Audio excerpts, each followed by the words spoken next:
Hi, everyone. I'm sorry, but we're experiencing some technical difficulties here in the studio.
Welcome to India. The game of chess was born here. Thousands of years later, many of the world's best players have made the trek to represent their countries at the 44th Chess Olympiad, the most prestigious team chess event on the planet. In Chennai, the chess capital of India, circumstance has cleared the way for perhaps more countries than ever to set their sights on gold. India has high hopes for keeping the hardware at home. A top 3 seed in the Open and the top seed in the women's section, the host country has legitimate reasons to believe it can sweep gold. The United States are the top seed in the Open section. Fabiano Caruana and Team USA have come to Chennai saddled with heavy expectations of gold or bust. Norway has never medaled at the Olympiad. Featuring the world's best player, Magnus Carlsen leads a Norwegian squad looking to change its country's fortunes. While medals count, some accomplishments won't be measured in gold. The women's team from Ukraine has overcome adversity just to make it here. Now they hope to honor their nation with a memorable performance. Namaste, dosto. In one place for the first time in 4 years, these Olympians are together again. The 44th Olympiad has brought the world's best to the place the game of chess began. And with that, let today's games begin.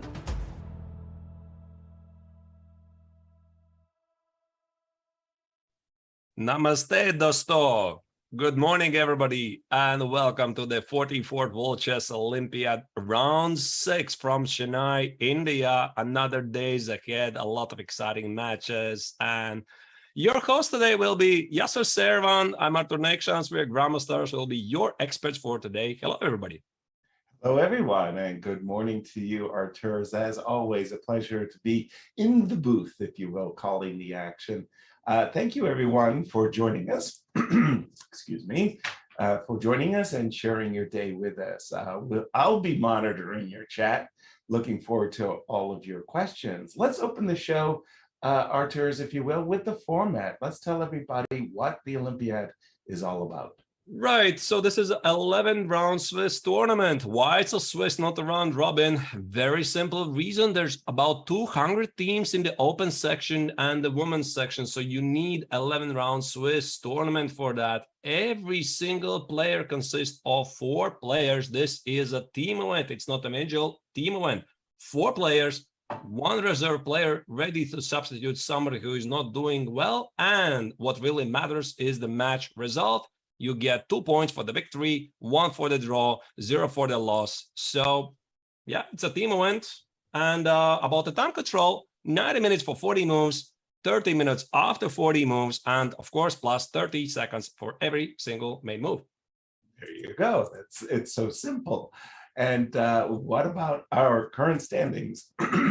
Sorry. So here are the current standings. These are the teams from 6 to 10. Yeah, these are the pairings for today. You see that Team Israel, Germany.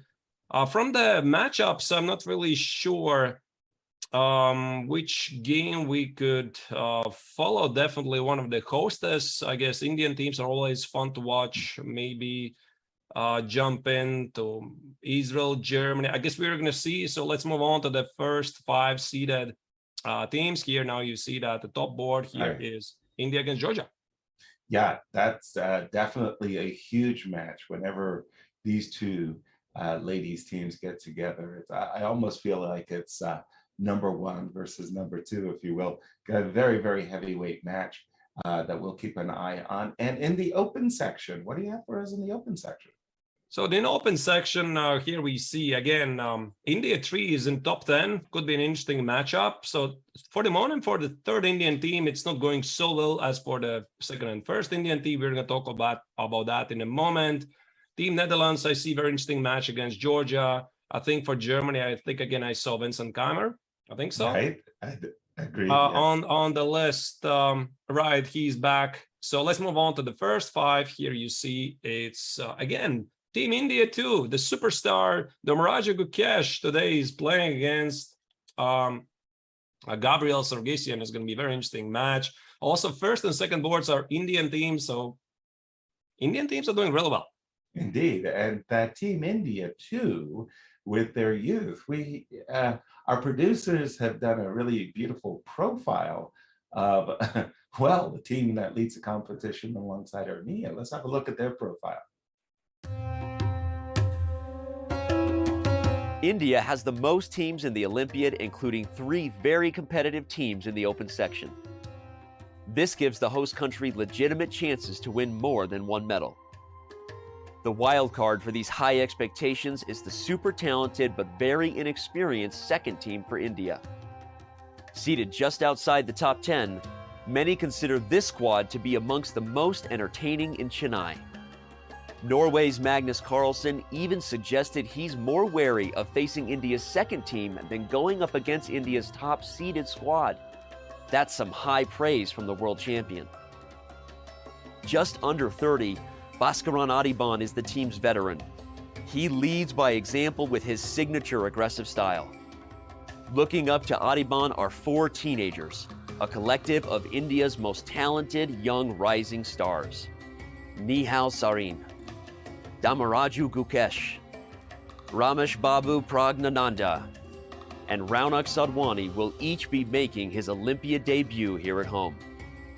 Legendary coach and team captain R.B. Ramesh will have his hands full trying to get the maximum potential out of a roster dominated by teens. Good enough to win a medal, the biggest question is if this team can hold up under the Olympiad spotlight and pressure.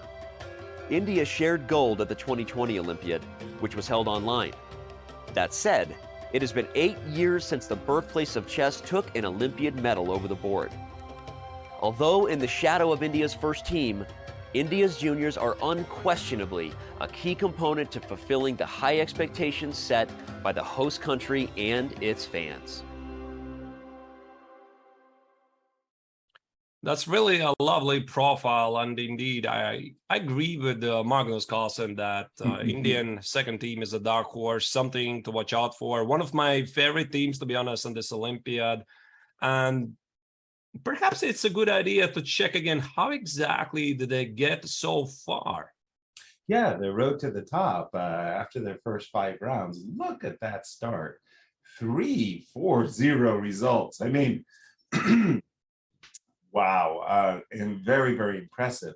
Then that Italy match where they won 3-1, that belies how good a result that match victory for India was on day 4, because Italy had just defeated a top-seeded Norwegian team, and Italy too dismantled Italy. And then yesterday, well, very big game once again. Spain is a huge squad, if you will, led by one Alexei Sherov, and it was Alexei losing on board 1 to Gukesh. That was the decider in that one, and that's why Team India 2 leads both in match points as well as board points, and Armenia has the same number of match points but not as many board points. Today's round, if you will, Artur, for me it's going to be a great clash on board 1, because it's going to feature this youth versus Armenian experience. And we'll see which side prevails. Right, so this is the top board today. 2 leaders of the Olympiad are with the perfect score, 5 victories. That's Team India, second team against Armenia, which is still doing great without Levon. And it's great to see because, again, in Olympiad, always best play the teams with the greatest team spirit. Not always the starting roster is so important. It's really important how the team is, what kind of chemistry is inside, and Team Armenia is showing they can do it. So, like you said, yeah, it's going to be a very interesting clash of Gukesh against Sargsyan. No question about it. And before we just get into the games, let's refresh and remind our audience of the pairings for this all-important round 6. And top pairings, let's start with the women's, if we can. Just let's say just the top 5 boards. I'm just more than curious how the women, and we know we already got a preview of that earlier, India versus Georgia. Yeah, so India as well is doing the first team really good at the women's section. Konaru Hompi is leading the charge. Everybody else is helping. So far they look set to score medals. And so again, ever strong teams like Ukraine, Poland, Georgia, Azerbaijan, they're doing really good. So not really surprising to see them. So actually, it's a bit surprising to see Romania on the second board, to be honest, but they've been doing well so far. Yesterday, they played a fantastic match, this crazy endgame, Koslinski against Bulmaga. It was quite something, wasn't it? It sure was. Really, really fun to follow. And in the open section, just the top 5 boards, I'm more than curious as to where we stand. Look at that, Uzbekistan, India, again, that's India A or India 1 on board 2, US versus Iran. And again, talk about teams that could be very underrated. The Iranian team, imagine if they had Fallujah, for example, oof, that would be something. And talk about outperformance, Cuba. 32 seeded, 32nd seeded, right? 32nd seeded, and they're playing so well in this tournament. Yeah, give a little love for Havana there as they go up against Spain, and finally Poland versus Serbia. Serbia kind of sneaking in. We haven't kept an eye on them, and those are our top matchups. And today, dear audience, you, through the magic of the internet technology, are going to help lead us and take us to some of the key matchups that you want to see. And again, as the games get underway, forgive me, yesterday I didn't get in my 1 hour of Magnus. And I mean, I know Norway's not on the top 5 boards. We just saw that they weren't. But nonetheless, if I don't get my hour of Magnus, I'm very happy. He won so fast yesterday, I only got like 15 minutes.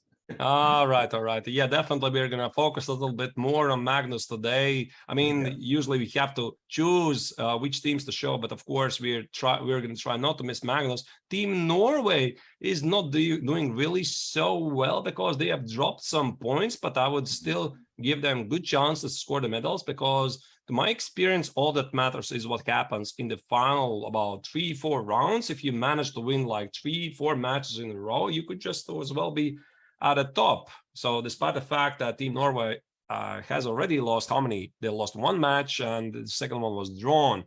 Right. Everything is still ahead for them.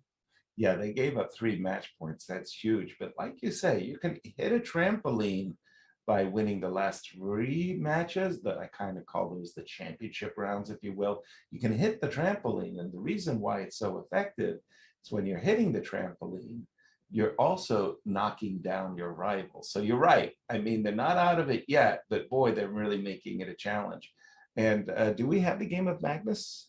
Yeah, by the way, we can tune in. The game, there are not so many moves actually being played. So for the moment, there's not even much to talk about. Exactly. Here, Magnus is playing against, what is he doing there? Of course, that's why I was trying to get you to move over to Magnus, because normally he does something a little bit off kilter, and you're kind of like, what? Yes, so do you know the name of this opening? Of course not. I have no idea. Defense declined.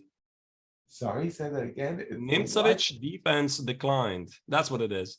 The Nimzovich defense declined. Yeah, new word in your vocabulary. I mean, I'm surprised, but one thing I'm not surprised is that Magnus is very confident about his chances. Knight c6, first move.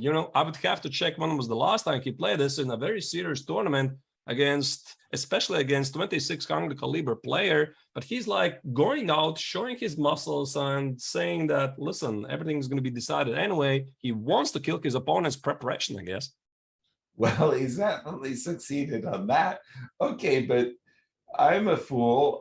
Just tell me why like d4 isn't massively better for white. Well, I think one thing is clear. d4 can't be a mistake, right? So I play d4, I grab the center, I'm very happy. So if I'm on here, first I raise my eyebrow. So what is this? And then I try to figure out what's the strongest move when d4 is on the board. Okay, because I remember as a kid, somebody kind of waved a red flag in front of me. And instead of the move knight f6, which was played in the game, my opponent played against me bishop g4. Think high school, okay, scholastics kind of thing. And I went d5. They went, and my opponent went knight e5. I took it on e5, thinking I was a genius. He's hit my queen. I went bishop check. Yes, they pushed it with the pawn, and I didn't take with the pawn. I took with the knight. And I think that was actually a bad move because queen b6, and my brilliancy went up in smoke. like what? Like I just lost my queen, and like, oh no! So I fell for some cheapo tactic. I was victimized by this. I saw what I thought was a clear win with knight takes c6. But d takes on c6 looks crushing, right? And even that's not 100% clear, is it? Or maybe it is. I think so. I mean, how do you escape this check? I mean, maybe it's not very relevant, really. Well, because it's queen a5 check. It's crazy line. I mean, people actually look at this stuff and they castle long. Oh my goodness. And it's like, you know, who prepares this nonsense? It's not very clear now. Okay. That's what I mean. It's a completely nonsensical variation, and it's a tricky, trappy kind of stuff. But I don't know. People have fun with it. What can I tell you? But this was not played. Magnus, our world champion, shows us the way. This is the way. This is the way Magnus says. So he plays here. One of the ideas why he allows this knight c6 and d6. Sometimes he's provoking d5, which is one of the common ideas in the offensive. For example, here after d5, it's not necessarily knight e5. That's the trick. Sometimes you play knight b8, knight e7, or c6, and then white center has a risk to be overstretched. And Magnus has played something like this before, but in a combination of knight c6, d6, I don't really remember. Maybe. I'm not sure either, but knight f6, I guess, knight c3, and then black more or less is going to play a Philidor where maybe the knight on c6 is prematurely committed. In the Philidor, it has the flexibility of going to the d7 square. In this case, well, on move one, Magnus committed this knight to c6. Right. You're pointing out a possibility of transposing into a perk defense with g7, g6. In any case, I think the move bishop g4 is probably just wrong. It's a wrong idea for black. You don't really want to take that knight because bishop takes f3, g takes f3 kind of reinforces the center, as you just pointed out there nicely, Arturs. Thanks for that.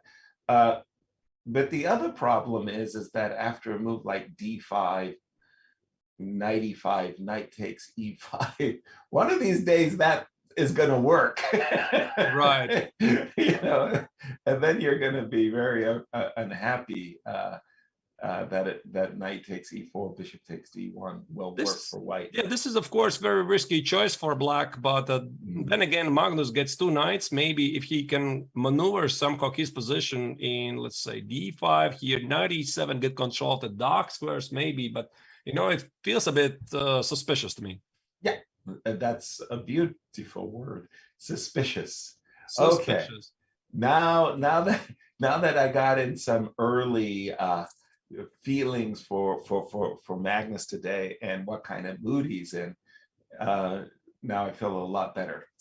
Take us to the top boards. Let's go to the top board, which is the Mraju Gukesh playing as Gabriel Sargsyan. Right, appears to be theoretical stuff with bishop b4. One thing I want to mention here is that this is highly popular line with bishop b4, pinning the knight on c3. Queen a4 check has become quite trendy, and the big idea is that white provokes the knight on c6. So the idea is not to win the bishop. So you see this is a check, queen a4 check, knight c6 is necessary, otherwise the bishop is lost. And white's idea is usually play moves like queen c2, at some point go back, bishop d2, and not always the knight on c6 stands well, because you want to play somehow queen e7, take on c4, push e5, and the knight on c6 for this occasion is sometimes awkward. Yes, exactly. So even though it's a loss of tempo, as you're pointing out, queen a4 check, and the queen comes back to c2, the idea of inducing the knight to c6 means that black doesn't get that c7, c5 break against the center as he would like. And so he has to switch plans to e6, e5, and sometimes that's awkward as well. I'm being told, yes, sir, Fabi is playing a Najdorf with an English attack. Well, okay, we're going to get to Team USA in a short while. Let's just quickly go down the remaining games in the India-Armenia matchup, just so that we can get a flavor of what's happening. Arturs, what's happening? Yeah, so for the continuity, let's continue with the second board. Crowned Melkomyan is playing against Nikhil Sarin. Yesterday, Melkomyan was the hero for the Armenian team. They beat England, if I remember correctly, and now And now this, what is this opening? Very quickly, let me go through. I don't immediately recognize. Me either. Yeah. Some So Tara kind of structures with early take on f6. Wow. okay. Not common. Not very common. I mean, not very No. common, because one of the common themes in the Tarash is at some point take on c5. So the question is when. For example, g3, knight c6, bishop g2, here take on c5, short castle, and white makes the expression like your pawn on d5 is a weakness, and black says, I've got a very healthy development for that, right? Right. Exactly. So it's not really so simple. And now this is something else. White immediately makes a counter strike in the center. I'm not familiar with this line at all. So that's why I didn't recognize the pattern. So take on e4, knight takes e4, queen f4, bishop check. All of this makes perfect sense. I'm pretty sure this is still opening preparation. Queen e2. Absolutely. And now the move bishop e7. So black has the two bishops, but he's kind of worried that his king might get stuck in the center after some move, like, for example, knight e4 to g5, played bishop e7, and I'm assuming castles, bishop takes c6, b takes c6, knight takes c5 is one of those positions where black has sufficient compensation. When you see that move, queen. Yeah, there could be some problems. Are skewered, yeah. Oops. Yeah, I'm not really sure how to properly immediately play it out, because here at some point white might want to take on c5. For example, if you do that right away, knight c5 takes, you always need to account for queen b4, right? And the king is still here. Right. So that's the point that I guess white should castle makes sense. And before castling short, I'm wondering, maybe this is also a move after c takes on d4, which allows white to take on d4, and now I could maybe even castle short. But probably it's risky, right? Yeah, no, I'm not. Yeah, not very good. Not very good. Yeah, this is a good knight on e4. I agree. The pawn structure suddenly got split. Yeah. Okay. And let's go to board 3, if you don't mind. Yeah, let me pull it up. So the board number 3 for the second Indian team is Adiban. Adiban is as which color, sorry? As white. White. So Adiban Bhaskaran, already one of the most experienced players in the Indian team, almost 30. He's playing against Samuel Tersakakian. And you know, Yasser, I can only speculate. I don't know how exactly was Team India lineups chosen, because I felt that the second team is essentially a junior team, the talent team. And Adiban, of course, is still young, but I was a bit surprised not to see Yuri guys in the list, because everybody's like Gukesh, he's 16, Prague, he's 17, Raunak, Sadwani, he's about the same age, right? And I felt that also Erigaisi would fit there, but I have a feeling that Adiban is like included as a mentor, like a more experienced guy. This is somebody you can always rely to. So probably they definitely spent a lot of time to figure out the perfect lineup for the team India. Yeah, indeed. That as we saw in the profile that was made about the India 2 or B team, if you will, Adiban at 30 years old is, as you said, experienced. He's been playing for Team India very successfully too on the A team. So now he's demoted with the squad of, teenagers out of control. Like, why are you doing this to me, you All India Chess Federation? We need you to calm them down, to be the voice of experience and wake them up and make sure that they get to the boards on time. What, I'm a babysitter now? Yes. Oh, okay. Just checking. So, but on the other hand, I think in his heart of hearts, Adiban's kind of secretly kind of happy, right? Because he's getting an opportunity to embarrass, shame the Team India 1, right? He said, "Hey guys, you guys made a mistake. You put me on the danger squad over here. I'm going to outperform the first team for India." That will bring a smile to his face. We all Right. love challenges. Yeah, absolutely. I think they definitely felt that they need one of the experienced players in the field, and Adiban might just as well be that guy. Right. Looking at the position, this is a very interesting setup, which has become throughout popular. Yeah, this stuff is popular. Don't ask me why. I really never really understood it. Why exactly this order of the move is so necessary? Imprisoning the bishop on d2, but obviously White's idea is either to play f3 e4 or f3 g4 after castling short.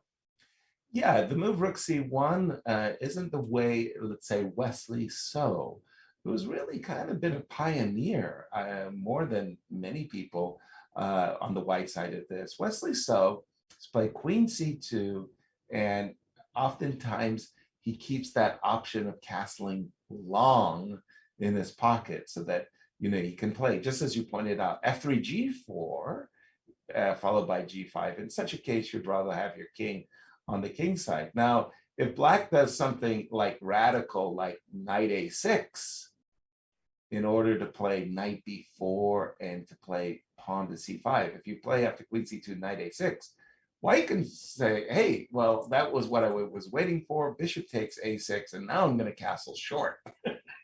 You have a bunch of weakness at the queen side. Exactly. You won the two bishops, but look at all those queenside pawns weaknesses that you created. Not so good. This bishop on d2 is still, for me, a kind of a curiosity. I don't really know what to make of this bishop on d2. I look at that bishop on d2 and I just kind of shake my head in a kind of a sadness and say, why aren't you on g5, you know?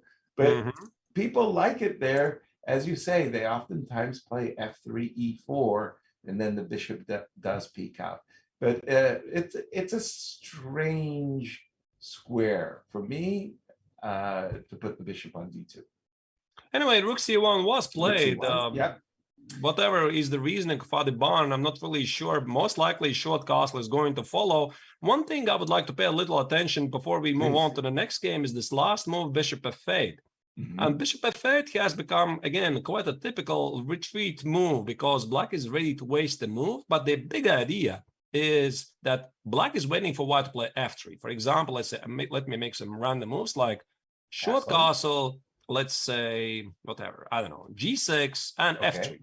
Okay. And now, usually when white includes this f3, this very committal move to play either e4 or g4, try to claim some space, black responds with c5. Okay, maybe g6 is not the best move, but you start to see the idea.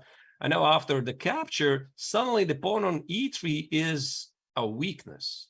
Exactly. So that's why this bishop f8 is necessary, because if you start it by, let's say, again, let me include some random moves like h6, h6, and I play this f3, then after c5, you start to feel that this bishop here on b4 is not very good, and it gives white some access, moves to a3. So bishop f8 is necessary for the plan.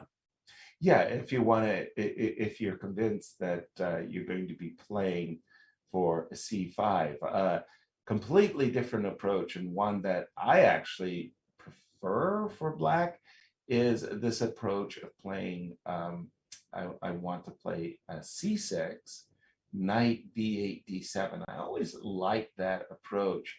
And the bishop would go back to d6. So it's a question of style, maybe even temperament, what kind of position you'd like to achieve. And I agree with you that white can grab the space. f3, knight f8, g4, knight g6, knight g3. And, but, you know, you've also made, how do you say, some concessions that by the way, that's still your king on g1, and you're lifting your kimono, your pawn shield.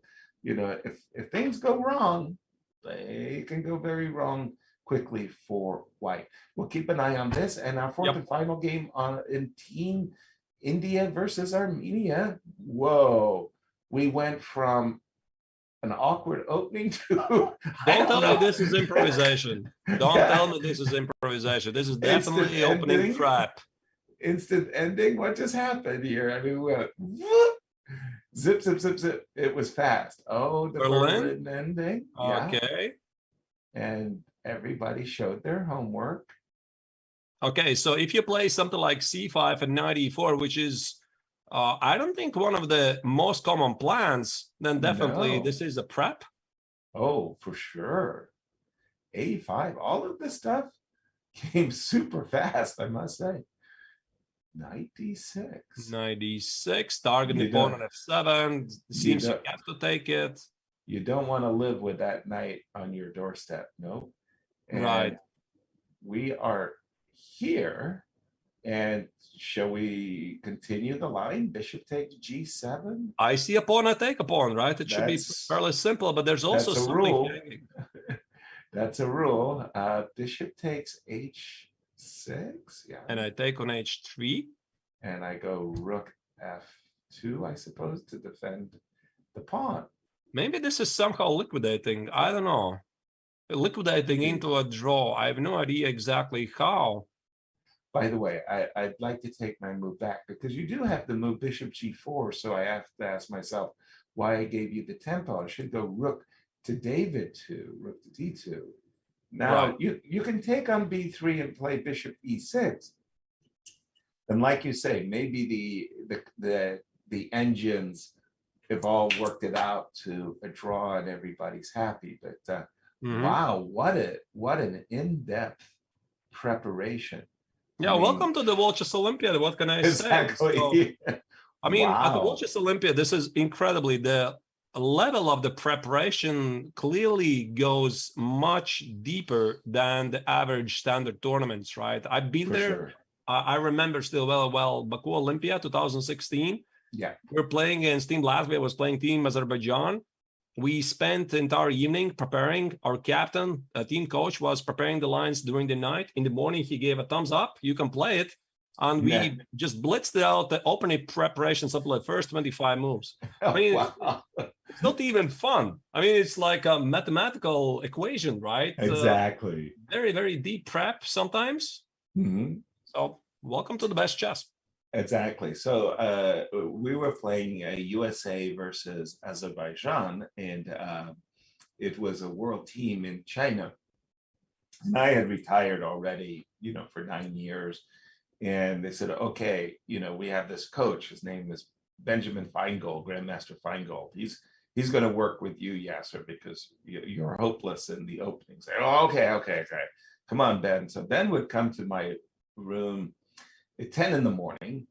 Then we would walk for like 2 hours. And in those days, Shaq was playing the Grunfeld defense. And, the Grunfeld is one of those openings, which is really kind of nice for the player on the white side, because you've got this wide choice and you can prepare whatever you're going to prepare. Knight c3, knight f3, bishop g5, and knight c3 takes on d5, e4, bishop c4. You can prepare it very, very nicely.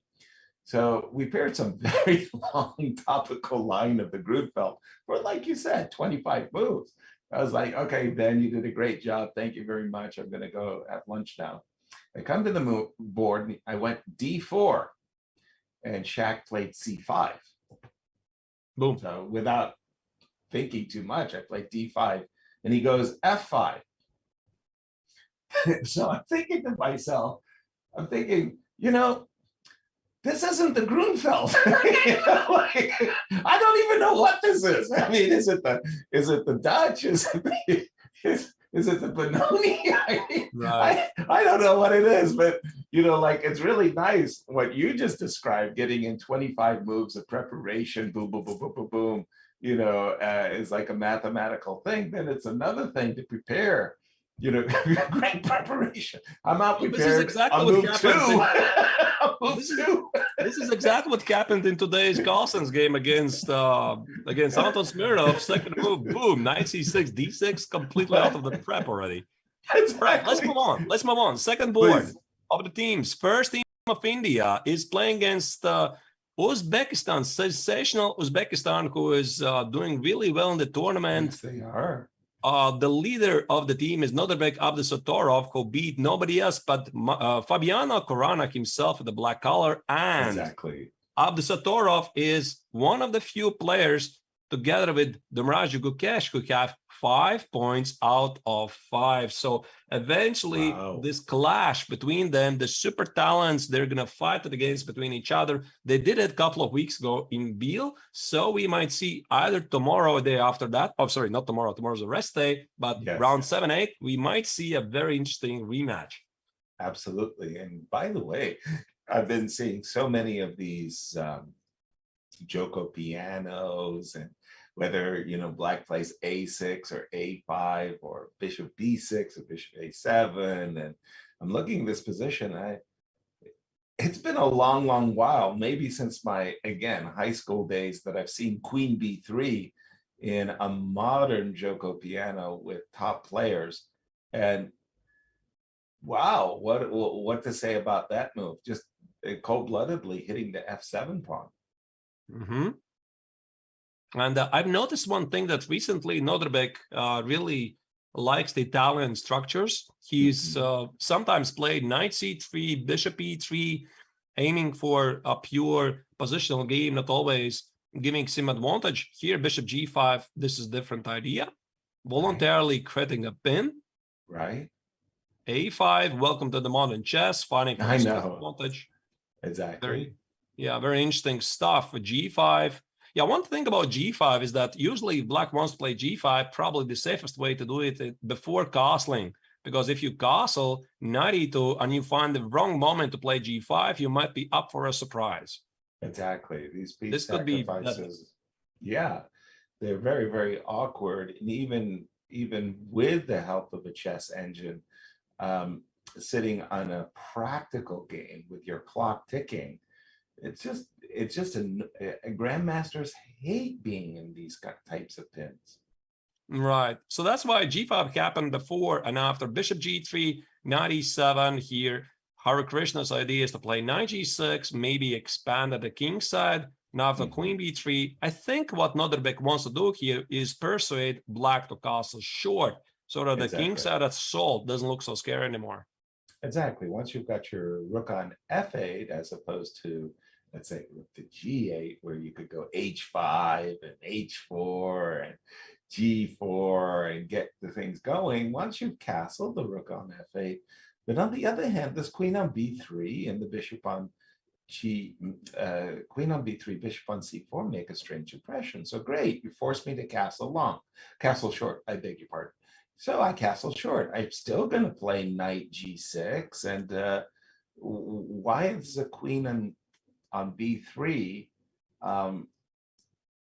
You forced me to make a move. Maybe I want to play castles anyway. Right. No, that's a good point, right? Because you look at this position, where exactly this king is going to go. Long castle looks quite unlikely, having a5 already included. Exactly. All right. So whatever the reasoning, queen b3 was played.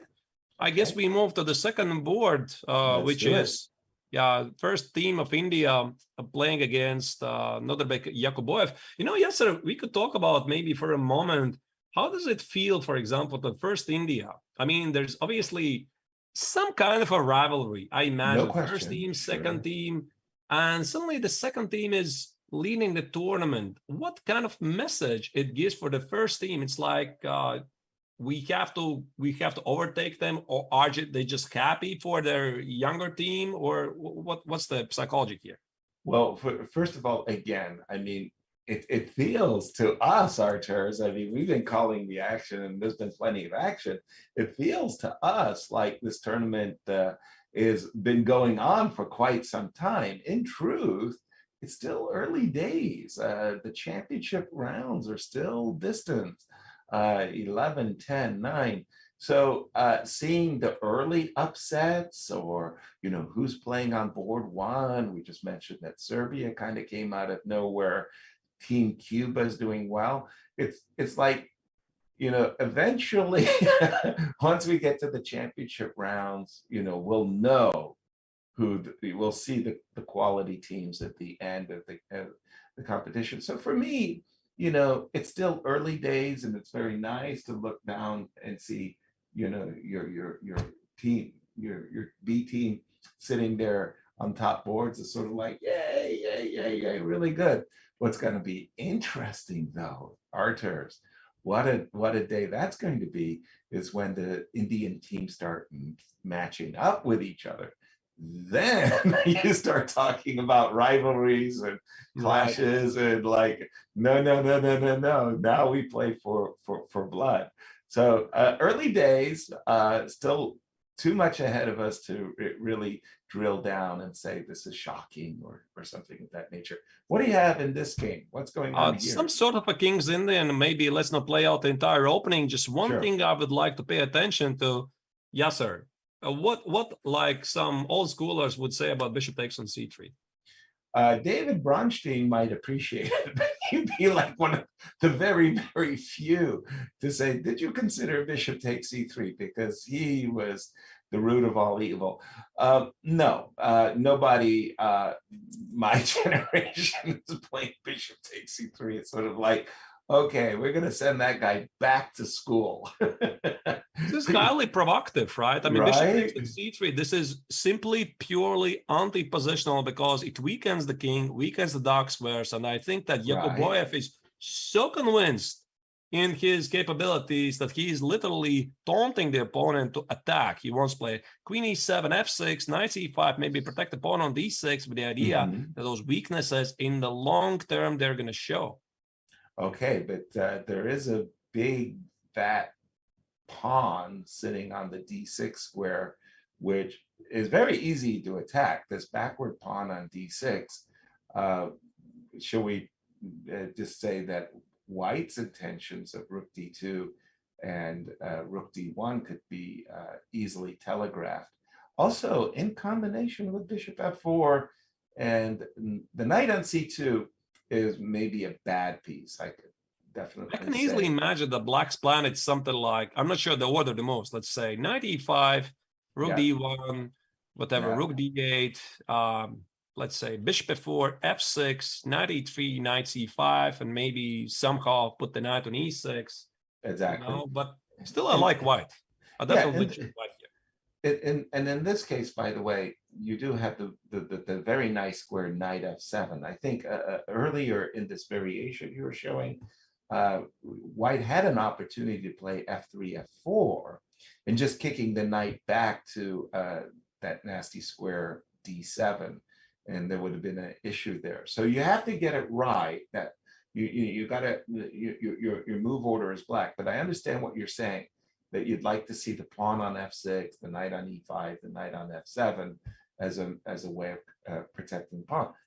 Double-edged strategic decision going on here. Yeah, very interesting game. We don't want to miss it. Board number 3 is Javok Sindarf against Arjun Rigaisi. This is Carlsen, I think. Yes, looks like I recognize even the position. Yeah, knight f6 has become super popular lately. This is quite interesting how the theory moves on, because if you would look back something like 10 years back in the history, knight f6 was always sort of neglected. It's like, okay, I mean, black is always slightly worse, right? You just take an but f6, it's so solid. pawns. Yeah, it was so solid. I dabbled in it. The line I liked much more was the Bronstein Bet Larsen variation with g7 takes f6. And I won some very, very nice games on the black side of that one. But again, talk about strategically risky. That's much, much more dangerous. And I remember, though, it was actually quite funny. I was playing Boris Spassky, and I played g7 takes f6. And this was actually a very funny moment. Yes. Boris played, what do you think of the move c2, c3 here? This is what I play myself, yeah. Okay, good, because that's what Boris played. And I played the queen, I played queen d5, and I thought I was better. Just better. Like you're an optimist, yeah, sir. What can I say? Yeah. Well, I'm playing a Scandinavian, if you think about it, with my queen on d5. And Boris played knight e2. I'm not sure if that was a good move. I played e5. And e5? Edgar 5, sorry, Echo 5, yeah. Echo I 5. played Echo 5. And then my next moves were Bishop E6, Knight D7, and that was just better. He was very, very fortunate to make a draw. But I always thought that that was very funny that I played the move Queen D5 like in the Scandinavian, and I was better after like 6 moves with black. Wow. Yeah, Against it was, Basket.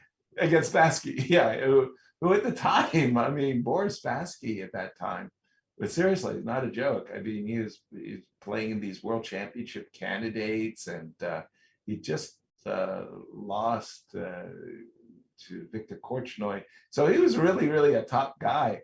To get an advantage with black in 6 moves was pretty funny. Anyway, this variation I've also played against Robert Byrne, Grandmaster Robert Byrne as black. And I made an easy draw also with white. Now this move, Knight A6, that's not a move that I would highly recommend. I mean, black, I guess, is not very afraid of bishop takes on a6 because his idea is that after c5, bishop b7, rook b8, black has 2 bishops. Mm-hmm. And I recognize knight a6 as one of the core ideas. I think it was here, take it, c3. And there was this wonderful video series Alexander Ryazantsev was recommending to learn Karak easy way on YouTube. And he was recommending some early knight a6. And very interesting move, by the way. Knight a6, knight c7, knight e5. So I think it's just the idea. The idea is that if white is not going to take on a6, knight b4 now is an issue. After c3, knight c7, black wants to put the knight on d5 and secure the outpost by b5. Yeah, no question about that. You can get to d5 without risking bishop takes a6. Often you That's go a good point, knight to d7 to b6 to d5. The problem for me is, yeah, I'll take that knight on a6, bishop takes a6, b takes a6, knight e2, and even if you were to successfully get in the move c5, I think you're going to suffer a long term. So, for example, go ahead, play bishop b7 if you want, or c5, whatever move that it is that you would like to do. Yeah, c5, bishop to f4. I want to deny the 2 bishops. So I think my overall writing point that I really want to make is that you've got this beautiful majority on the king side, but it's 4 versus 3 and the pawns are doubled. Whereas I think that it's very easy for white to sit there and say, okay, but look at the queen side. As soon as I win the pawn on d4, I'm going to have a passer, pass c pawn. So in any case, the move knight a6, I'm going to call it really risky, double-edged. Okay, I agree. It's interesting. It's double-edged. Let's move on to the fourth board. Yes. Of first Indian team is Krishnan Sashkaran is playing against Shamsuddin Wakhidov. This looks like Moscow ratio with Ante Najdorf with bishop b5 and c4. Very quickly to show you, bishop a4. This is really becoming trendy against knight e7. I've played it myself several times. I do believe this is the best move. Short castle. Long story short, you're gonna take on e4, right? It's super risky. Right. This is theory. You're gonna do that.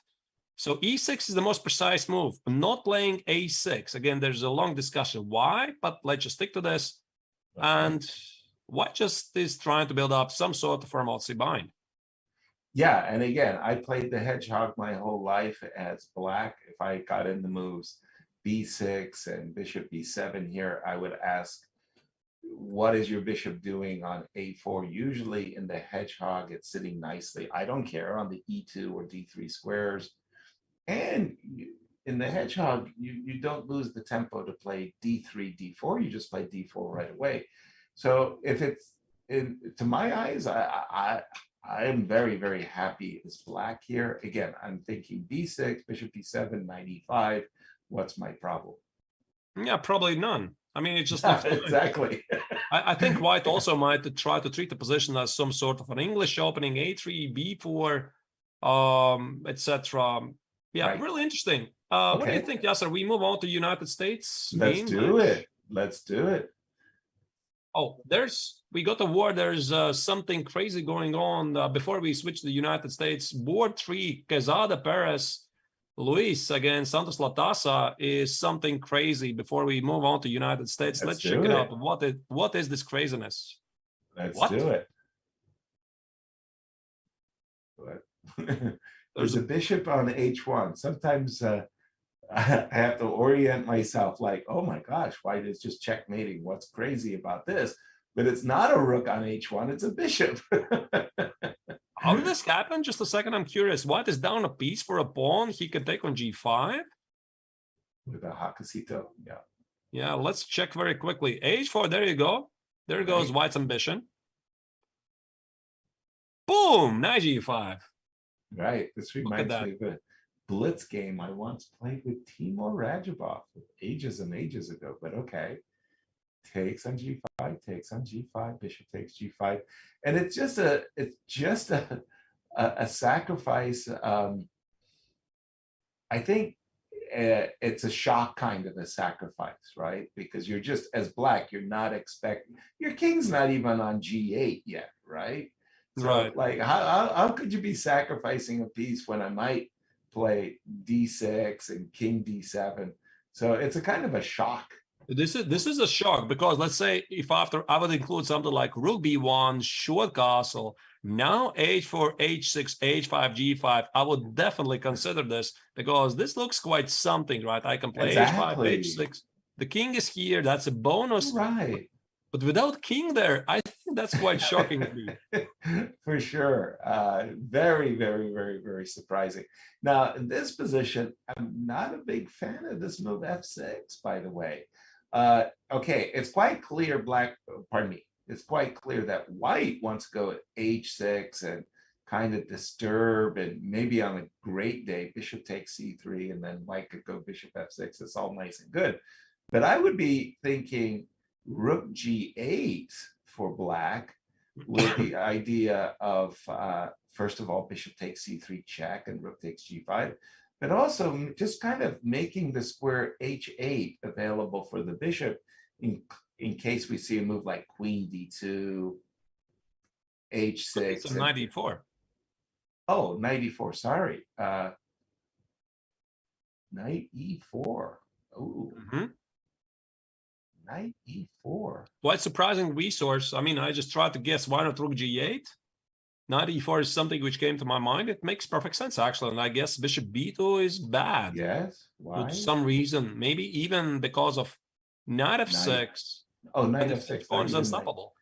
Not even knight d6, but knight f6. Interesting. Yeah, knight d6, by the way, also is a move. Could I move my king in that position? Knight f6 check, king. I'm welcome to take the rook if you like, but okay, rook g7.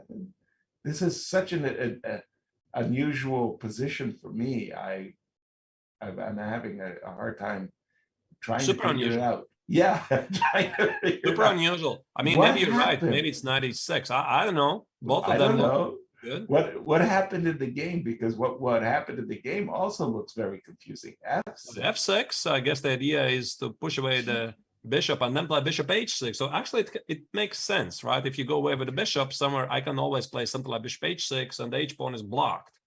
So the logic is quite sound. Except in that case, first of all, once again, white has 2 pawns. And in that variation where you went bishop h6, I could play bishop takes c5. And in that case, I would have 3 pawns, right? I mean here, right? After f6, bishop e3. Right. f6, bishop e3, bishop h6, bishop takes c5. Well, that's 3 pawns. And okay, I don't know. All right, let's see what happens. Sorry, Archers, I'm getting off. Right. So this is how they got here. So black is sacrificing the pawn on g5. Clearly, he needs to finish development. I guess knight g6 is risky due to some knight e4 ideas, or maybe bishop e4 ideas, long castle, rook h1, queen h6 ideas. Looks extremely interesting. Maybe f4 add on top of it. Right. So d5 is blocking the e4 square for the bishop, for the knight, and also queen g5, knight g6. Black says, if you want it, we can trade the queens. I'm ready to give you the third pawn, but at least you let me live. Yeah, the attack will have been beaten back, but I don't know. I mean, those are three connected pass pawns, king side center. Interesting, interesting. But I guess after the move d5, like you say, black would welcome the chance to trade queens. I'm assuming we're going to see, as you say, castles and slide the rook over to the h1 square as soon as you can. Yeah, so now white has actually quite a choice. Not really sure what's going to happen here. If I'm sitting here with white, I would definitely consider queen g5, queen d8, Exactly. take the third pawn. I'm quite happy with the position, as you said. Looks pretty good. But then again, maybe Luis is in the artistic mode, and he really, really wants to finish this game on a very highly emotional note, and continuing the attack would be quite interesting. Yeah, well, again, castles looks fun, and it just kind of asks the question to black: what are you going to do for your next move? Castles, if you will, Arturs, just for a moment. Right. Questioning, giving black the move and saying, I don't know if bishop takes d5, rook h1 is a threat or not. Checkmate is checkmate after all. But I just want to see black's next turn. Well, not that easy. It's not that easy. I'm not gonna argue. I think you're completely right, because after queen h8, you still have queen g5. Then you take this third pawn anyway, and you keep the attack. That's a good point. Exactly. Interesting. All right. Well, this we'll definitely keep an eye on that match. If we could take a look at, say, Team USA. Team USA, here we come. And we got the word in the chat that Fabi had very deep prep. Yeah, by the way, dear viewers, thank you again for your kind comments. From time to time, we didn't have a peek in what you have to say there, and some of the most interesting, most valuable insights you have, we could post it on the featured chat. And also, if you spot something interesting, occasionally we might jump into a certain match which we did not cover if nothing really burning is going on right now. Okay, what is this position? It looks like a Najdorf, bishop e3. Want to say that's an English attack against the Najdorf. But yeah, the prep is, these days, the prep is so intense. This is quite known theory. I mean, so far, I know it. Yeah, knight a5, knight c6, knight e7, queen a5, rook. All of this is standard. I'm not really sure where the deviation happened. Rook g1, rook c8, king b1 looks normal to me. Okay, if you say so. And queen h4. Well, the bar doesn't like this move at all. Well, it looks a bit odd, to be honest, putting the queen so far away. It does feel a little strange, and it really just... What's the idea of this move anyway? I mean, to play knight. He could have done it right away. I can only imagine, the queen standing in front of the f7 pawn. Did you want to play f5? I don't even know if I want it. If I had the ability to play f5, I'm not 100% sure I would want to do that. But on the other hand, black has doubled his rooks against the c2 pawn purposefully. Maybe he really does want to play bishop to f5 and try to blast open that diagonal. Queen h4. And Fabi's thinking, Yasser, I very nicely remember, I think it was Fabi who said it during the candidates or one of the previous super tournaments, is that one thing about the preparation is that obviously you try to prepare everything as deeply as possible. And then you play something that your opponent doesn't know. And then you get conflicted feelings. First feeling is that, okay, I managed to surprise my opponent. But then there's the second feeling, because this move was not noticed by your opponent, it's probably very bad. Right. So I think queen h4, Fabi is looking at this. Wait, there's no queen h4 here. There's no queen h4. Why this move is bad? Yeah, it's not on my list of moves. I remember also going back to this World Team Championship where I had retired at 6 years retired, and I was playing against Ilya Smirin. In Ilya, you could always count on Ilya as white to play 1e4 and go in the sharpest lines. And in those days, it was a Caro-Kann advanced variation with e5. And I was planning a counter c5, and there's all of these pawn sacrifices for white. And I, along with Ben Feingold, once again, we had done some really fantastic preparation for Ilya. I was like, okay, I got this. Let me at him. So we go bang, bang, bang, bang, bang, bang, bang. We come to this incredibly complicated position without hesitation, boom, comes this pawn sacrifice by Ilya that wasn't in my preparation. What can you imagine? Wasn't in my preparation. Like, oh no, he's got the supercomputer and I got a lousy computer. So I spent like 30 minutes trying to figure out how I could avoid winning the pawn. And I found one, and it got me into a slightly worse rook and pawn game. It was 3 versus 2, and I could make a draw. So I escaped this pawn sacrifice. So I was so very proud of myself that I didn't get killed by this brilliant pawn sacrifice by Ilya. And I asked him after the game, what would have happened if I had taken the pawn? And he says, well, sorry, Yasser, I made a finger failure. It was a blunder. I was so scared of this pawn sacrifice, I refused it. But he had mixed up his own preparation and was planning a future pawn sacrifice. Well, talk about confidence, right? I mean, the way you execute your moves is very, very important. Agreed. You have to convey this message to your opponent like it's all part of the master plan.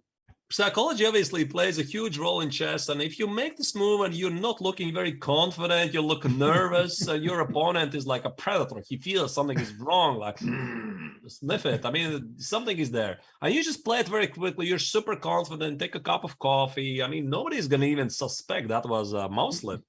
Yeah, exactly. Well, that's exactly what happened, and I kind of like.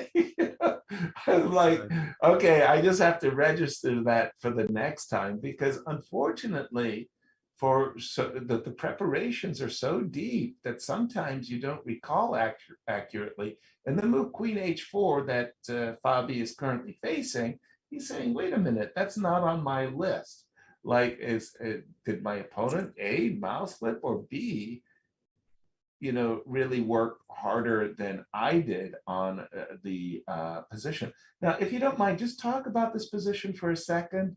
Yeah. Arturs. And dear chat says B4 is the best move here. Well, I can promise you one thing. Fabi is never, ever going to play it. B2, B4? Yeah. Does this look natural to you? Only because I'm a pawn grubber, Artur. I would love to play the move bishop takes a6. Unless, indeed, the idea is to play bishop a6 and b5. All right. Then it's something. Maybe it's not as ridiculous as it looks. Exactly. And it does look ridiculous. Let's be very, very clear. The move b4 is not what you would call a natural move. But if you did want to play bishop takes a6, and you did want to meet rook a8 with the move b4, b5, well, that's why you would play the move b4. Now, it was funny because I didn't look at the move b4 so much as I was looking at the move c4. I was thinking of the move c2, c4 with the idea of just, closing down, shutting down the action, and any bishop takes c4, I was willing to make a trade, and I was thinking that this pawn on d6 after queen takes a6 was a little weak. And I thought, well, white might be for choice here, but I don't know the theory of this line, so I needed guidance. And Artur, let's talk about like this. If it even comes to Fabi's attention, I mean, because it's very easy not even to think about that. I mean, you look at position, you think about, okay, I cannot. Obviously, he played rook f to d2, big surprise there. So I'm looking at some human moves, right? My mind, I would say this is Fabi's mindset. Is bishop a6? Okay, I mean, rook a8 is not very good. Okay, the pawn on a6 not going anywhere. So he has a weakness on d6, he has a weakness on a6, I could play b3, I could play c4, let me make some kind of a normal move. So he plays rook d2, and then after the game, maybe you say to Fabio, listen, Fabio, why do you play b4, right? And b4, Right. okay. This is so weird move. It is, and again, not the first move that comes into mind.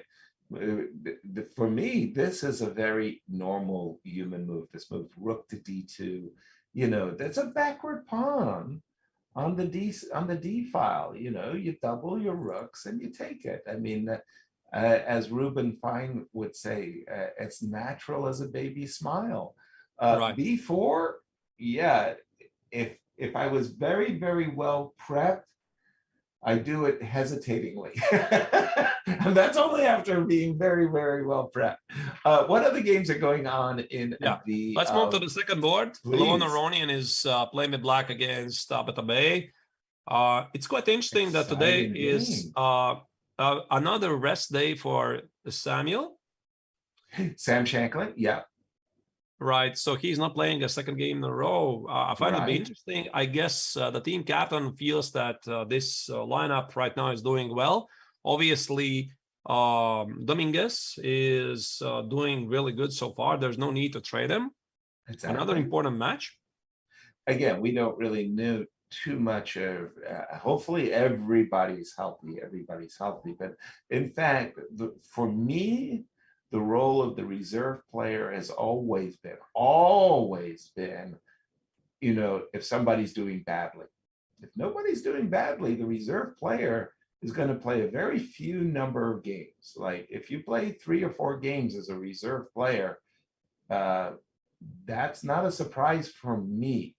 If the reserve player, on the other hand, plays as many as 7, 8 games, it's because somebody is stinking up the joint on boards 1, 2, 3, or 4. Because you go with your top guns, and so Sam Shanklin getting 2 rest days in a row, nothing surprising about that, provided everybody's playing. Now that we look at this position, first impression, Yasser, I have here. Do you know what was my first thought process? Levon is white. Yes. Because it feels like one of those typical Levon's positions. He's known to play these setups. He loves early H pawn pushes, H4, H5, Exactly. H6. Very improvised stuff, but no, Levon is black and Tabata Bay is showing very interesting improvisation. Yeah, these what was the chess engine Alpha Zero? These Alpha Zero, H7, H2, H4, H5, H6. Alpha Zero is teaching us so much. But as we get into this round 6, I think, Arturs, we need to take a first break to get all of our systems go. And again, a big shout out to our audience. We are looking for some interesting questions and have them ready on the other side of the break. What do you think? So, yeah, see you in a moment. Don't go anywhere. We are going to be back in something like a couple of minutes. Stay tuned. See you soon.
that's one of my goals with chess.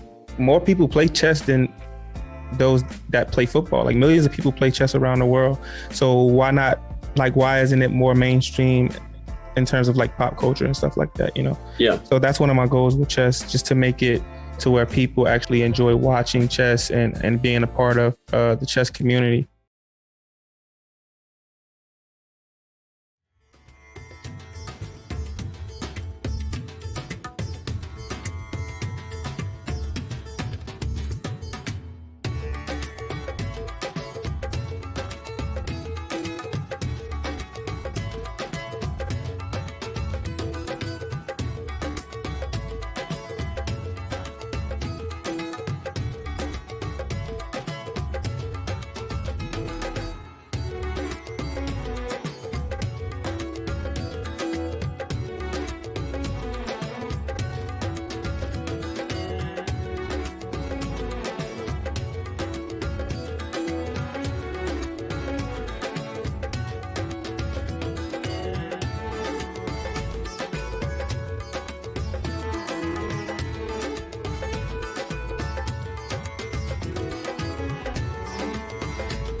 Welcome back, everybody. The 44th World Chess Olympiad, round 6 is underway, and that's Yasser and I'm Arthur Nations. We're Grandmasters. We're your host today.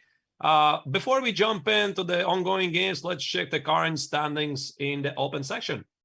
I like that graphic really much, as it just shows 5-0, 5-0. Two teams have won their first 5 matches. They are India too, Armenia, as you see, and a couple of teams have given up a draw, including USA and Uzbekistan, who did make a draw against one another. And by the way, America was a very fortunate recipient of that draw. And talking about Team USA, we have a very nice profile created by chess.com. Let's check out this video. With a couple of powerhouse countries on the sidelines, Team USA is the popular choice to take gold at the 44th Olympiad. Blessed with a talented roster led by Fabiano Caruana, the top-seeded Americans are looking to secure gold as they did 4 Olympiads ago back in 2016. That gold medal was historic for the United States, as it was the first gold for Team USA since 1976, a drought that spanned across 5 decades. Loaded with Olympiad experience, Caruana and Wesley were both key contributors to the gold medal team in 2016. Even one of the newest members to Team USA, Levon Aronian, is no stranger to competing at the Olympiad. Aronian bagged gold while representing Armenia during a stretch in which that country won 3 gold medals across 4 straight Olympiad appearances. Also making his Team USA debut in Chennai is Lanier Dominguez. Considered to be one of the strongest players ever to come out of Cuba, Dominguez rounds out a Team USA roster with few weaknesses. Coached by Chess.com commentator Robert Hess, Team USA's roster is so deep that reserve Sam Shankland would likely play first board for most countries in this year's event. As expected, Caruana leads Team USA as the first board. But even with a gold medal already under his belt, Fabi heads into this Olympiad with plenty of motivation. Coming off his clunky finish at the Candidates Tournament, Fabi will need to find his game for the US to realize its potential as the favorites. Carrying 3 of the top-ranked players at the 44th Olympiad while facing a significantly weakened field of countries, the United States is well-positioned to come away from India with just its 3rd gold medal since 1937. The time for Team USA is... Well, Yasser, after watching this very nice profile video of Team United States, I have a Yes. question. I mean, Sam Shankland is not playing 2 rounds in a row. Now he's resting, giving a chance for everybody else to play. Tomorrow is going to be a rest day for everybody. What do you think? Is he going to come back after the next rest day on Friday to play? Really, it depends on today's results, full stop. Imagine, it's very unlikely, imagine Team USA goes 4-0. Just 4-0. Probably no sense to change. I mean, do not fix a team that is not broken, right? So again, I think it would depend on today's games, full stop. And if just again, for argument's sake, imagine that all 4 games were a draw. I mean, good hard-fought games that are draw is not a good result for the Team USA. You would maybe want to bring in Sam, but then who would you want to replace him with? If everybody played well, but they all made a draw. So it really, I think it's all about today's results. If somebody loses, Sam's out, Sam's in. If we see 2 wins and 2 draws, you know, and again, the rest day is there for everybody. Like you say, you want to have your top 4 boards energized and you know, gunning for success. Let's continue our walk around the stage. This game of Levon is a crazy game with a pawn on h6. How is Wesley doing? Yeah, this game is only heating up. Totally inspired game by Tabatabaei, and Aronian is playing the classical way. Moving on, Wesley against Idani Puya here. What do we have? Some kind of a Carlsen structure? Absolutely. One of the common ideas, of course, about Carlsen, this is, I think, one of the most popular pawn structures in chess, right? Again, definitely. The pawn structure is like showing you the way where you're supposed to play here. This pawn b2, c3, d4. This means that white probably wants to do something at the king's side. And since black already committed himself to b5, his idea is to play a5, b4, take on c3, and create for white more pawn islands. Or just simply a pawn weakness on c3, just exactly as you described it. And I want to say that this move a2, a3 by Wesley is really, really cagey, just because of everything, and you described it perfectly what black wants to do. Black wants to play a5, b4, b4, take c3, create a pawn weakness on c3. So, you know, you're now looking at this position and you recognize as black that bishop takes b5, double question mark, a7, a6, and you're a hero, you're winning. So you play the move a5 unconsciously, and you forget that bishop takes b5 is not playable, and you feel like a complete idiot because knight a7 runs into a4. So there's, this is exactly one of those moments where you can fall asleep on the position, forgetting that, yes, you want to play a5, yes, you want to play b4, but it still needs a little preparation. Right. Sometimes, by the way, you do play like this. Black plays Yes. queen b6, but the question is what happens with the pawn on a5. If I play, let's say, queen a2, you'd snatch the pawn on b5, and now black is reminded that this pawn is also under attack. I know. It's fun.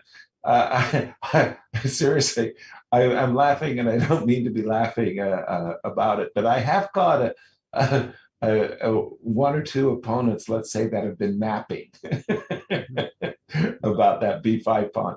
Okay, again, still plenty of play going on here. I would evaluate the position slightly better for white. I do like the two bishops after all. And what about our fourth and final board? Lanier has been playing the role of a hero in a number of these matches. Yeah, it looks like another Carlsbad pawn structure. It's not the Bath, but the Carlsbad, as you said, very popular pawn structure, as is the isolated queen pawn. Mm-hmm. Right. So here, what white says, it's quite an interesting moment here that queen b4, white invites to ruin his pawn structure. And the big point is after queen b4, 8x on b4, these indeed are slight weaknesses. But now white has access to the open a file. And after moves like b5, he would essentially manage to achieve what he wants, creating some sort of weakness on either c6 and a6. And this prompted the Mingus to respond with queen b6. So it's really interesting, right? So white says, I'm happy to trade queens, but under my terms, black says, no, let's do it my way. I mean, if you want to take on b6, it opens my a file for my rook. Exactly right. I always think of those marketplace trades. I'll trade you my copper coins for your loaf of bread. Well, I want actually a silver coin. Let's do it on my terms. So I like this last move as well, knight to d7, because I do feel at a certain moment black will say, okay, let's trade queens. I'll go queen takes b4, a takes b4, a6, and it will be very hard for you to create a weakness on the c6 pawn. You desperately want to play b5 takes c6, and you're not going to be able to do that with the double pawns. You can't play a4, b4, b5 anymore. Right, but it also opens some options for knight e2, knight b3, right. put the knight here. So again, you need to evaluate that, which is the right moment to do this. Yeah, and again, when I am thinking about these positions, two names really come to mind. I think that they were great players. Anatoly Karpov on the white side, Ulf Andersson on the black side. Use those two players as your guide, because what Ulf Andersson would do in that position, what you just showed with the knight on d2, Ulf would put his knight on d6. The black knight would come to the d6 square. The white knight, as you were mentioning, would go to the c5 square, and Ulf would think that the knight on d6 perfectly holds the b7 pawn. So those two players in particular were wonderful examples of how to play these positions with both white and black pieces. Use them as your guides. And the knight on d6 and knight on d3 very often is widely regarded as the best place for the knight because it guards pretty much everything. So I won't be surprised that either in this game one of the knights is going to land on d6, on d3, or in Wesley's third board game also, they might get the same. Exactly. Let's jump to the ladies and pay our respects to Koneru, the #1 player for Team India, the leader, and all of Indian hopes are riding on her fortunes. How is she doing? Right. So here we have some sort of a Benoni structure. Absolutely. Very dynamic, right? It's difficult to tell, but one of the common themes of the Benoni is that Black voluntarily gives away the fight for the center. He allows white to push e4, f4, sometimes even aggressively e5, and really relies on what's going to happen at the queen. So this is like a clash of styles, right? So black is busy at the queen side, white is busy at the king side. There's so many famous games like f4, e4, e5, sacrifice the pawn, push forward the f pawn, establish an outpost on e4. I mean, so far it's quite difficult to judge. And I see this 10th move, Yasser, here after e3, 98. And 98, I think this is immediately regarded by everyone who plays the Benoni as quite a standard move. And this is something what really allows the Benoni, modern Benoni opening to stand out, because it feels different. Like the Dutch Leningrad, for example, one of my favorite topics is it's just so weird that the normal rules don't apply. Yeah, the move 98 in the very strangest way is a kind of a fight for the center control. Black finds it a little bit awkward to play the desired knight to d7 to e5 to control the e5 square, and somehow the bishop on the open diagonal does a good job, and you need to protect the d6 pawn. But for me, the move knight e8, I've always associated, rightly or wrongly, with the move f7 f5. And in the Benoni, you try to keep certain squares under control, whether it be the e4 or the e5 squares, but also, what you were just about to say, the vagaries of theory, they take us in all kinds of directions these days.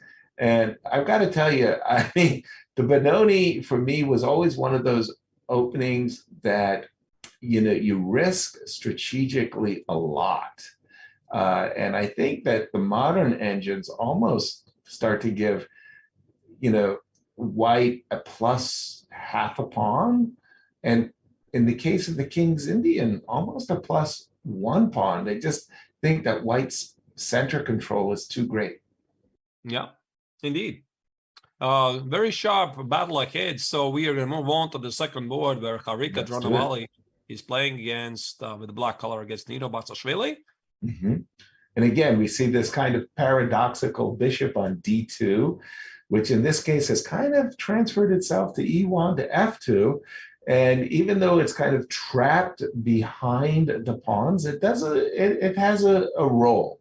Defending e3, and after moves like knight g3 to f5, ready to pop out to either h4 or g3. Mm-hmm. So this position, by the way, reminds me of one of the potential positions we were discussing in one of the early games. Was it Gukesh's game? Yes. Or at the bonds, one of the games where white plays early, black plays c5 in the typical Ninja structure, although this was even a different opening. But I mean, it's quite interesting. I mean, always been amazed how the ideas of chess about structures, they are so common. So, for example, you talk about Italian game, Ray Lopez, sometimes it switches to something, I don't know, I mean, a different opening, but still the ideas remain the same. And I think that's what also coaches are usually teaching their students. I mean, mainly focus on the ideas, understand the structures. So I love black's position here, actually. Really? Because I'll take the reverse. I like what grandmasters always do too, is they literally take ideas that you might see in one particular opening, a Sveshnikov, and then apply it to another type of position, a Botvinnik pawn triangle. They go, oh, I saw that working in the Sveshnikov. I'll put my knight on d5 and I'll recapture with the pawn, and then I'll use my majority. Oh, I know what I'll do. I'll put my knight on d4 and I'll use my majority over there. Okay, so for me, what I'm seeing for white is I'm seeing this idea that black is going to go c5, c4, b4, and kill me on the queen side. Only I'm sitting there saying, hey, man, I got nothing on the queen side for you to kill. I mean, go ahead, invest as many tempi as you want, put all your energy into pushing on the queen side. And maybe what I'll do is I'll go knight on c3 to e2, knight to f4, knight to f5, and I'll make some pretensions that, like I'll go and I'll sacrifice on your king side and win a great victory. So in other words, if I evacuate the queen side with moves like, I don't know, b3, bishop b1, you kind of throwing punches at a ghost. There's nobody over there. So I'm not just saying that I do it right away, but I am seeing, at least to my eyes, moves like, I don't know, knight f4, and I mentioned bishop h4. Maybe that's premature. So I'm just wondering if I'm hitting you on the king side, I could land a blow somehow, somewhere, right? And I think this is also the reason why Dronavali, she is not rushing with c4. She could have played c4 right away. She's keeping tension in the center. So in case you're going to start these ideas to counter-strike, she might take on d4. Exactly. That's exactly what I was thinking too, Artur. But it is funny how, I think it was the game of Adiban, by the way, where Adiban played bishop on b4 to f8, waiting for white to play f3 so that he could counter-strike in the center with c5. And even though this is a different opening, similar ideas are being enacted in this game. All right, let's move on. The third board is Vaishali against Yavalakashvili. Easy for you to say. I remember when Roman Djindjiashvili first made it to the United States. Boy, I tell you, that was a tough name. I was so happy when Roman, I don't know if he played d4, g6, Roman's black, c4, bishop g7, knight c3, c5, d5, bishop takes c3. And this was known as the Djindjiashvili Indian. And we said the Gingy Indian. And I was like, Gingy, I can support that. That Djindjiashvili, that was tough. But Gingy Indian. What do we got here? Who's knight on b7? That's a head scratcher. What are you doing there? I had conflicted feelings because the bishop on f6 looks one of the strongest pieces on the board. Wonderful. Or bishop on a6 is stuck, but then again, so is the white knight on a3. Right. Not doing anything. There's a lot of strange looking pieces. If I'm in black shoes, I'm dreaming of queen f8, followed by rook e8. Why do I want to play rook e8? It's the open file. Hello, everybody. Wake up. Rooks belong on open files. And I'm thinking that the queen on f8 on a good day could land on b4, and maybe the knight would then land on c5, and I could somehow coordinate my pieces. But there's some strange looking pieces, and I agree with you wholeheartedly. The bishop on f6 is an all-star. It's black. But I think both players here are going to mainly focus on improving the pieces, and the last move for black already is signaling that the knight on d6 is standing not so well, right? So black is thinking ahead. I think for Lela's, one of the Lela's plans indeed is to position the queen somewhere else, find a good suitable square for the knight. Depending on the occasion, it's going to be c5 or a5. But let's move on. Let's check the fourth board. The fourth board is Salome Melia is playing against Tanya Sachdev. By the way, I read in the chat there was a suggestion also to check out Azerbaijan, Kazakhstan matchup, Abdumalik's match. Yeah, this is something we could do. There's a very interesting battle between some of the best players in the world. We are going to try not to miss it. Yeah, thank you for your suggestion. Absolutely. And just once again, just to emphasize, I was a captain for the ladies team in Baku. And to my mind, this match that we're witnessing right now today, India versus Georgia, if you were to say that this was the last round match and it was for the gold medal, I would say, yeah. yeah, that's exactly right. I mean, because when India and Georgia sit down, it's a match that's worthy of the gold medal. That's why we're just spending a lot of time on this one. This is a big match. it could really, really determine a lot. Hi, Right. from the chat. Which match would you like to see? This is to the chat. Give us your suggestions and we'll make an effort. And you were just saying, Artur's, about Kazakhstan? Yeah, this is the next game I'm going to jump in. And if you have some interesting suggestions you would like to see, I mean, Let no us know. promises we're going to be able to follow every single one, but some of them we could do. Perhaps. What is happening here? After Bishop G5, sorry. Yeah, this is Ra Lopez, right? Yes, definitely. And I'm thinking that as White is very, very anxious to get in the moves. Knight G3 and Knight F5. And I think from a Black's perspective, that move C5, C4 really shows that Black really wants to keep this bishop on A2 out of the game. And one of the best ways for Black to do that is to go quickly Rook to D8 and D6, D5 to try to make sure that that white square bishop on A2 never sees the light of day.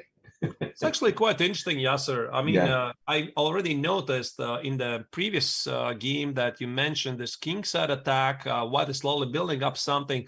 And there's this, in the wake of the modern chess engines, there's this eternal discussion, is attack overrated?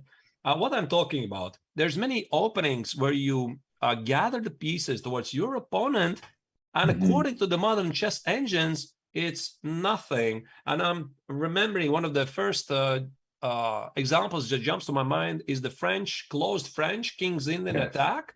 And, and that the engines give Black a significant advantage, and yet everybody loves to play with White. And why is this? Because you're attacking the king, and people are not engines.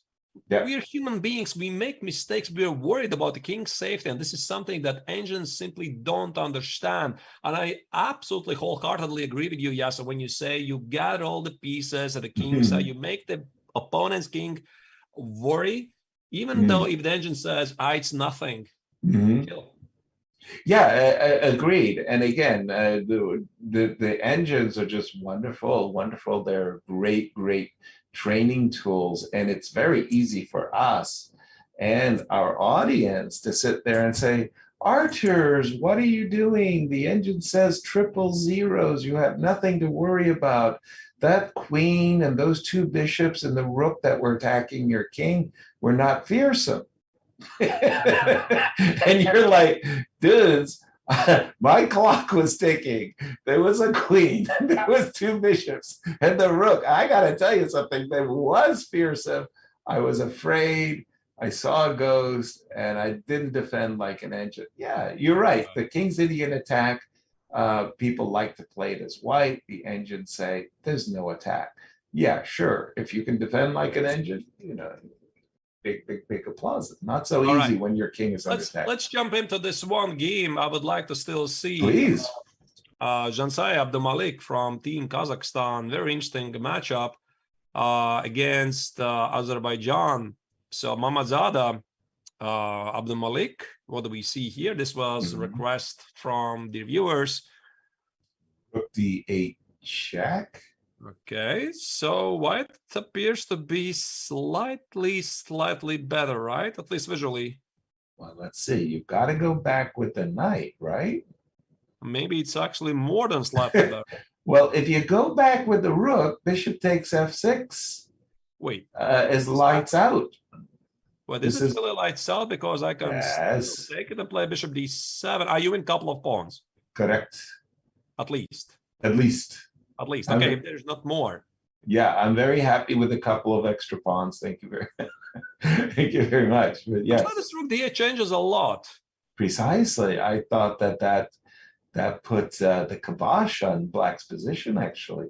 Because rook d8, if you have to play knight e8, and I'm looking at knight c7, I'm going, not much to look at. That's just lights out. That's a fork, and I could play even bishop e3 in all good time as well. So no, something went wrong here. Are we sure we had the right position? Let me check it. I mean, from the start. So it was a Catalan. I mean, okay, Tarash. Yeah, Catalan turned Tarash. Looks pretty normal to me. I've So played far. it many times as white. Yeah, and no issues really. No. And by the way, this almost Wait. looked, Yeah, oops. this is not right. Yeah, this is not right. This is transmission error. We're looking at the wrong thing. I agree. I think it's rook takes e2, rook d1 with black to play. Yeah. Okay. Let's not focus on this. They're gonna fix Okay. it in a moment. Right. Sorry about that. There's nothing we can do. Highly theoretical struggle. Going on there. Yes, in that Maybe case. one more ladies tournament before we move on to Please. the Open, or we move on to the Open immediately. What do you think, Yasser? One more, ladies, if you don't mind. One more ladies. All right. Yeah, all right. just One more ladies. just to show our awareness. Tell us what top team we should look at. Yeah, maybe one of the Muzichuk sisters, how they are doing. Ukraine, yes, always a very powerful lady squad is Team Ukraine. Yeah, I got the word that there's a lot of action happening. Anish's Giri's game. Again, we have to choose, right? We have to choose. Yeah, So too many let's good. choose. Too many good. Well, it's great that we have as commentators such a plethora of games to choose from. Sometimes the choice can be overwhelming. This looks like a nice two bishops advantage for white. I would feel very happy to be in white's shoes in this position. So Anna is doing all right and has all the chances to conduct a king set attack. Yeah. And whereas her younger sister, she's also playing here today. Whoa. This is Oh boy. Snap. Holy smokes. There's a king on e2. There's a king. Whoa. What is going on here? My head hurts. Just looking at the position, my head hurts. I mean, black has an extra rook at the moment, right? This I can calculate. According to chess experts, I think you're right. If I play something like rook d6. Yes. Oh, the bar says white is slightly better, 0.2. Look at that. Okay, it took a while for the bar to catch up because I was wondering why white wasn't better. It looked like white was lost for a little bit of a moment there, but now the engine's turning things around and recognizing that white's for choice. Wow. Yeah, this is kind of a position. theoretical line. It's easy, easy to misplay it. It's totally nuts. It's totally nuts. I mean, that's what this line is all about. This is not Right. Bankloud, and welcome to the modern chess. The king on e2 is very much legal. I agree. It is crazy. Nikolai Nenev would call it an opening circus. What's going on in the circus today? This is very deep prep. There's no way they play it over the board like, oh, look at that. I mean, I'm so glad. Come on. I mean, king d8, g6. I guess the idea is somehow. Come on. Get out of here. Trade queens. Rook e6 and another queen. Right? Oh, I'm glad we didn't just jump to the Anish Giri game because we There's a lot missed. of action in Anish's game as well. Wait. I mean, this is amazing. Let's not spoil everything. And rook e8. This is not the same queen, by the way. It's just freshly baked. Yeah, Oh, a newly minted white queen. Now, at first blush with both kings in the center, you kind of think that white is for choice, but wait a minute. This is really, really double-edged stuff. This is how we got the rook to c7. That part I get. Yeah, white just occasionally plays the Whoa. rook. Just occasionally. Yeah, by the way, gone. Whoa, that's how we got here. What a mess. Now, here's where I'm the team captain, right? And that's why you can't have the coach in the playing hall alongside the team captain. I mean, there are rules against this because as team captain, I'm nervous as all get out, right? Like I'm looking at this position, I don't know. I want to rush to the coach had said, hey, did we train for this position? Is this a position you had on your board when you woke up this morning? And if the coach says, yeah, we got this. I mean, our players are well prepared. Then I've got this great confidence. I come swaggering back into the playing hall. This is all really good, right? And maybe I'm conveying some kind of information with my swagger. So that's why, the coaches and the captains have, separate roles. Can we play it out in a slow motion here? If you want. Just for the pure enjoyment. I'm going to put it on a wall instead of Mona Lisa here. I mean, exactly. This looks so lovely. Every single piece, like looking one of the legendary Mikhail Tal's games. Right. Queen f6, rook d6. But, Yasser, I feel that this is definitely some kind of a prep because I looked at Irina's clock, 1 hour and 7 minutes. Yeah. I mean, you have to get some ideas, not necessarily exactly this position. Maybe she knew at some point there's this idea g6, g takes. Right. A lot of adrenaline is flowing in her veins, I imagine. Oh, I can certainly imagine that as well. But again, my first impressions are that, it's a Donnybrook, 3 results. It's crazy. Both kings under a duress. And, whoever came with better preparation is a big favorite to win this position. All right. I think our audience is just jumping up and down. Yeah, and let's jump to maybe Anish's. Yes, Anish's please. Yeah, maybe. I hope we didn't miss the action there. I hope we did. So much last going one. That looks like Lanier for a moment there. Yeah. Wow, look at this 9 on d5. What a beauty. What a beauty. How did they get there? Just a second. I mean, okay, this obviously looks crushing for white. I don't understand why people are so excited by this. This is just splat, like gone. All righty.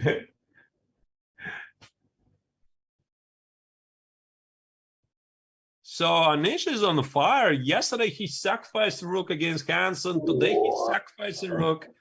Whoa. Time out. Don't get yourself too excited. He sacrificed an exchange. And what he did against Eric Hansen yesterday, he sacrificed an exchange against the bishop on c6 so that he could totally shatter Eric's position. And it was like a marvelously standard exchange sacrifice. Just a sec. So now let's see another exchange sacrifice. Okay. I mean, Grand Petrosian would wave basically here. Thank you, Anish, for being a huge fan of mine. Exactly. Amazing move. So rook e6, fantastic. Taking care of the e6 square. I don't think Bahadur wanted to take it, but if you don't take the rook on e6, it's not going anywhere. That is true. And the other rook is sliding over from b1 to e1 and just controlling the position. And again, it's an exchange sacrifice for no pawns. In that case, that's a little bit unusual. Normally, you also get 1 extra pawn for your exchange. Here, but on the other hand, you've got this huge, just enormous pawn on e6, 2 squares away from promotion. And I would be very, very surprised if this was not just simply winning for white. It just looks flat. Yeah, so please remind me, Yes. the particular quote, how exactly did it sound from Garry Kasparov that any knight on d6 is worth a rook? So the knight on d6 is not on d6, obviously, it's on d5. But is this claim still valid here? I don't think it's a claim, a quote that's attributable to Garry Kasparov. Actually, I think it's attributable to Alexander Alekhine, and he said a knight on the 6th rank, not d6, but he really meant a knight on c6, a knight on f6, a knight on e6, a knight on d6. A knight on the 6th rank is worth an exchange. And I attribute that to Alekhine. And if Gary, refined that, and Tal and others But yeah, for me, a knight on the 6th rank, especially the f6 square. Why is the f6 square so sweet? Look at the black king on g8. You know, when you secure a knight on f6 against a kingside castle king, there's just so many checkmating patterns. It's worth an exchange. Right. I mean, I'm already looking towards, can I finish it immediately with e7? But I think even something like queen f4. I like that move especially. Right. Just Targeted pawn, this right. pawn. So you need to make sure what happens after queen g5. Maybe just wins the game on the spot, like take, knight c7. Adios, amigos. Bingo. Adios, amigos. Looks pretty simple. I think for Anish's caliber, this is a well-played game. And I have a feeling that Badur simply did it too much, because we go back to the opening, the way he played, it was interesting, you know. I like it. So he trades on f3, he plays knight e7, and he's claiming that he's going to have a good control of the dark squares. Sure. And again, there's a book behind me, Grandmaster Preparation by one Lev Polygaevsky, and Lev Polygaevsky played this position as white for a living. I mean, I like to say he furnished an entire apartment on the white side. The idea is very simple: 2 bishops, cramping pawn on d5. Now, if black on a very, very good day ends up with a piece on e5, Victor Korchnoi would say, congratulations, you have one good piece. Now, as we're about to see, Anish played the move rook b1 because he was thinking on a good day, he's ready to play b4 and open up the b file, and let's see what goes on. But I think it was the move g6, g5. That's the overreach right there, because that allows this very powerful move, bishop on e2 to h5. So from white's point of view, the bishop on e2 a little passive. You know, you kind of like, how am I going to? Now you just opened up the door. Yeah, why don't you play bishop e5 right away? This is bingo. Why do you need g5 at all? Exactly. Like exactly. This takes and something like f4. And that's fine. And I totally respect that. But in these positions, you almost always recapture with the d6 pawn. Why? Because that d6 square is a dreamboat square for a knight. You put a knight on d6, and it's a great blockader. That's all it is. It's just so going a little bit deeper. I think Anish already anticipated that, and that's why he played rook b1, so that after bishop e5, take, he could have b4 immediately. So that's really advanced stuff right here. Exactly. All right. And yeah, but this move g5 opened up this position. And by the way, I don't know exactly how it happened, but there's some bad blood between Jobava and Anish. I think it came from a Tata Steel Vaikanze, where Jobava was just having a bad tournament, and Anish did not mean to insult Jobava. But he said something that Jobava mistook as an insult. And Jobava said, why? I remember he said, Badur said, I have a very big attack there. And Anish said, there's no big attack there. And this is how it started. Exactly. So for Anish, this game, there's some charged emotions. Queen f4 sure looks like black is doomed. Black is doomed. Doomed. And while we talk about it, it looks like Anish is going to score an important victory for Team Netherlands. What about continuing your hourly fix of Magnus Carlsen? What do you think? Thank you so much. I mean, I got in the first 15 minutes. I feel good, but it's time. When we left it, we were just laughing about Magnus's approach to the game. He played one knight c6 and d6, and you called it the Nimzovich delayed. Nimzovich delayed Magnus Carlsen modern counter-attack. I don't know. Right? Yeah, throw that time. By the way, white played knight f3, an invitation to bring it back home to e5, right?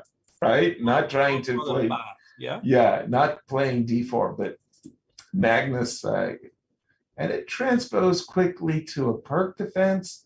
This is what's interesting, is that he didn't play d5. I think that Magnus was provoking his opponent to play d5 so that he can retreat knight b8 and then try to, again, prove white that he has overextended the pawns. Exactly. A game I played with Stuart Rachel's, just exactly like that, trying to provoke white to playing a premature d5. The problem when you do play the premature d5, it's almost, you never really want to castle your king to the long side because it's so easy for black to play c6 and open up the c file like in a Sicilian. So e5, they kind of transposing into a classical perk with the bishop on e2. That would be what we call the Geller variation. You mean here, right? Yeah, if you go bishop e2 right here, right now, you've got the Geller variation. The quiet game is what we used to call it in castles.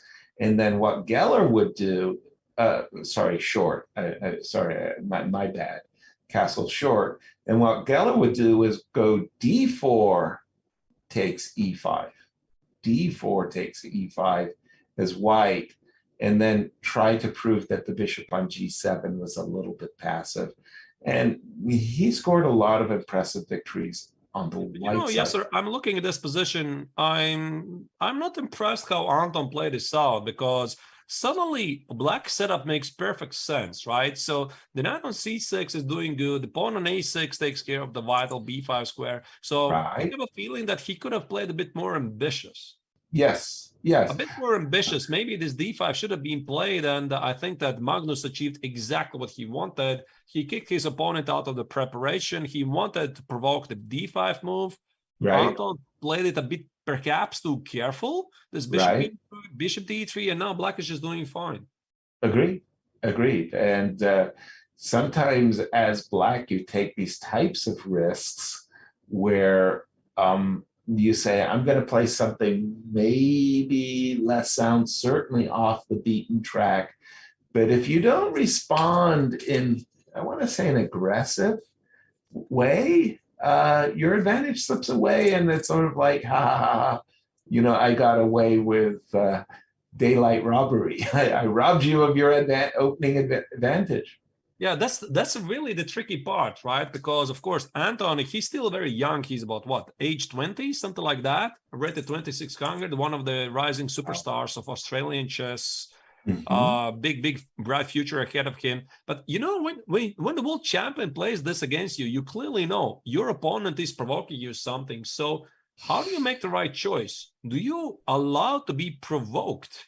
And you go charging forward because this is exactly what your opponent wants, or there's the other side, you continue playing normal chess, and essentially maybe you're not playing the most active moves. So go figure.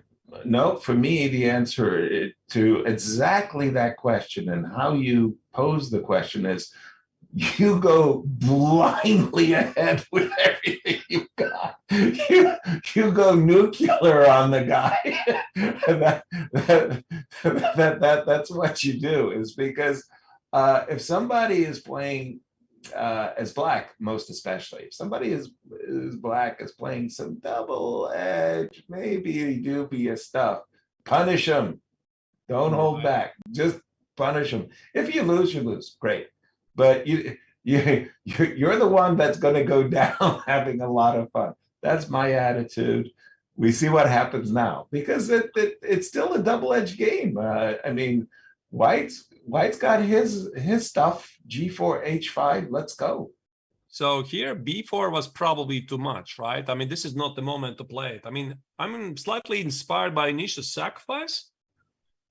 I was looking at some B4 immediately, but this could be too much, right? B4, take it, rook B4, and I'm sort of claiming there's something at a B file, but why do it immediately, right?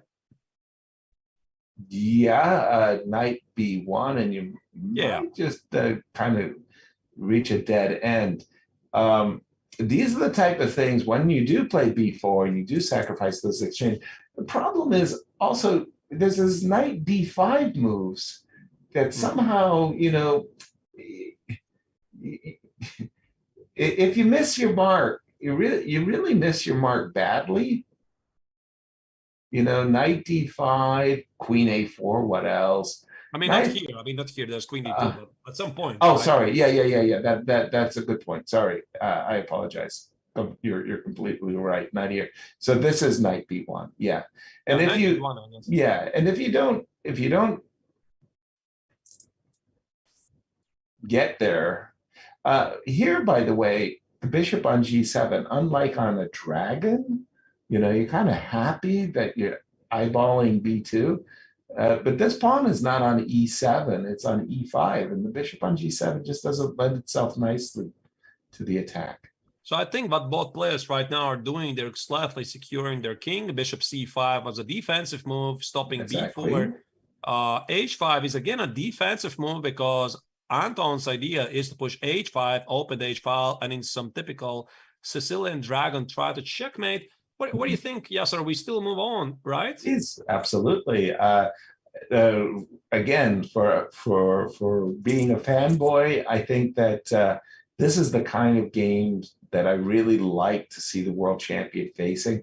Truly, the Berlin ending is nice, and everybody understands that chess correctly played is a draw.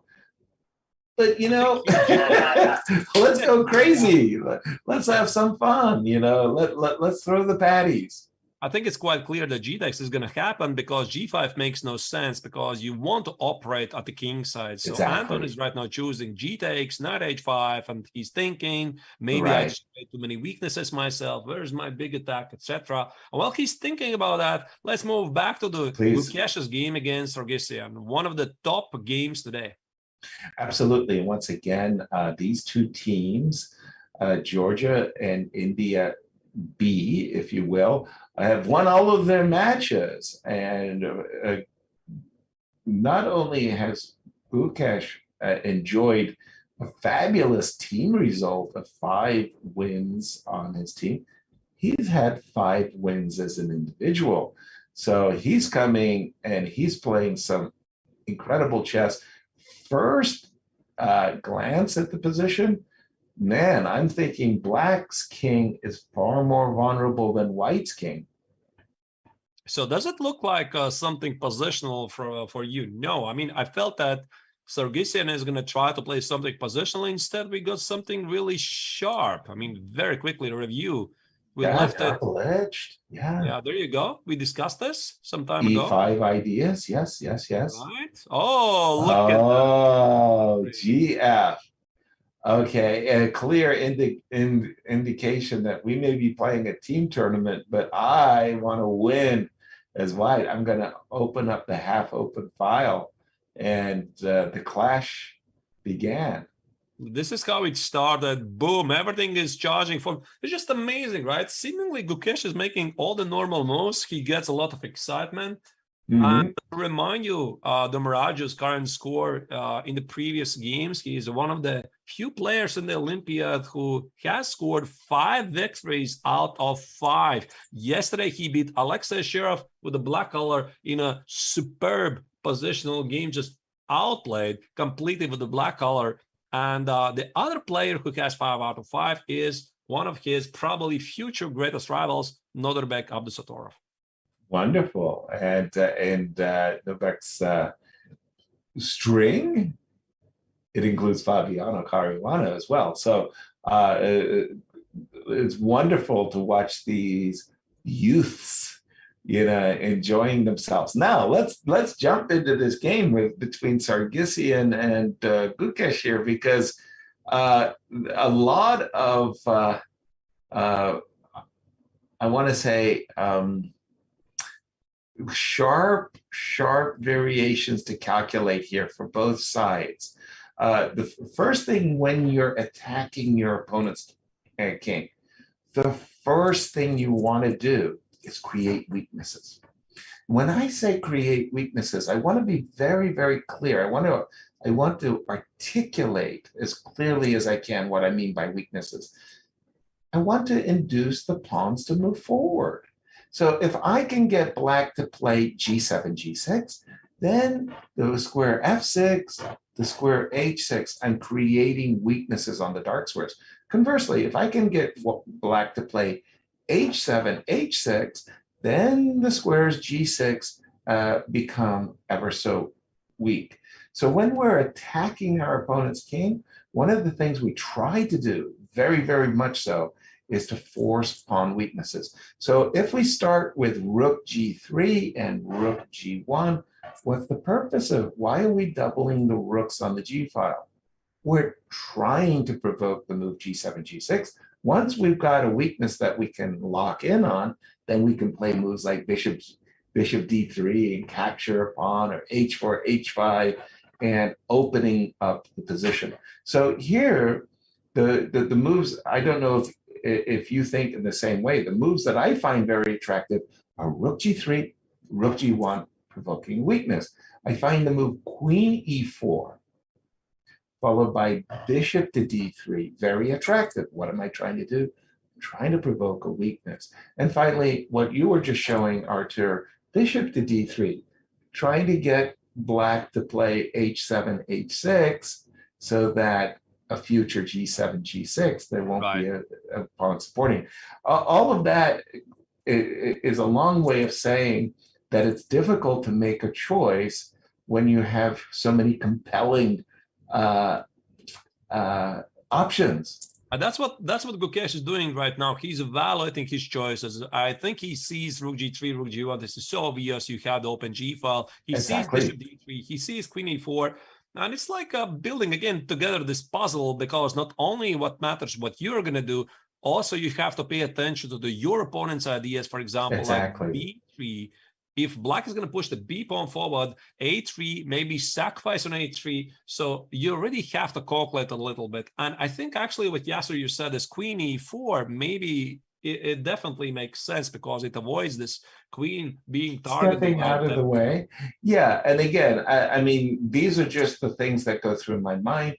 Finally, I think Garry Kasparov, one of the greatest attacking players ever, I said, Gary, when does an attack begin? And he said, well, the answer, it begins with a pawn.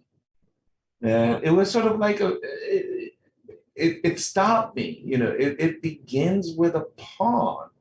And in this case, you look at these pawns on e5 and f4, and you can go, oh, I get it. I'll play rook to g3, f4, f5, f6. And there's how I'm going to attack. So these pawns, if you can use them, right? I don't want to play f5 and fall victim to queen takes e5. But it's possible to combine it with the queen e4 and f5, by the way. There you go. That's why, again, I'm kind of drawn to this move queen e4, tickling the rook, pairing bishop d3, and just as you were about to point out, supporting f4, f5, f6, and in the words of the great Garry Kasparov, bang, bang, bang. Let's have some fun. All right. I think we have to move on to the next game. Please. Here. Let me just try to figure out which could it be. Board 2, board 3. Board 2, right? Mikhail Sarn is playing against Frant Melkomyan.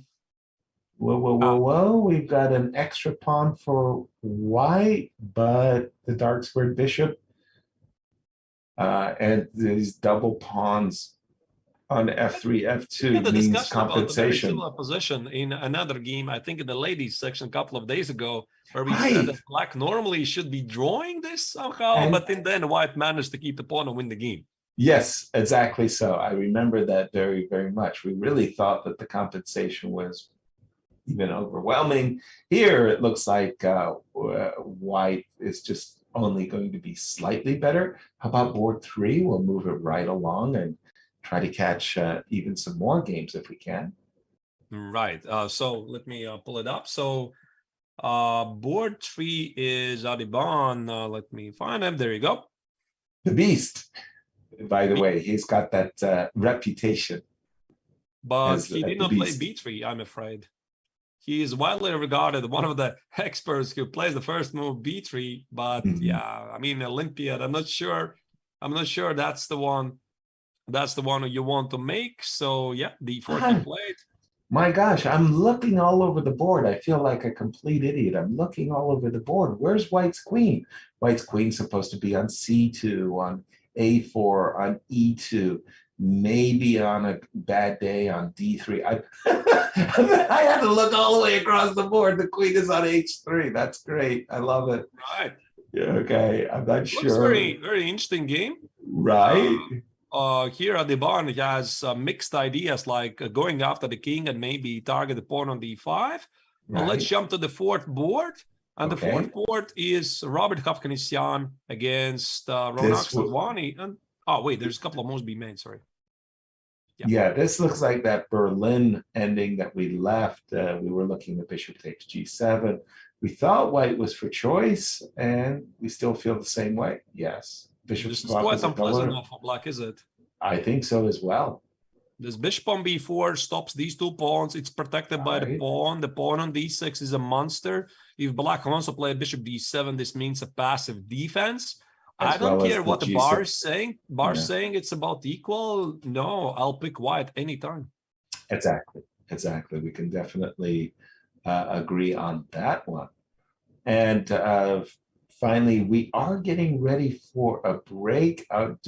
Before we go on a break, I really want to ask the chat, give us some guidance. Tell us what matches that you'd like for us to focus on as we come back from the break, and we will meet your requests. We'll see you on the other side of the break. Post your ideas, don't go anywhere. See you in a moment.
India has the most teams in the Olympiad, including 3 very competitive teams in the open section. This gives the host country legitimate chances to win more than one medal. The wild card for these high expectations is the super talented but very inexperienced second team for India. Seated just outside the top 10, many consider this squad to be amongst the most entertaining in Chennai. Norway's Magnus Carlsen even suggested he's more wary of facing India's second team than going up against India's top-seeded squad. That's some high praise from the world champion. Just under 30, Bhaskaran Adiban is the team's veteran. He leads by example with his signature aggressive style. Looking up to Adiban are 4 teenagers, a collective of India's most talented young rising stars. Nihal Sarin, Damaraju Gukesh, Ramesh Babu Pragnananda, and Raunak Sadwani will each be making his Olympiad debut here at home. Legendary coach and team captain R.B. Ramesh will have his hands full trying to get the maximum potential out of a roster dominated by teens.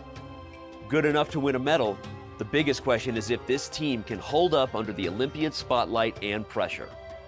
India shared gold at the 2020 Olympiad, which was held online. That said, it has been 8 years since the birthplace of chess took an Olympiad medal over the board. Although in the shadow of India's first team, India's juniors are unquestionably a key component to fulfilling the high expectations set by the host country and its fans.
Namaste, dosto. We are back from the 44th World Chess Olympiad, round 6. Grandmasters Yasser Servan and I'm Artur Nations. We're your host today. Dear viewers, I would like to remind you against this possibility to suggest us some interesting games you would like to see, and maybe we are going to choose one of them and we could check them out. Thank you again to our viewers for all your suggestions. And what I would like to propose, Artur, is we just take a look at some of the top boards from some of the other events, for other teams. For example, let's just take a look at Vincent's game for Team Germany. Yeah, let's do that. There was a suggestion in the chat that Vincent Kammer is definitely a name we don't want to miss. He was not playing the first rounds for some reason. I don't know why. Team Germany is slightly behind, but has a very promising lineup. I mean, Vincent Keimer, one of the world's youngest superstars. There's also the European champion, Matthias Blübaum. Also names like Dmitry Kolars, Rasmus Svane, very impressive guys. I mean, they're very young, about 20, 23, etc. Looks promising. So what do we have here? Well, first of all, again, it kind of goes hand in glove with my previous comments that what I was making about an attack where you want to try to provoke your opponent to weaken his pawn shield in front of his king. And this pawn on this battery of the queen on c2, the bishop on b1, provoked the move g7, g6. So there's the weaknesses, what I'm talking about. And it just kind of came like perfectly, exemplified of what I want to say. And of course, here, I'm expecting bishop takes f6. And then the idea, now that we provoked a weakness, well, we know what we want to do. We want to start hitting it. And whether it's that move or the doubling of the rooks, or, like this whole, e4, e5, bringing in the bishop. But again, just as Gukash was struggling with which is the best sequence of moves. Do you play like you just said, knight e4? Do you double the rooks immediately? Rook f3, rook f1.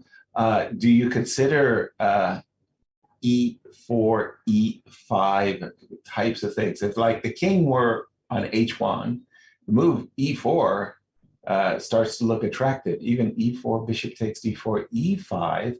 Again, when the king is already on h1, it's not a check. So I think this is very promising position for white, and I'm sure Vincent feels the same way. Yeah, I love it. I mean, pretty much all of his pieces are positioned to do something at a king side. I think this rook f3, rook f1 looks most logical to me. E4 might be a bit too much. Right. I'm also looking at some knight e4 ideas to find a way for the knight to join the attack, included the bishop c3.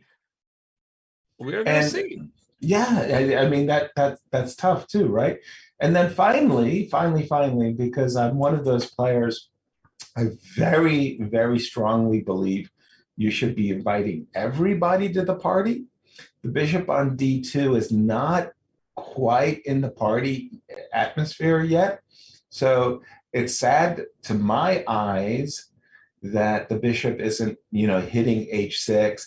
But it's crazy as it looks, ideas of rook takes f6, queen takes f6, knight to e4 and bringing the bishop on that long diagonal. You start thinking, like, how do I invite the bishop on d2 into the party? So Vincent is weighing all of these possibilities in his mind, and he's doubtlessly thinking, there's something good is brewing. There's something good, yeah, and he just needs to definitely make a choice. All right, we're going to leave this game for now. Vincent is doing all right. So if you're cheering for the Germany and Vincent, things look good for you. Exactly. Let's jump into another game, which I really, really would like to see, which is another superstar of Uzbekistan chess, Nodirbek Abdusatorov. We already discussed he is 5 out of 5 in this tournament. Wow. Well, it doesn't look like 6 out of 6 here. Well, this was my head is exploding as I'm trying to figure these ones out. Both sides have something that they can claim goodness for.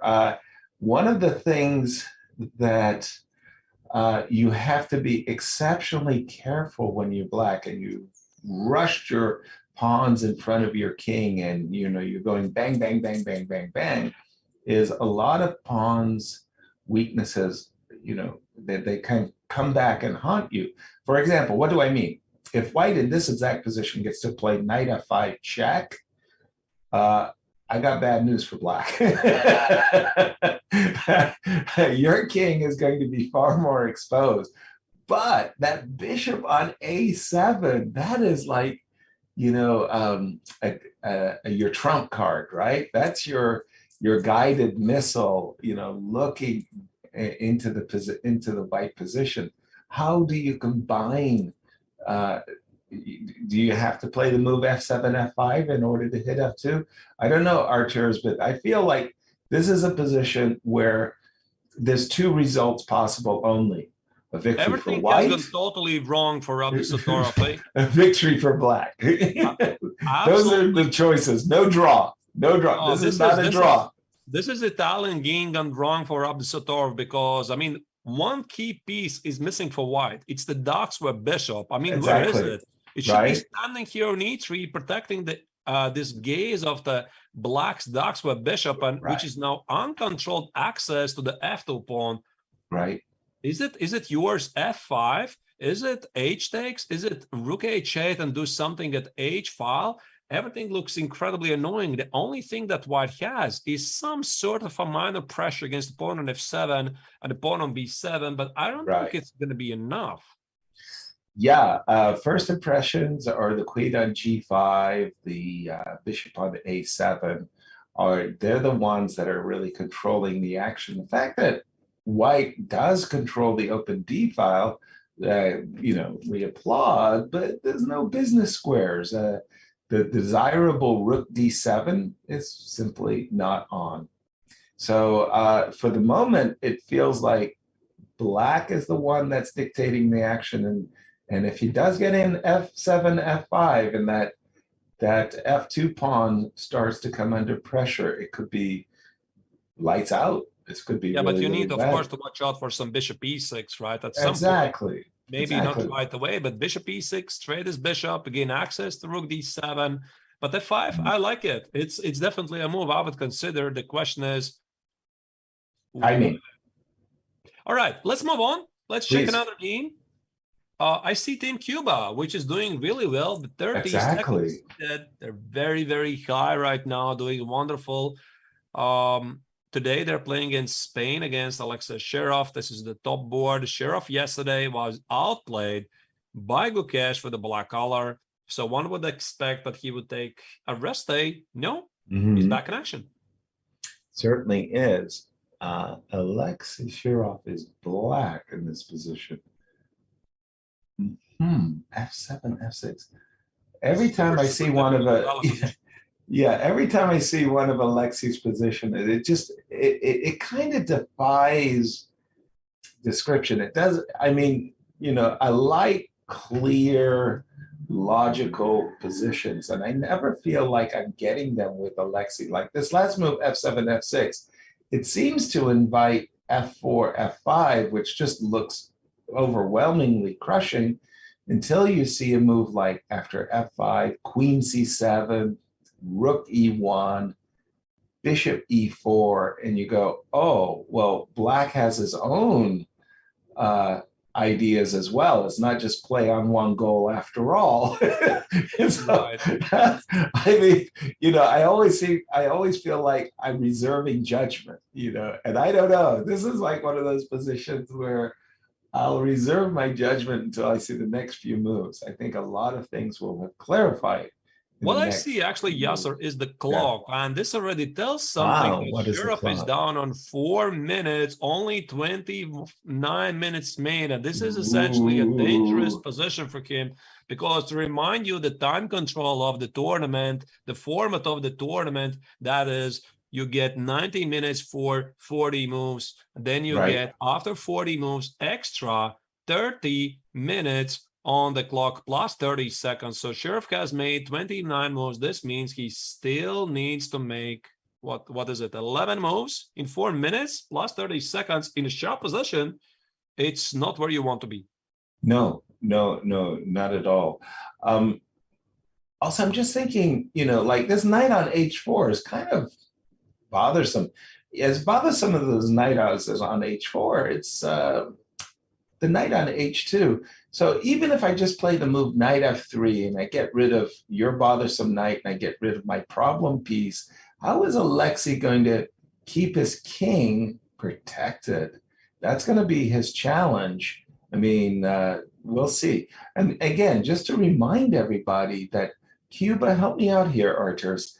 They came in as the 32nd seed. They're playing on and check out board the teams 3. check out the teams they already beat. Yesterday, they beat Azerbaijan with Mamedyarov. It's a success. Man. Huge. Day before, they beat Hungary. I mean, Hungary always has been one of the strongest teams in Absolutely. team events. They're missing Richard Rapport for the obvious reasons, but still, I mean, this is a serious force to reckon. And Cuba, it feels like a dark horse, and they're doing really good.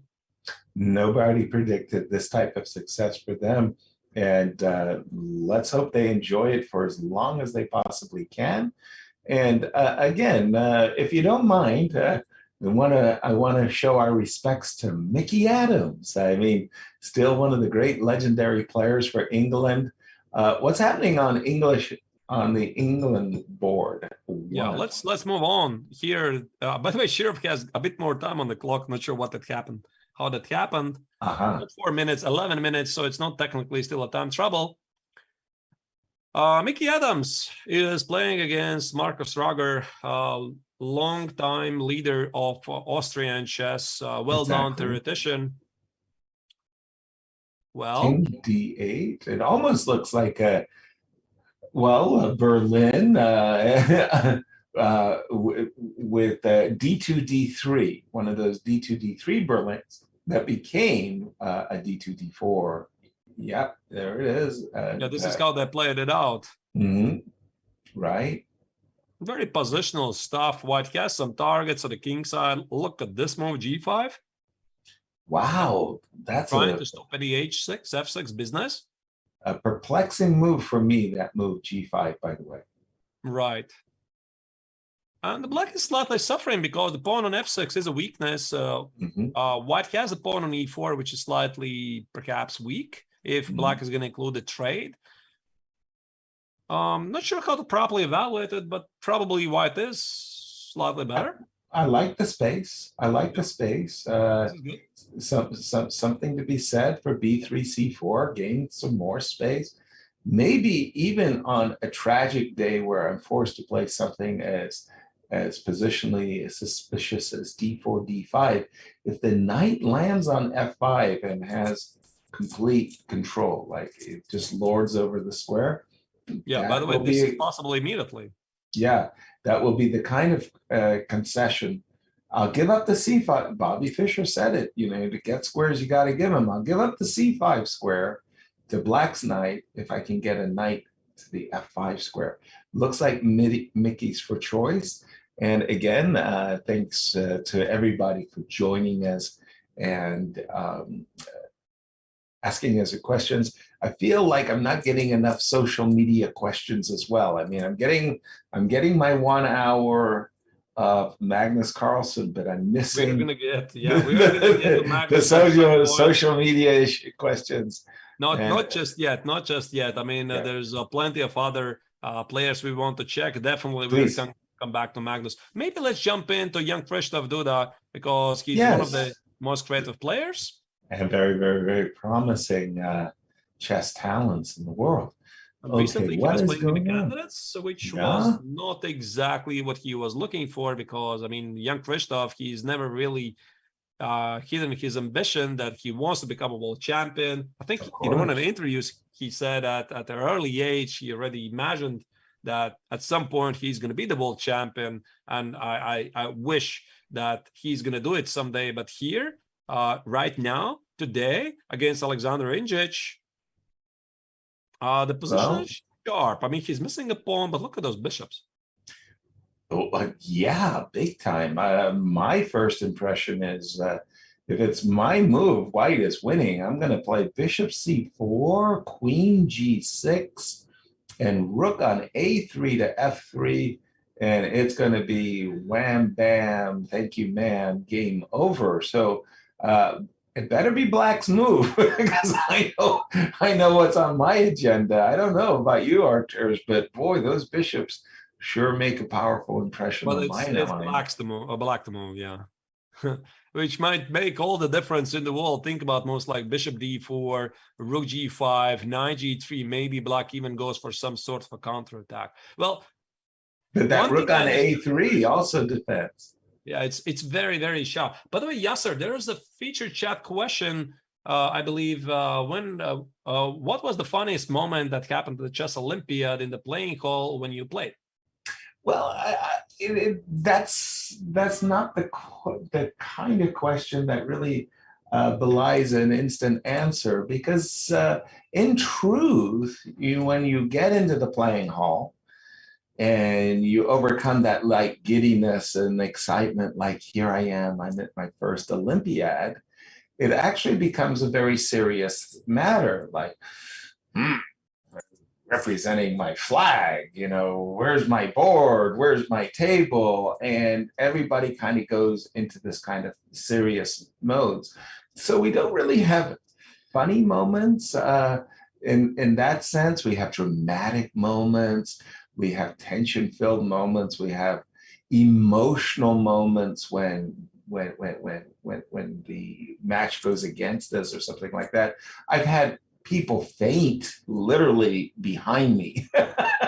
But it's not really funny. It's kind of like concerning, it's disconcerting.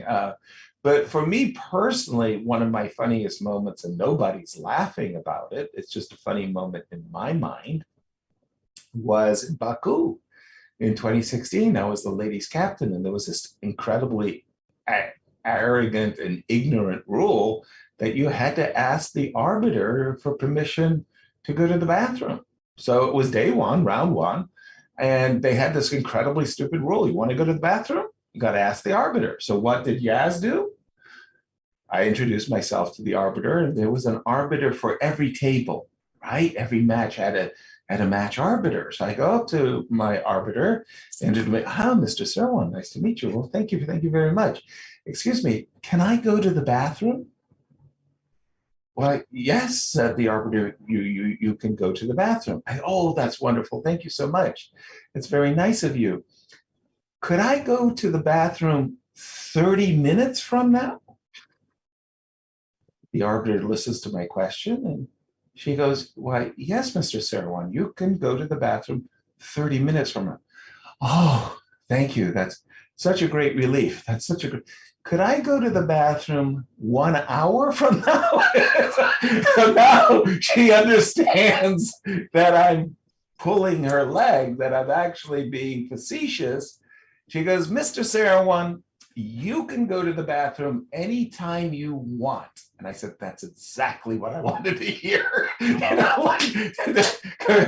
Taking the rules and twisting them to my own advantage. I loved it. But yeah, right. That's not a funny moment. It was for me personally, but no, funny moments, they're like serious. By the way, what is Black going to do in this position? I'm looking at this position more and more and more, and there's a problem. I don't see a good move. Sharp. It's super sharp. So the bar says Black is slightly better. I don't think it's completely irrelevant. Are we sure that bar is actually functioning? Like, did it take a time out and say I'm taking a break? But there might be some rook d2, which could force the queen trade. Maybe that's what makes all the difference in the world, because either queen e4, queen c4, there could be queen d4 check. So if you don't protect the bishop, then you would have to play queen f5, and I don't know what happens then after queen f7, queen h5. Difficult to tell. Again, I'm sorry. Why is this difficult to tell? I mean, okay, fine, great. You played the move rook d2, queen c4. Go ahead. Queen c4, queen d4 check. King h1. And I trade queens, so I should be, I guess, happy. I'm not sure. Queen takes c4, bishop takes c4. I'm threatening to win the game on the spot. Bishop f7 takes h5. Right, you're saying it's difficult to defend the pawn. Maybe you're right, actually.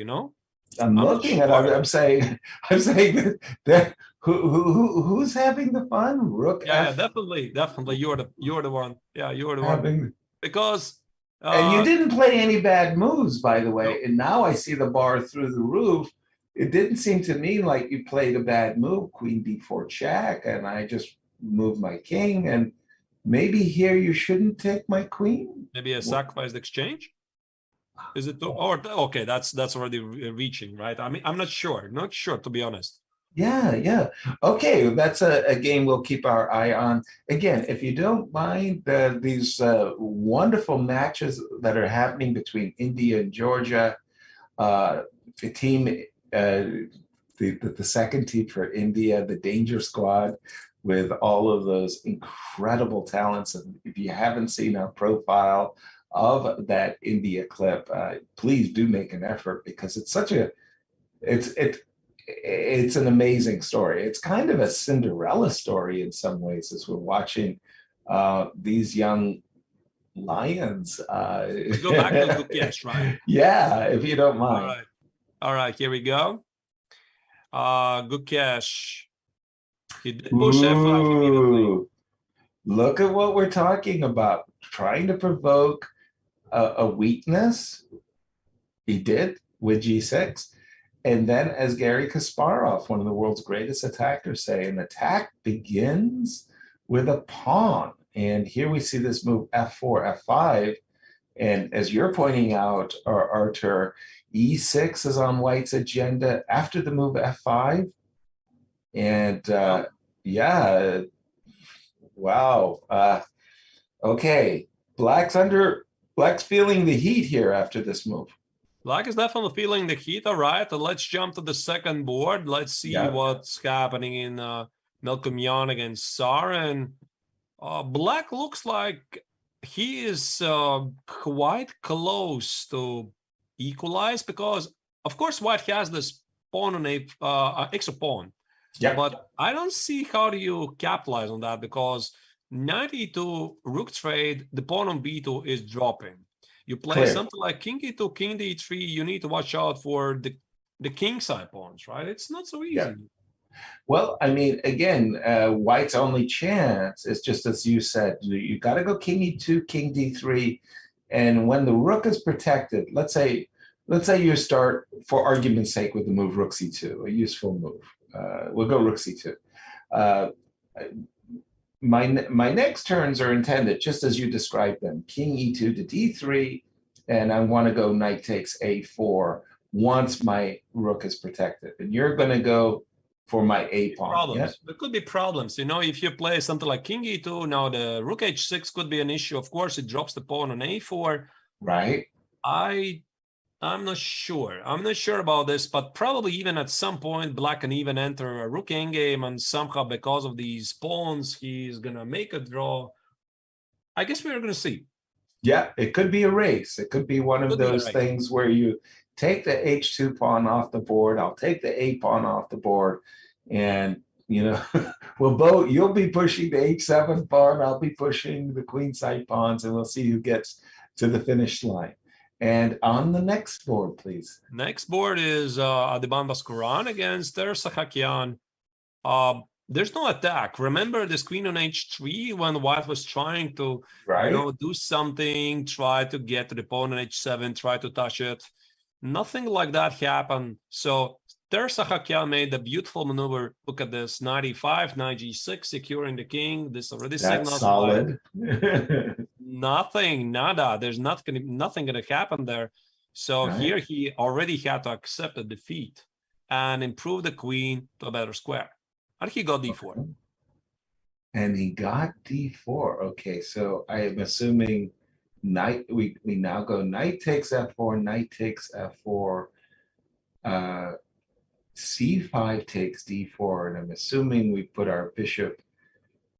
Well, where do we put our bishop? Back to d2. Something is not right. Something is not right with White's position, because I'm looking at the Black's position. His piece placement is pretty harmonious, right? Okay, bishop on b7, maybe bishop d6 or c5. We are going to figure it out. But look at White's pieces, right? I mean, everything feels a bit, cramped. Yes. Cramped. I mean, it's not ideal. The bishop on b1 should be standing on d3 to block the pawn on d4. Clear. The knight on f4, what's he doing there, really, right? I mean, maybe some cheap pawns.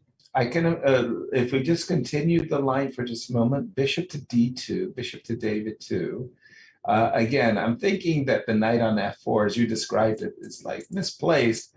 Maybe it will find a good square on d3, and on a very good day, I get to go queen c7 and trade off some of my cramped pieces. I do feel it's a little bit unpleasant there's for a white. party right there at the queen side, right? I know. Everybody is there. Right. Everybody is there. So I think this is a good signal to start to go at the king, right? So while Right. everybody's tucked away at the queen side, you want to remind white, listen, you have your issues here at a king side. Right, right. And these are the types of things that black starts thinking about. Queen g6 and Right. Okay, let's move just on. made a move. Yeah. Let's move on. Fourth board, Robert Karfkanisian against Runa Okslavani. We'd like white literally out of the opening, and we still like white. In fact, no moves. So I suspect there's just a little bit of a transmission delay going on in this one.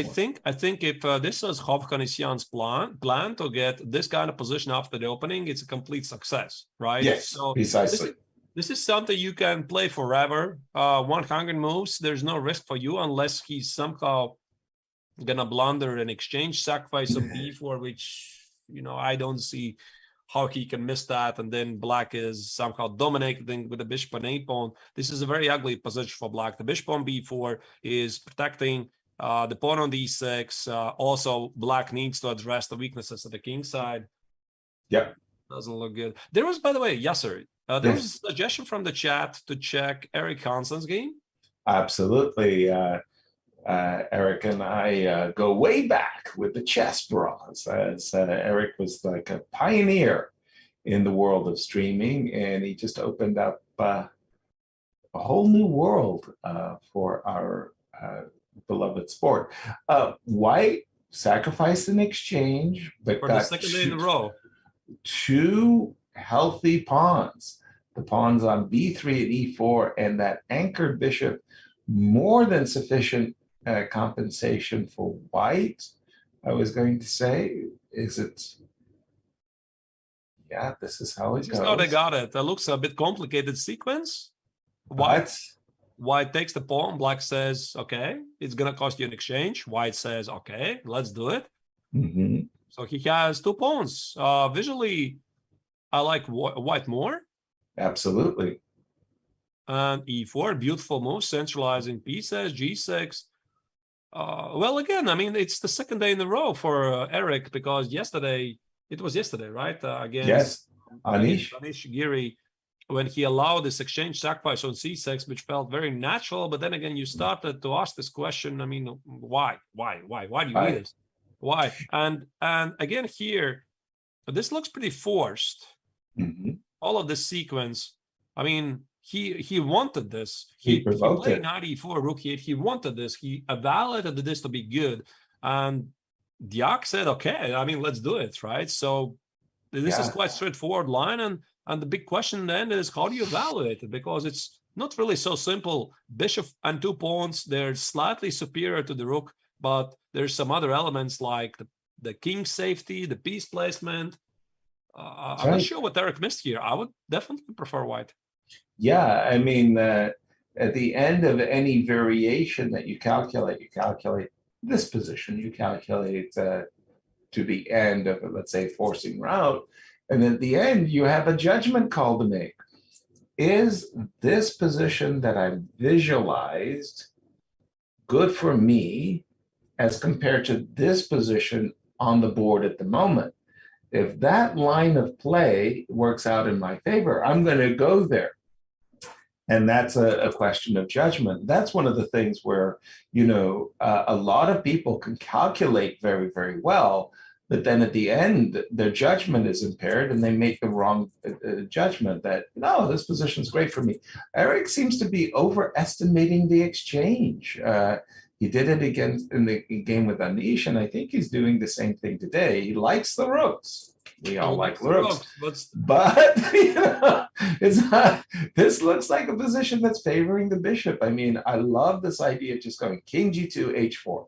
The reason I go king g2 and h4 as white is it just secures everything around the king. There's no queen f3s. There's no back rank mates. There's no weird things happening with queen h3 or queen f3. So I'm just kind of chill. And then the next thing I do is I go, my bishop on d5 controls the a8 square. Yay. I'm going to create a pass pawn. That's a very strong bishop. Yeah. So That's white has a simple mighty plan, organize a pass pawn at the queen side. Right.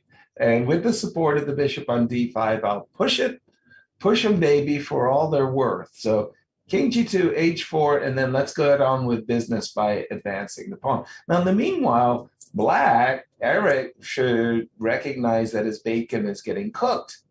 And he needs to play, and I'm not kidding, he needs to play the move black rook to c2.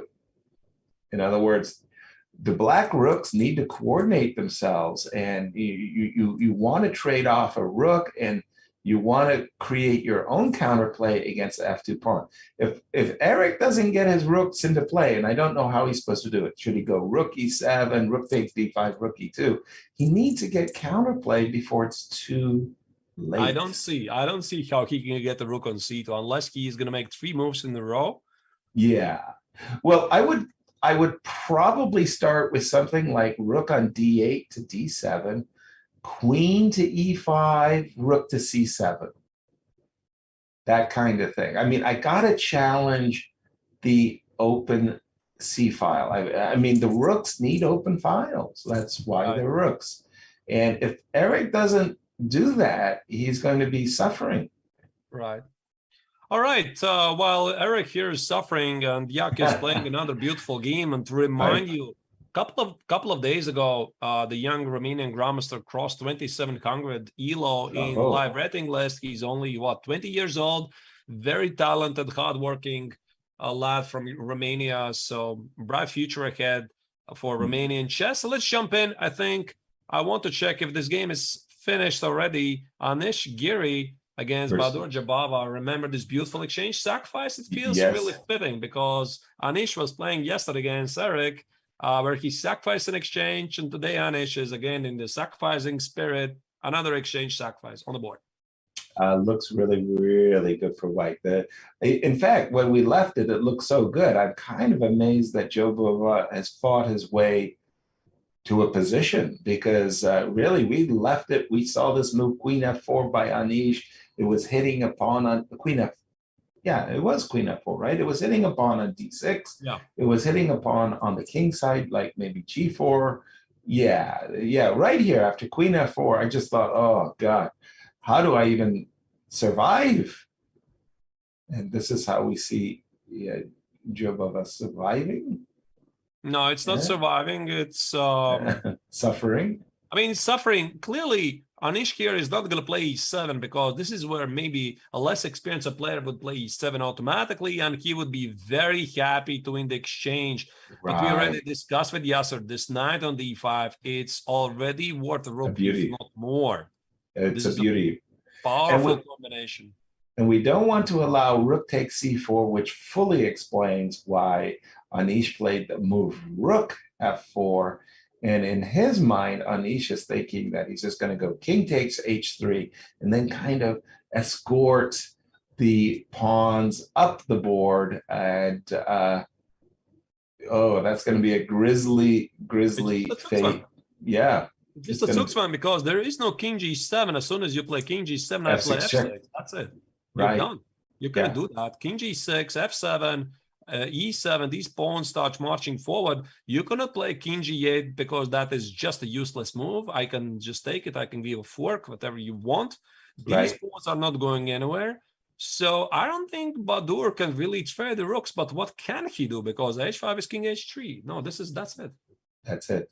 By the way, Snack Bandit has a kind of a comment there from chat.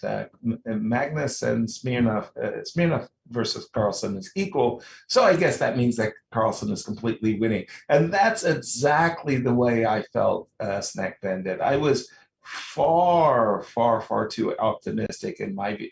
So like, for example, I'm black and I play really good game, whatever, and I equalize. The moment I equalize, I think I'm better. Right. Why do I think I'm better when I equalize with black? Because of the trend, right? The trend's in my favor. You follow me, right, Archers? You get it. Like I started, I was a little bit worse, but now it's equal. I must be better. The trends go. Wait. I don't say this is equal. Just a second. What? I think Magnus here needs to be careful because look at the position. Why is this equal? Why? It's not Magnus is up 2 pawns. No. Wait. His king is in danger. So I see that the white king is secured. So there's no a5, b4 ideas. The action at the queen side is closed. So if he pay attention to a couple of moves here. So look at this. Okay, this is where we left it, in fact. Yeah, this is where we left it. Knight e2, insisting on the pawn grab on g4, knight g3. This is a very common idea of the Sicilian dragon. And I think that Anton knows this. He's definitely studied Sicilian dragon. He thinks if this is applicable here. So you sacrifice 2 pawns, get to the black king. And I don't think that Magnus really likes this. I mean, maybe he's confident in his chances, but this means that Smirnov is meaning business here. He's gathering all the pieces towards the black king. I'm seeing moves like rook g1, getting the pawn on g6. I see moves like knight f5. There's a dangerous attack. Oh, no question about it. The attack's very dangerous. When I saw the chat question comment there, I was thinking that the position was equal, not that the position was, a mess with imbalances, material imbalances, and, like you just pointed out, king position, dangerous kind of king position. Well, and now that we are on a Magnus's game, our producers have created a very nice profile about the Norwegian team. Let's have a look at our profile. The Olympiad is the ultimate team competition in chess. However, Norway's chances for medaling for the first time likely rest on the shoulders of one player. That player also happens to be the reigning world champion, Magnus Carlsen. Carlsen will be in Chennai to represent Norway for the first time since 2016. Inevitably, he is key to a potential Norwegian success story. If Team Norway is to find a spot on the podium, or even shock the world and win it all, Carlsen must dominate. Still, even a dominant world champion will need help. Fortunately for Norway, the supporting cast is the strongest that it's ever been. Arjen Tari, the 2017 World Junior Chess Champion, is one of the world's top 100 players and will play the second board for Norway. Tari was just 14 years old when Carlsen became World Chess Champion, but now, though young, he is an experienced competitor and a valuable Norwegian star. Also representing Norway's post-Carlsen generation are Johan Sebastian Christensen and Frode Urkedal. They too were but teenagers when Carlsen reached the pinnacle of individual chess. Now they must hold their own if Norway is to reach the top of team chess. Jon Ludvig Hemmer, Carlsen's longtime friend and a former 2700 player, rounds out this exciting team. Hemmer also has been a valued second to Carlsen in some of his greatest successes. The Norwegians have never medaled in the Olympiad, but this year, Norway is seeded third. With their high seeding comes high expectations of taking home their first medal.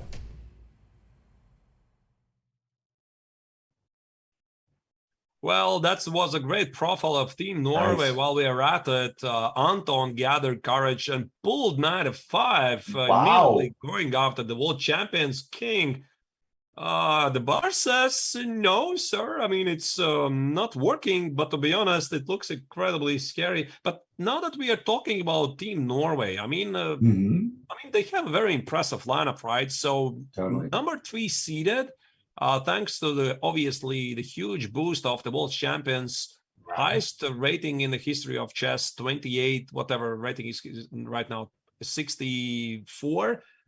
He was highest ever at 28.82, highest rating ever Now he has got support, which is Ari and Tari, the rising star. I think it's only a matter of time when they're going to get to when he's going to get to 2700. The ever experienced Jon Ludwig Hammer, he was 2700 before. The young guns like Christensen and Urkedal. I mean, it's a very impressive team. No question about it. These young Norwegians, well, I mean, they're inspired by Magnus Carlsen. Let's be frank. World champion like Viswanathan Anand inspired generations of Indian players, and we're seeing those seeds that were planted as soon as 2013. As soon as Magnus Carlsen became world champion, Norwegians kind of put off their skates and their skis, and they said, well, let's learn how to play chess, and let's be like Magnus. And the same thing happened with Vishy as well. Now, here we are, well, not 10 years later, but 9 years later, and you're right, the Tari of the world, and this is a good squad, but at the moment, they really have not clicked just perfect yet. They still have time. There's, well, we are at the halfway point, if we will. They still have time. These championship games are coming up, the championship rounds, but they made their lives more difficult with the loss and the draw. They need to start putting together a string of convincing victories and to carry them forward. It will be a very interesting sprint to the finish. And they had quite a tough matches behind them because Team Norway lost against Italy. Yes. Which round was it? I think it was round number three. Yeah. Yeah, I think it was round number 3. And then they had this a bit strange match with a strange finish in the end against Mongolia, right? So all of you probably already heard about it, this slight controversy on board 4 between Ari and Tari and his opponent. There was this strange threefold repetition claim, which was approved by the arbiter. The arbiter in the end was wrong, but either way, I mean, Team Norway has dropped 3 points, 3 match points. 3 match points. And but I mean, still, it's only in the middle of the tournament. All of the teams, they're going to drop points. So while all the top teams, they're going to fight between each other, drop points, finish in a draw. Somebody's going to lose. Team Norway is slightly going to climb up, I guess. Yeah, well, the idea is that in the Swiss system of pairing, so you have these top scorers playing against the same top scorers. If you lose a match, you're going to fall down to these lesser teams, and then you can quickly climb back. That at least is the idea. Sometimes between the cup and the lip, a little drop a slip. Could you go back for a second, because Anton played this aggressive knight f5, like you said. He got that courage, and Magnus quickly played knight takes e4, and I wasn't too sure why Magnus didn't take the knight. What after the take? Take and say bishop, I don't care, bishop to c4, let's go. That's mate in one threat, no? Oh wait, it's not a mate. I felt it's a mate. I just magically escaped this king g8. By the way, well, and I'm thinking the rooks along the 7th ranks on d7 and b7, apologize, cover a lot of good squares, protect the bishop on g7, which protects the knight on f6, and the queen on d8 is patrolling the open d file. And I'm like, why can't I take the knight? Yeah, but this is so scary because if you miss one shot, you're done immediately. Out. I mean, I think that definitely. By the way, the bar confirms. Yeah, so you're right. Yeah, bishop c4 is the strongest move. But also think about from the Magnus's perspective. If he misses like one shot, like rook g1, queen g6, or now it's threatened queen g7. Of course, I mean, you're going to argue with me and say, listen, this is still winning because of king g8. But my point is, I think that Magnus... No, king e8, not king g8. Yeah, king e8. To run away from the king side, to protect the bishops. The rooks do a great job protecting the bishop. Maybe on a good day, I get to go rook takes d3. And the But king will. this is practical choice. I think it's practical Okay. because Okay. I think he saw this position from afar, and Yeah. he maybe felt that knight x on e4 is definitely playable. And after knight h6, queen h6, I think he wants to play now bishop f5 to secure the king side, put the king on e6. But Okay. I think what you were saying there also was very, very reasonable. Yeah. What do you think? Sometimes. We move on? Yes, by all means. Jordan, yeah. Sorry, I am in. I do live in Holland. My wife is Dutch, and I can assure you, after each and every broadcast, the first question she asks is, "How did the Dutch team do?" So we got to ask, "How is Jordy?" So Jordy is doing awesome. Awesome. Well, that's very Awesome. good. Bet will be very happy with my report. Right, and I see there was a dear viewers. There's a suggestion in the chat to check Jumabayev against Navarra. These two players I would love to check every day because I think it was yesterday's round, Yasser, when Navarra delivered this beautiful checkmate. Did you see? No, I didn't see it. 5h7 checkmate. I think it was yesterday against Mongolia. What was it? Yesterday, whatever. Yeah. One of the most beautiful combinations where David sacrificed the queen and delivered a mate. Super, super nice checkmate pattern. And here we are going to jump back to that game very next. But here Jordy has the whole world in his hands. And the move rook d2, bishop takes c4 check. Oh boy, oh boy, oh boy. It looks like black is just cruising here. This looks really, really nice for Jordy. You have to go king g1, and now there should be some killer blow. Absolutely, absolutely. Okay, queen g3 drops the rook. Unfortunately, there. Now where is it then? Do it. d1. Rook d1 check is nice. And something like queen h2. Does it win it? That's the one. Queen h2, and oops, that's the one. Yeah, I don't know about you. I'm a big fan of the puzzle rush. I think first of all, I think it's a really, really great training tool. I regret that I didn't have such a training tool when I was growing up in chess. Instead I have these books, winning chess tactics, and you got to find the but I love the puzzle rush, and I like puzzle survivor. What about you? Are you a fan of these puzzle? I mean, I'm streaming that. Even so, you love I'm it. streaming my puzzle rush runs of 3 minutes usually on puzzle rush survival, so I know all about it. So good. Yeah, I mean, it's not like I discovered it only for myself only, but I like it. I really do. Jordy found something even more convincing for his taste. The move queen. It's probably going to be pretty much the same, no? Rook, bishop c4, bishop c4, and rook d1. Yeah, that's even better. Yeah. Check. Nice. Beautiful. Upload. Applause. Where's the gold coin? Also in the studio. All right, let's jump in. I think that Van Forest is going to do it, and also he got some help from Anish, who has already wrapped up his beautiful exchange sacrifice game against Bahadur Jobava, who clearly slightly overpushed. Well, I wanted to say that Jobava provoked Anish into attacking. And Anish said, okay, I'm happy to do so.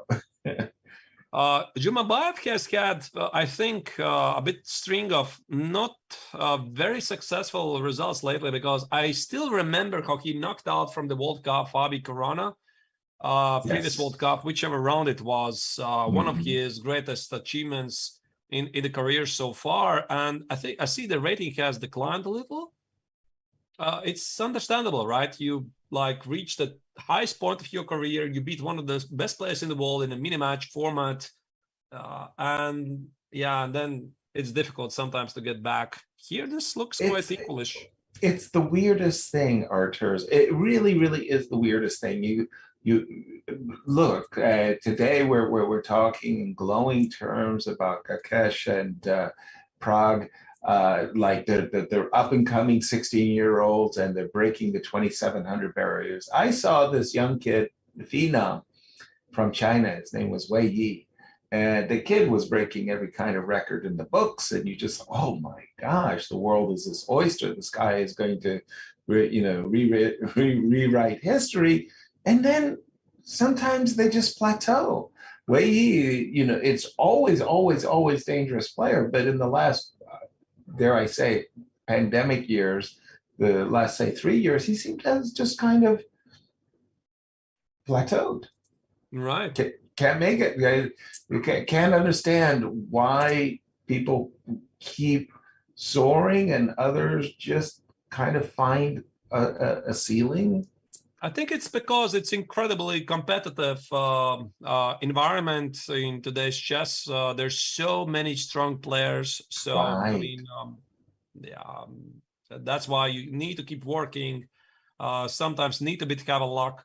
But while we're talking about it, I think, Yasser, we are going to make another break because Good idea. I have a feeling that first time control is about to approach us. The finish of the first time control is going to approach us very soon because this game of Rinat Jumabayev against David Navara, they already reached 40 moves.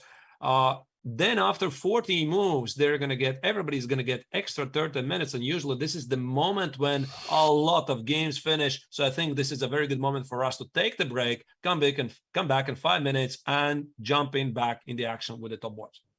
See you on the other side.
Play chess online or learn how to improve?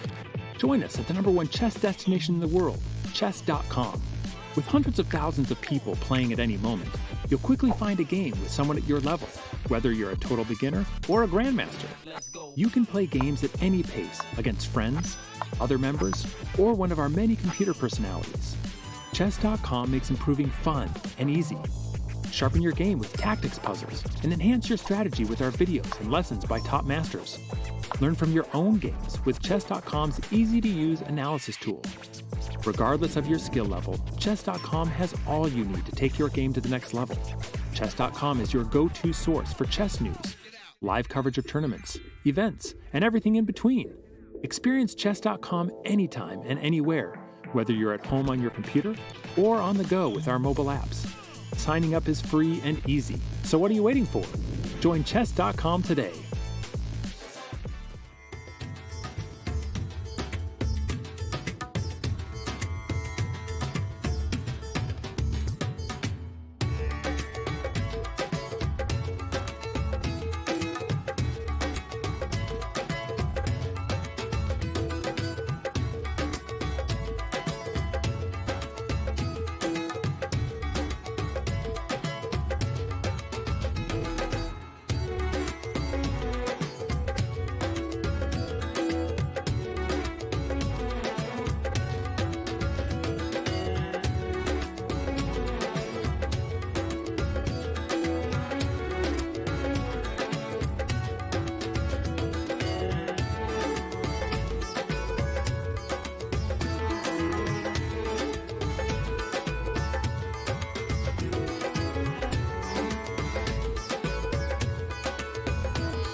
And we are back live from the 44th World Chess Olympiad Chennai, following the action between here, the Mirage Gukesh against Gabriel Sargsyan. Your host today are Grandmasters Yasa Servan. I'm Arthur Nekshans. This is round 6.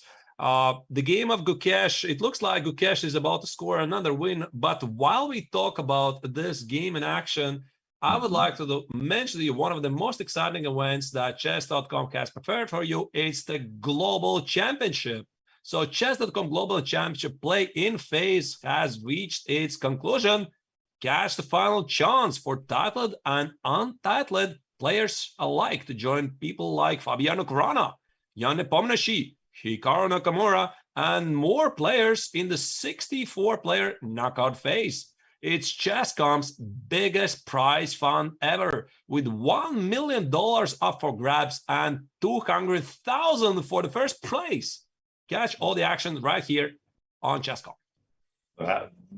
Thank you very, very, very much to all the sponsorship and to Chess.com for providing an opportunity for players to get ahead.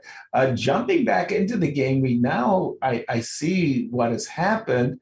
Somehow White's promoted a pawn, and it's a rook and bishop versus queen position. Now, in these kinds of positions, it's really about the quality of the king positions.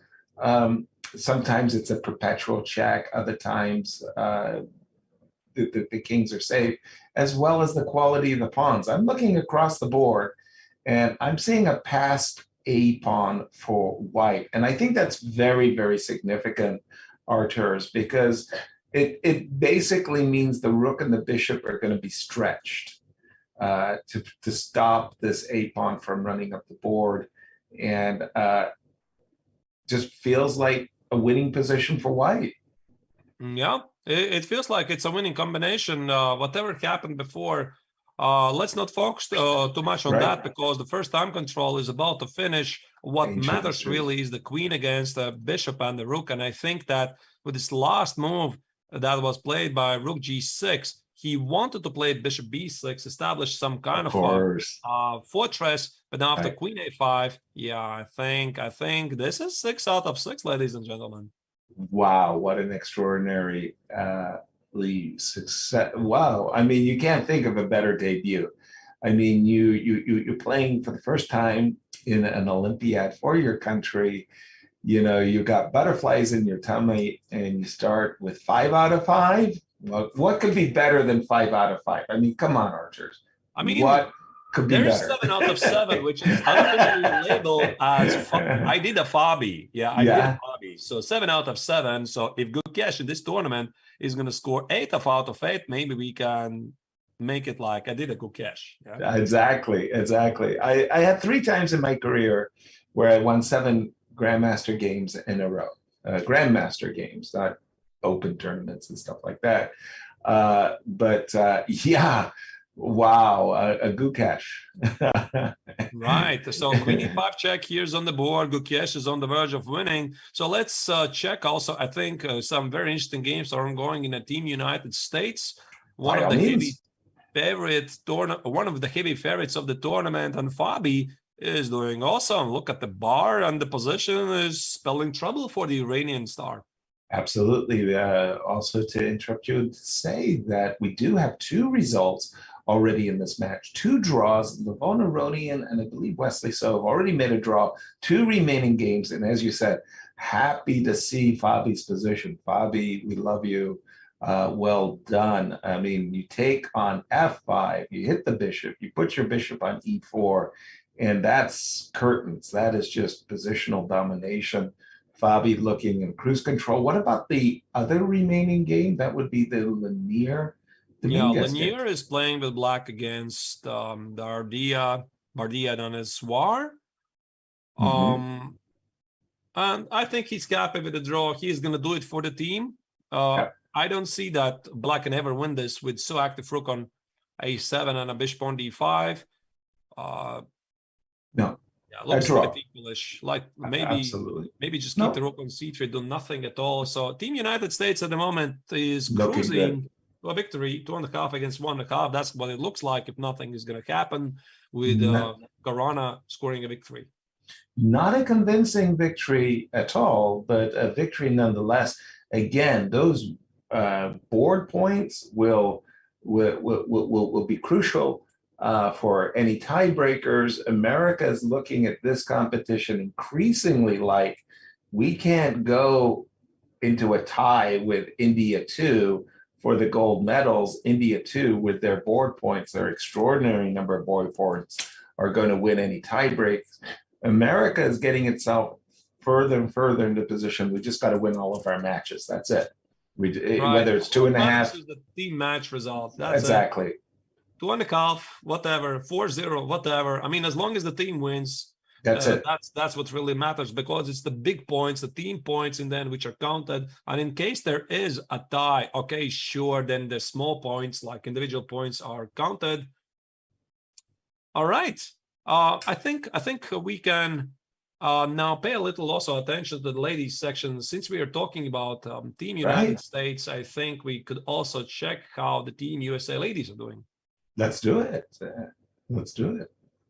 And first of all, who do we play? Who is America? America, unfortunately, sorry to say it, has not performed very well in the first 5 rounds. Hopefully they'll be able to improve their performance in the second half. And where are we playing? Venezuela? No, wait. It's actually, it feels like some sort of a continental championship, right? Because Team USA already has played how many teams from American continent, right? It's Venezuela, Peru, right? Which was, again, I forgot. There was another country. We lost, in fact, to Mongolia. Oh boy, right? Yeah, Mongolia. What do we got here? What is this position? Right. So, I mean, if I would have to choose somebody, it's definitely black, because I have the greatest respect for the knight on f4. Yes. Knight on f4. Let's say I play g6, I play queen e5. I'm not sure what's the right order. and the knight on f4 appears to be dominating the bishop on d1. However, Exactly. White's last move a5, trying to get something going at a queen side. Yeah, but you're not going to win the game with just your king, your queen alone, right? So let's say black, just for argument's sake, goes king a7 and say, okay, where are your supporting, so you're supporting attackers? King a7, you go a takes b6, king takes b6, and unless you can play queen a5 mate, you need a rook over there to be able to do that. The rook on g1's not performing. So I'm with you on this one. I like the knight on f4. I like the dark square, dark squares for black. Right. Yeah, the dark squares look really good. So what could really play a big role here is black's time management, because she has only 2 minutes and 40 seconds. Still, the position doesn't seem so difficult to play. Maybe let's move on to the second board. Please. Very quickly. Let's very quickly check how they're doing, and so that we know. Okay, you're in a crush. Everybody else is finished. Nobody told What? me. We're presenting this match as if it's like everything is wonderful, and it's suddenly 3-0 USA. Like what? Better check that. Right. The USA is doing all right. Yeah, they're doing all right. 3-0. Okay. I should have checked it. All right, this is the only game then. Tokirionova is playing the final game, so this means that USA is going to come back. They're doing great, but now we have to pay attention also to the top boards and maybe have a peek in the India against Georgia. No question about it. Once again, when we started the show, and I really mean to emphasize this point, if you told me that India, Team India A was playing against Georgia for the gold medals and this was the last round, I believe you. These are two powerful heavyweight teams in the ladies' game. And so let's do pay our respects to this clash between India and Georgia. First of all, before you get started, Artur, I want to ask you, any results? If you say it's 3-0. No results. Okay, no results. all 4 games. All right. Check.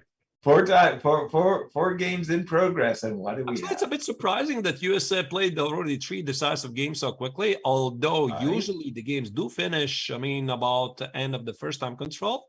Yep. Yes, they that would caught me a bit off guard. Here, definitely, White is doing great. I love White's position. No bishop question. e5, strong bishop, c7, bishop e6. I think this is curtains for black.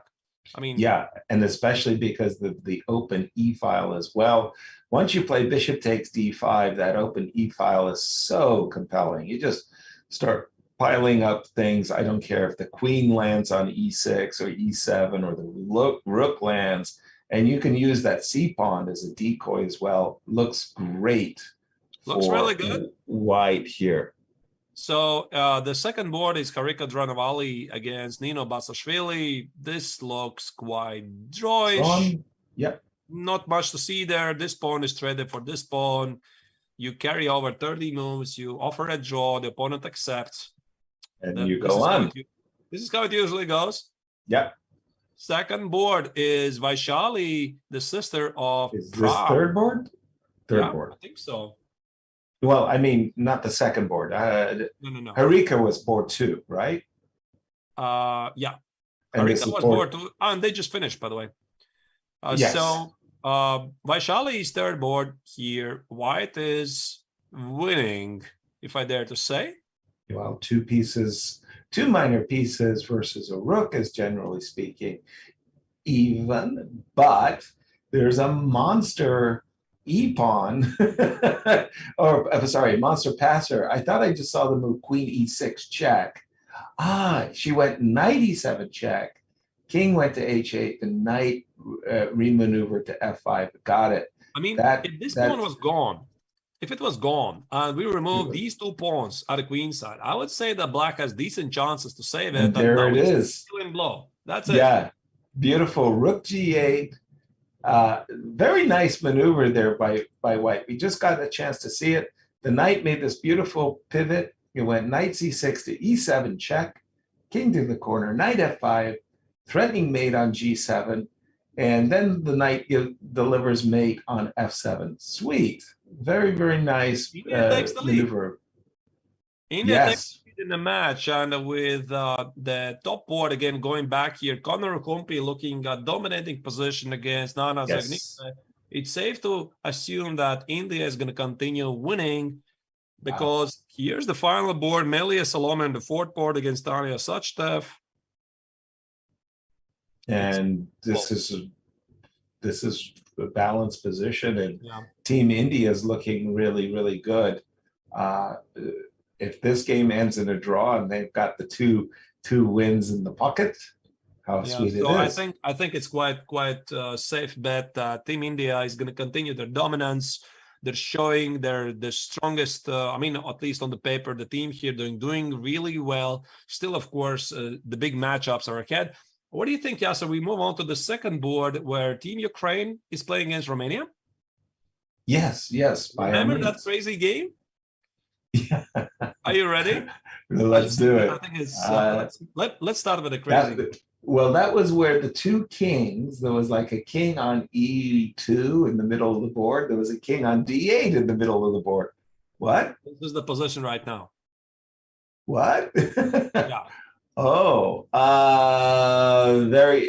From what had been a crazy tactical Donnybrook has settled down into should be a technically winning ending. So those of you who missed, I'm just going to slowly replay for you some of the most juiciest moves I've ever seen so far in the Olympiad. Check out this one.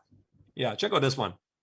G6, G takes, put a queen, and just calmly take the pawn.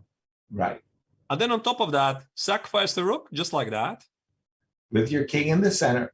And the king is in the center, just like that. Right. And somehow the position simplified, and they got here like this. Whoa. What a game. What a game by Bomaga. I'm absolutely stunned. She's playing here fantastic chess. Yesterday against Kashlinskaya, this is crazy endgame, 2 pawns against the knight. Very interesting chess by Irina. And today, I would say that white is very close to win. I'm not sure if these pawns are going to somehow roll forward, but if they do, then black is done. No? Yeah, exactly. I do think they do roll forward. Bishop to E3, just to kind of take the sting out of the move rook D3 check. And then, A pawn. It's all about pushing the A pawn up the board as fast as it can go. Push 'em, baby, is the name of this game. All right, that is the second board actually, but we immediately switched to it because there is such excitement going on. One of the top games so far in the women tournament. The first board, Maria's older sister Anna Muzichuk here has a very nice position, and look at this. The knight on F6. Well, black needs, I was going to say, an extra piece here to justify the position, because black doesn't have an extra piece. It's game, set, and match as far as I'm concerned. This knight on F6, we talked about Alekhine's theory that the knight on F6, on the 6th rank, C6, D6, E6, F6 is worth an exchange. In this position, white is eyeballing the G5 pawn. Compensation, attack, and material all for white. And we have a beautiful profile, by the way, of the Ukrainian team. Shall we share it with the viewers or keep it for ourselves? I think we shared it. Okay. Let's check it out. We'll be generous. Perched as the 2 seed, Ukraine's women's team is the only squad in either the open or the women's section with the luxury of carrying more than one world champion. Loaded with talent, this team has also dealt with adversity, rising above the difficulties in their home country and leaning on support from the chess community to get to India. One world champion on this squad is the formidable Maria Muzichuk. Crowned world champion in 2015, Maria will play the top board.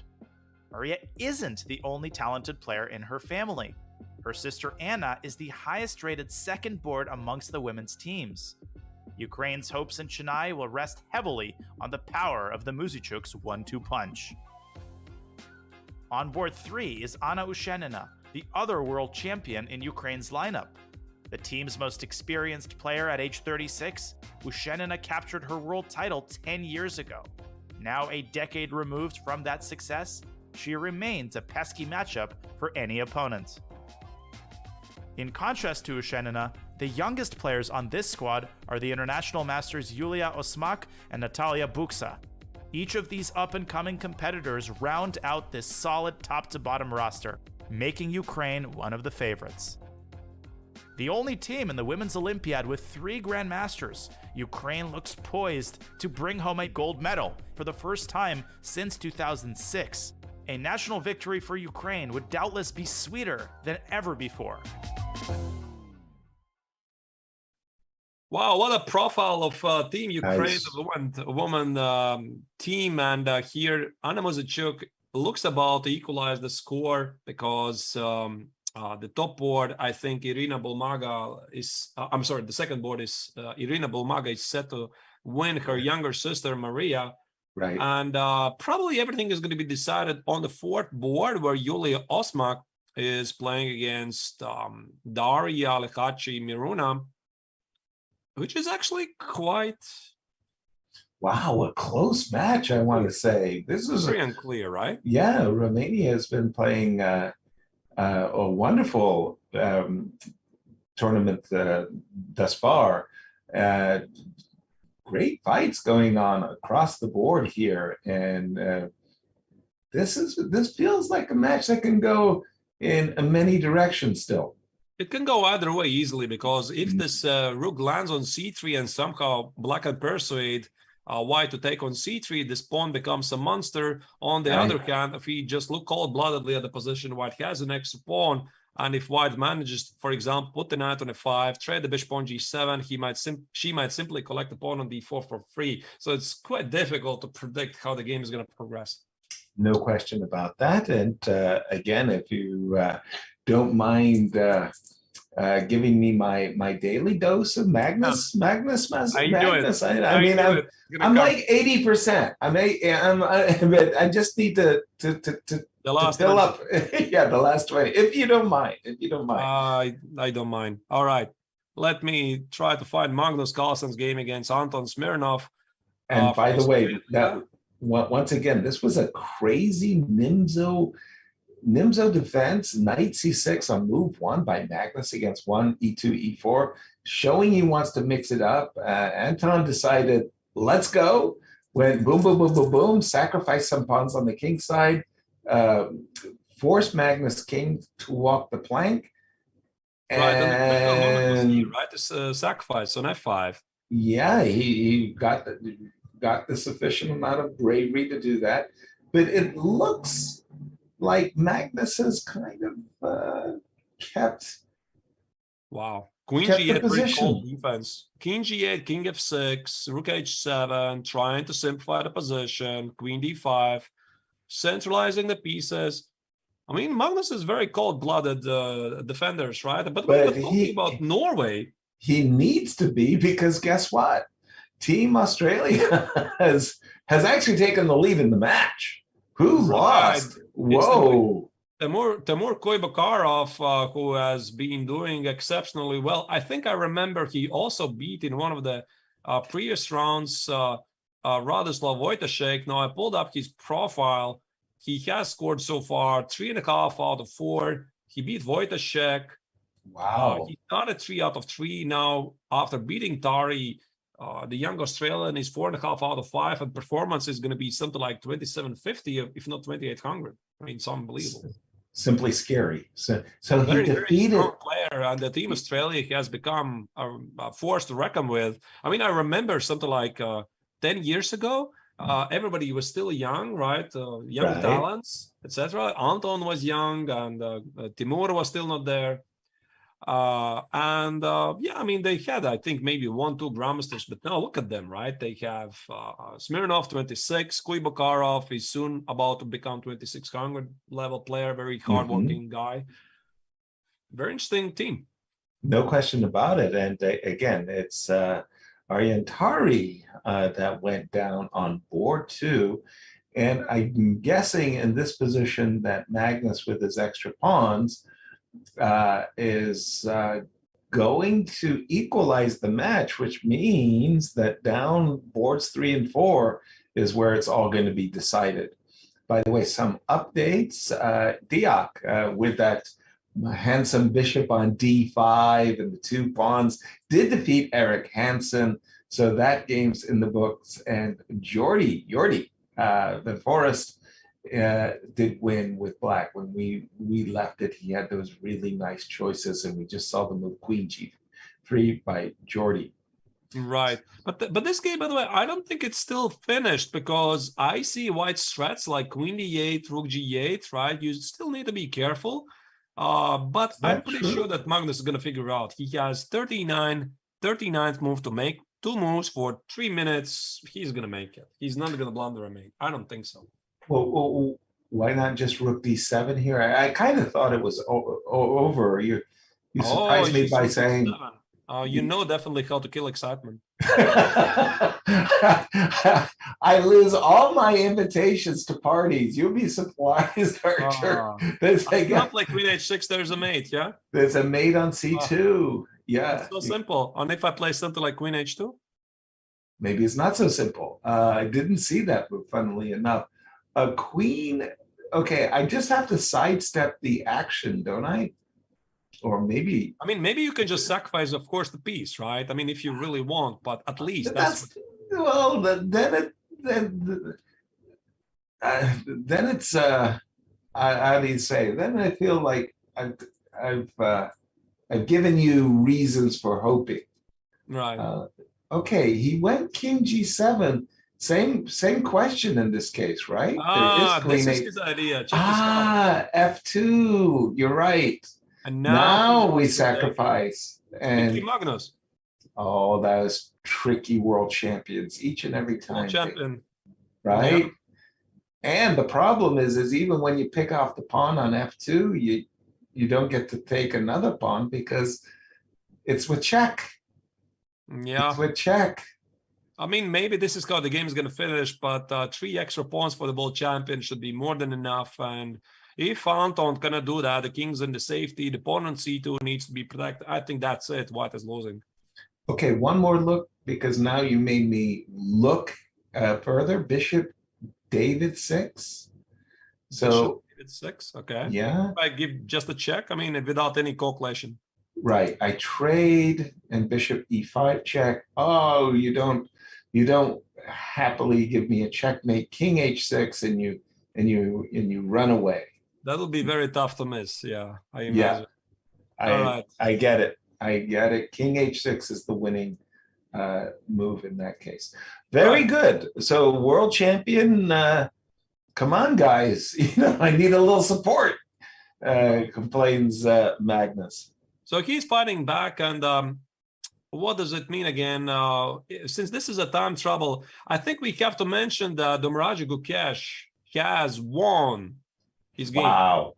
By the way, defeating Sargsyan, that Gabriel, I want to say not that player, but Gabriel, I remember him along with Levon Aronian anchoring some gold medal teams. He's got quite a number of gold medals on his cabinet, let's put it that way.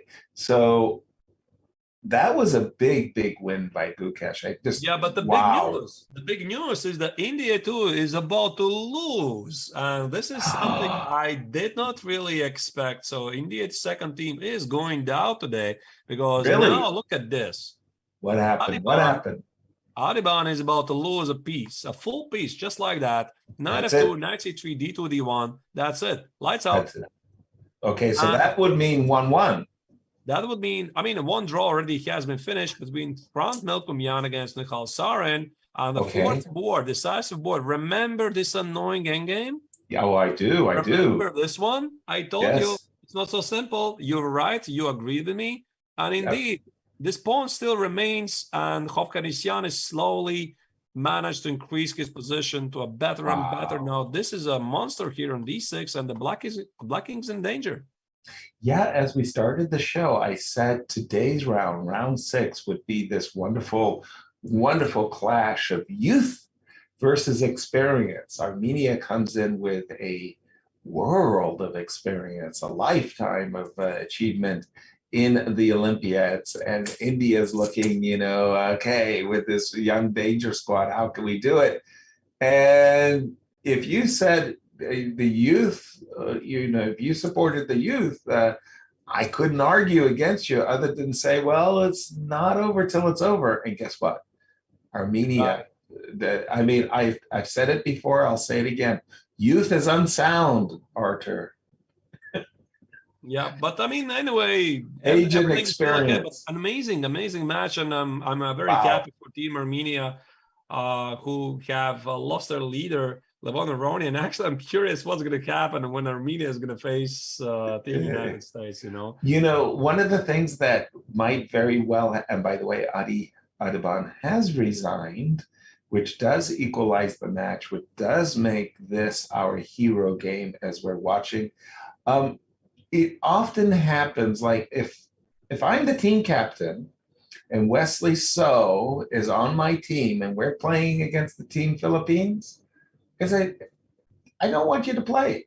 I want you to be a tourist. I want you to be friendly with the Philippine team and just enjoy the day. So I would not want Levon Aronian to play against his former teammates. It's just a very uncomfortable feeling for everybody.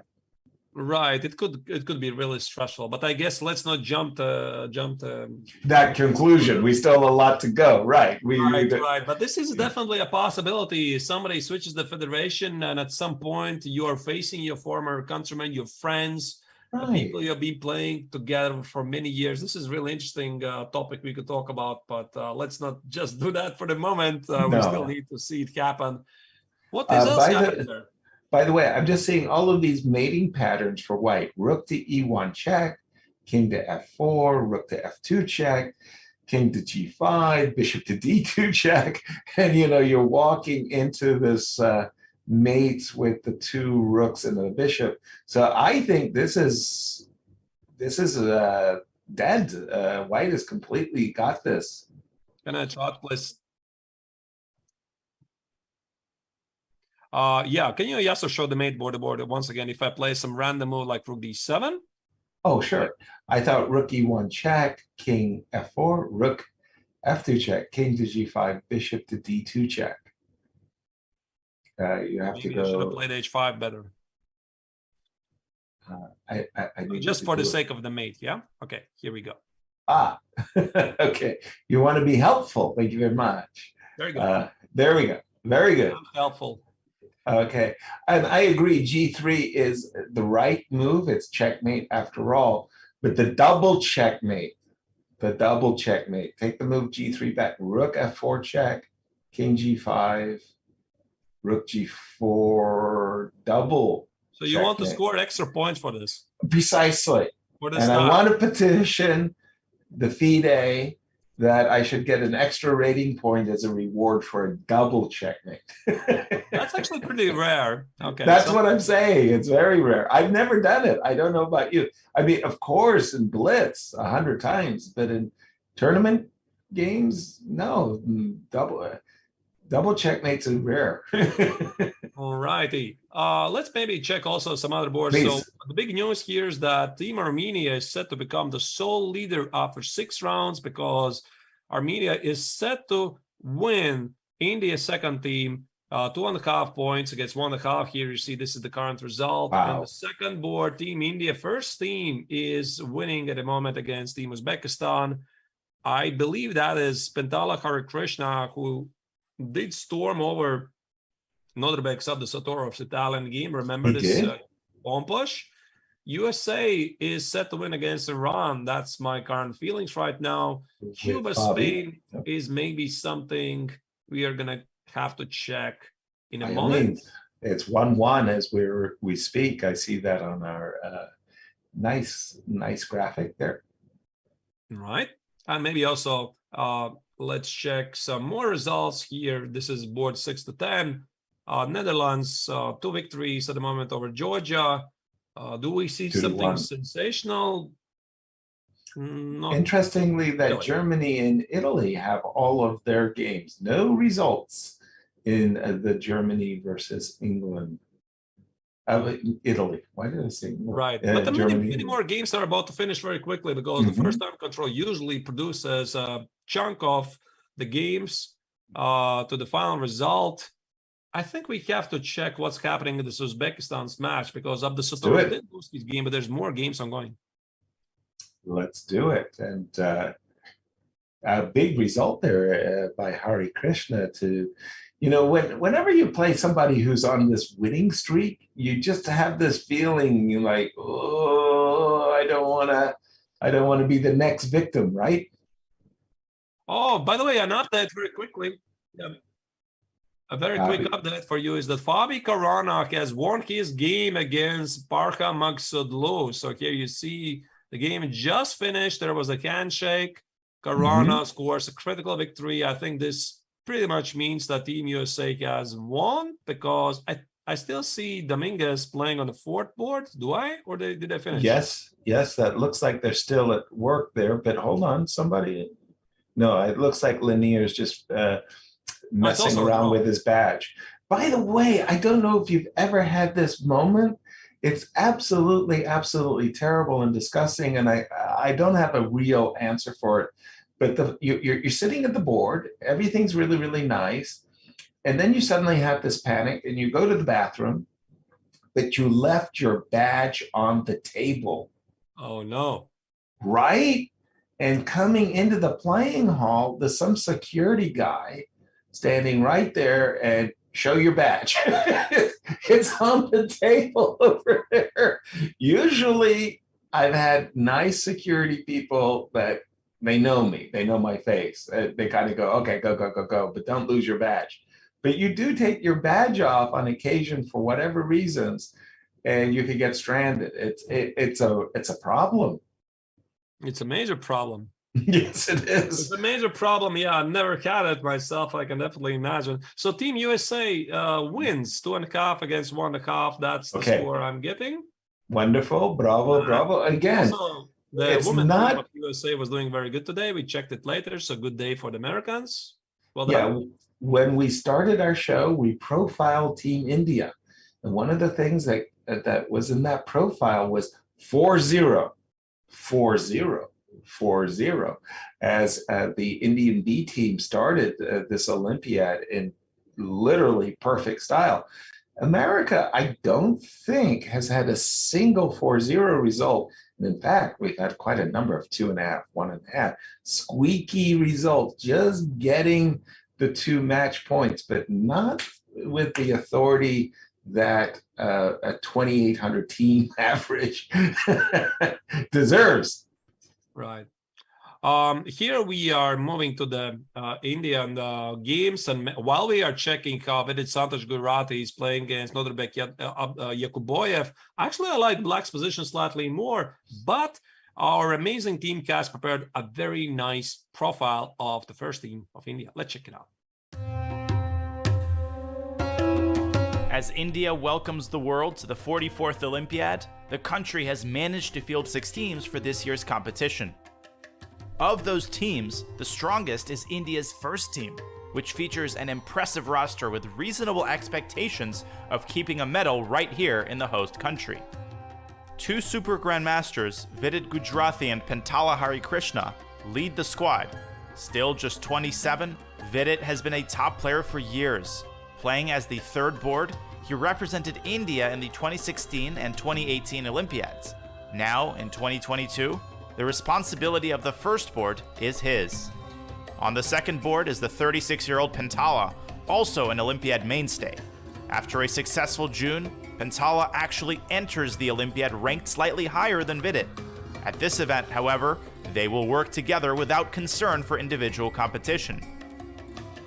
Next in the talented India lineup is the 18-year-old rising star Arjun Erigaisi. Widely considered to be one of the world's most promising juniors, many expect great things from him on board 3. One board down is another top 100 player, S.L. Narayanan. Completing the roster is four-time national champion Krishnan Sasikiran. Sasikiran assisted the legendary world champion Vishy Anand in his 2013 championship match. That experience could help him in assisting the rest of the Indian team. India has long been represented by a strong squad in the Olympiad, but their best result came in 2014 when they placed third. Sasikiran is the only player still around from that success. Another bronze would certainly be welcome, but first place and a gold medal is the ultimate goal. And it's quite important to mention that the former world champion Vishy Anand is not even playing for the top team. I mean, the chess legend from Chennai, he's taken the role of a mentor of Indian chess, of the Olympiad, promoting the Olympiad in how many towns was it? Something like 75 towns in total, bringing this torch all over in India. Amazing new tradition, which we might see ongoing. And yeah, by the way, while we're talking about Team India, I see that the third board, Javohir Sindarf against Arjun Rigaisi, have finished in a draw. And this means that Team India, first team, is currently leading 1.5 against half a point. So yes, sir, I have a suggestion. Please. We could go through some games. Okay. And we try to predict how the match is gonna finish, right? So we stroll through as many matches as we can and give our expert evaluation. Exactly. My crystal ball is a little bit cracked, but I'm game. All righty. So this is Vidit Santosh Gujarati. Since Abdusatorov has lost, I think that Yakoboyev feels that he needs to play. But how would you rate this game to finish? I like Black's position, so I would give Black draw odds here. I think that a draw is a likely result, but if anybody's going to win it, it would be Black. All right. I also think so. So here, fourth board, Sasikiran against Vahidov. Whoa, now Black is doing really good here. I mean, look at this pawn structure, very healthy. Right. Pawn on e4 is very weak. Bishops of opposite color, but this bishop on b4 just kind of feels like a very big pawn. And I would be much happier playing Black. I think that Black is a heavy favorite to win this position. So do I. So I think that then Yakoboyev is in a very pleasant situation because once again, if you go back to, I lost it slightly. Where is it? This is, here it is. Yeah. So if his teammate is going to win it, he can still pull it forever. I mean, try to play it for the win, but now he is not really stressed to win it. Right. Because the team is not losing. Most likely they're going to equalize on the fourth board. I would expect still 2-2. That's my prediction. No? You disagree? 2-2. Let's go.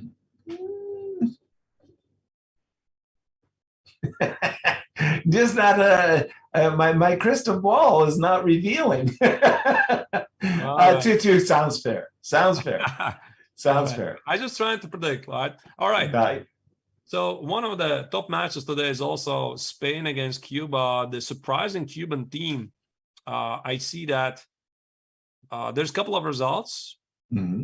I see that Alexei Shirov has played a draw against Yasser Quezada Perez. It's so strange for me to hear you saying Yasser has made a draw. You're not the only Yasser here.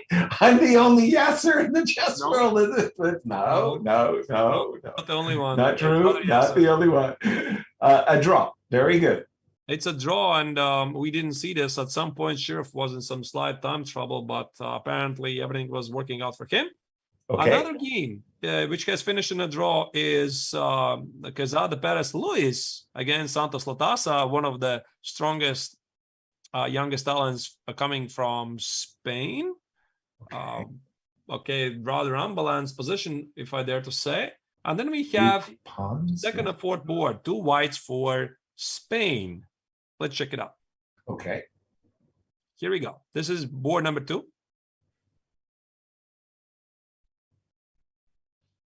Wow. You think that white is going to win? Why not? After all, you've got these extra pawns, but boy, those are some active pieces, right? The rook on b3. I'm going to go with the pawns just because, hey, look, I've got to represent the Pawn Grubbers Association, and I'll say white's going to win, but it's I do recognize that the active black pieces are providing some counter chance. So I'm still surprised how this is a draw. I mean, according to the engines, at least, why this is equal. I'm telling you, the engine is on vacation. I mean, it's taking a break. We've stressed it.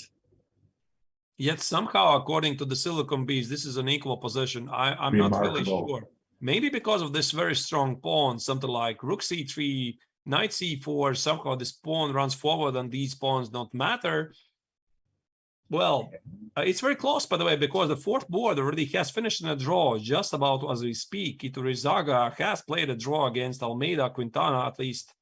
This is what So we're looking at 1.5 with this deciding game, the hero game. Yeah. But how is it a draw? Anyway, I don't quite understand because I will go with white. If I was the team captain there, I would say black is the nervous player, let's say. Right. So this was the fourth board when they agreed to draw. Looks still full of life, but okay. I mean, they decided to call today. So in the end, it is this game. It is this game which is going to decide the game of Cuba against Spain. Very important match, but most likely, I mean, either Spain wins or it's going to be a draw. That's my prediction. Again, we just have to say that this is a really outstanding performance by Team Cuba. They came in number 30, then I mean, not in the top 10, not in the top 20, but number 30 and maybe even 32. And they have really won some matches to get themselves on the podium here. They're playing really, really well. And hats off to them. They lost Lanier Dominguez, easily the greatest Cuban player since Capablanca, and they're still performing. Right. They're doing really well. They have plenty of talented players, and yeah, I'm happy to see them performing well. I think we have to move on, and there's another match which is doing one of the top boards. Yeah, Poland against Serbia.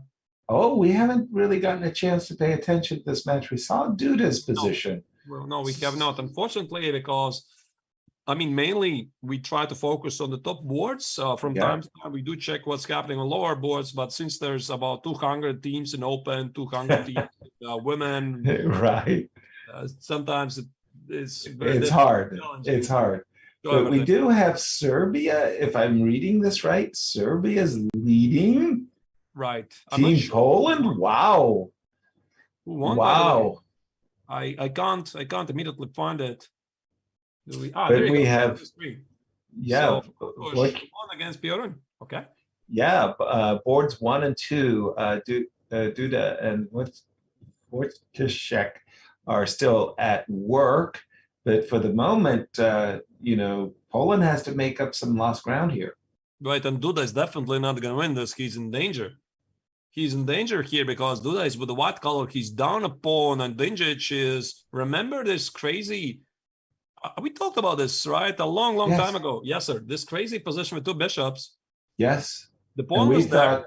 We thought White was doing it right here, right now, and I'm really, really surprised because we are now in a position where Black is the one in the driver's seat. He's the pawn up and has every right to think that he should be winning this game.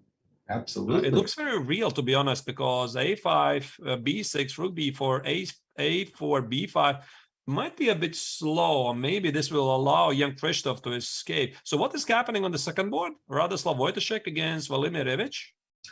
I don't know, but that move rook b5, sorry, just if you don't mind. I'm thinking to myself, if I'm in black shoes, I'm trying to get the rook behind the a pawn. Would it have been wrong for black to have played rook f5 check? King, I don't care, wherever you want to go with your king, help yourself. I'll go rook f8. And I'll tell you exactly what I'm doing. I want to go rook a8, a5, a4, and bang, bang, bang. Yeah, a5, b5, okay, rook there, b8, rook to b8. Maybe I'm not sure. King. I mean, white is also pretty active here. Yes, exactly. b5, king takes, or something like that. There could be rook b6, decisive check, yeah?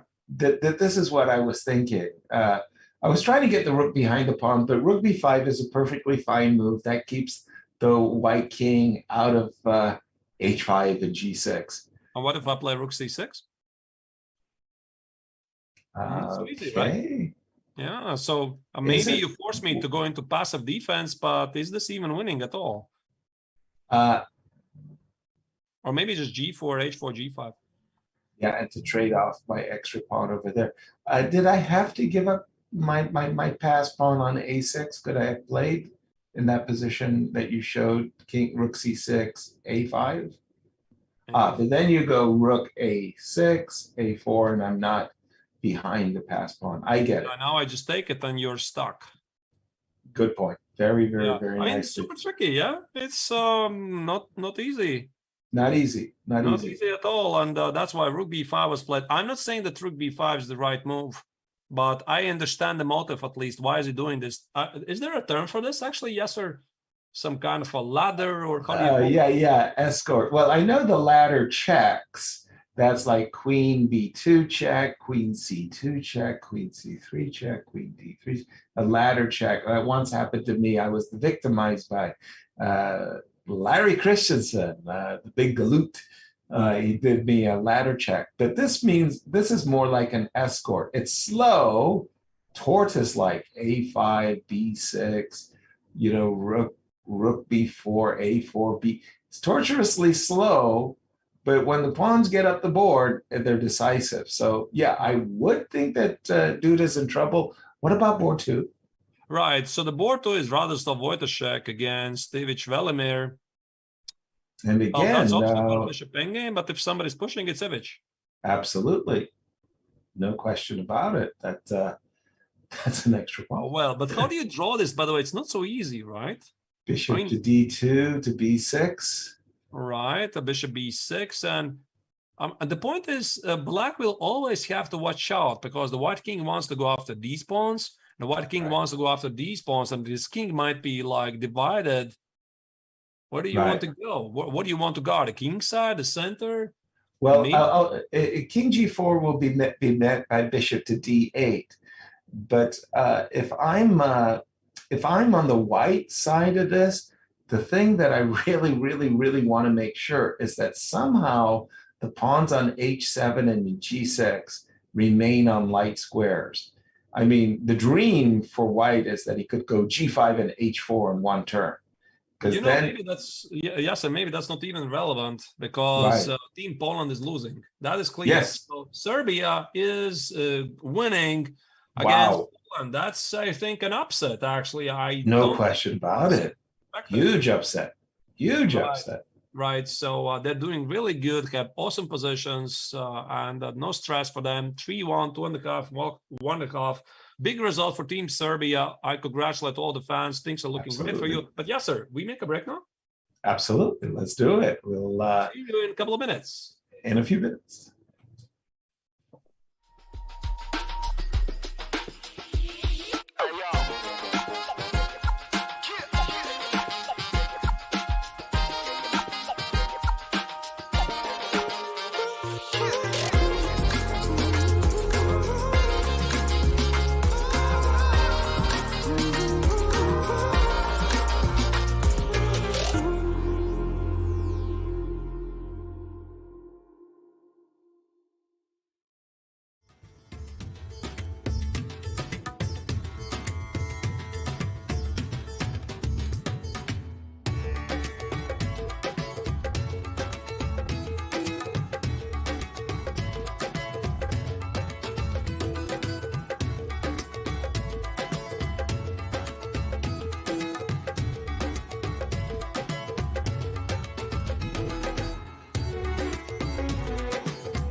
This is going to be a real-time breakdown of Danny Wrench's games all time on chess.com. That's cool.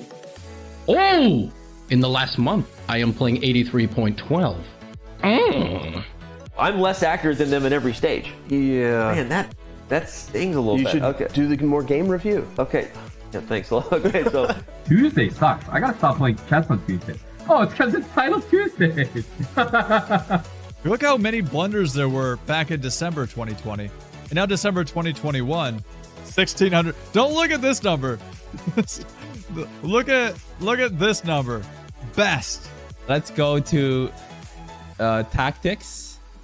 Mates. I'll probably need to work on these ones. Yep. Every single rook fork that has presented itself to me, I have found. No one has a higher percentage of rook forks than I do. Yes, correct.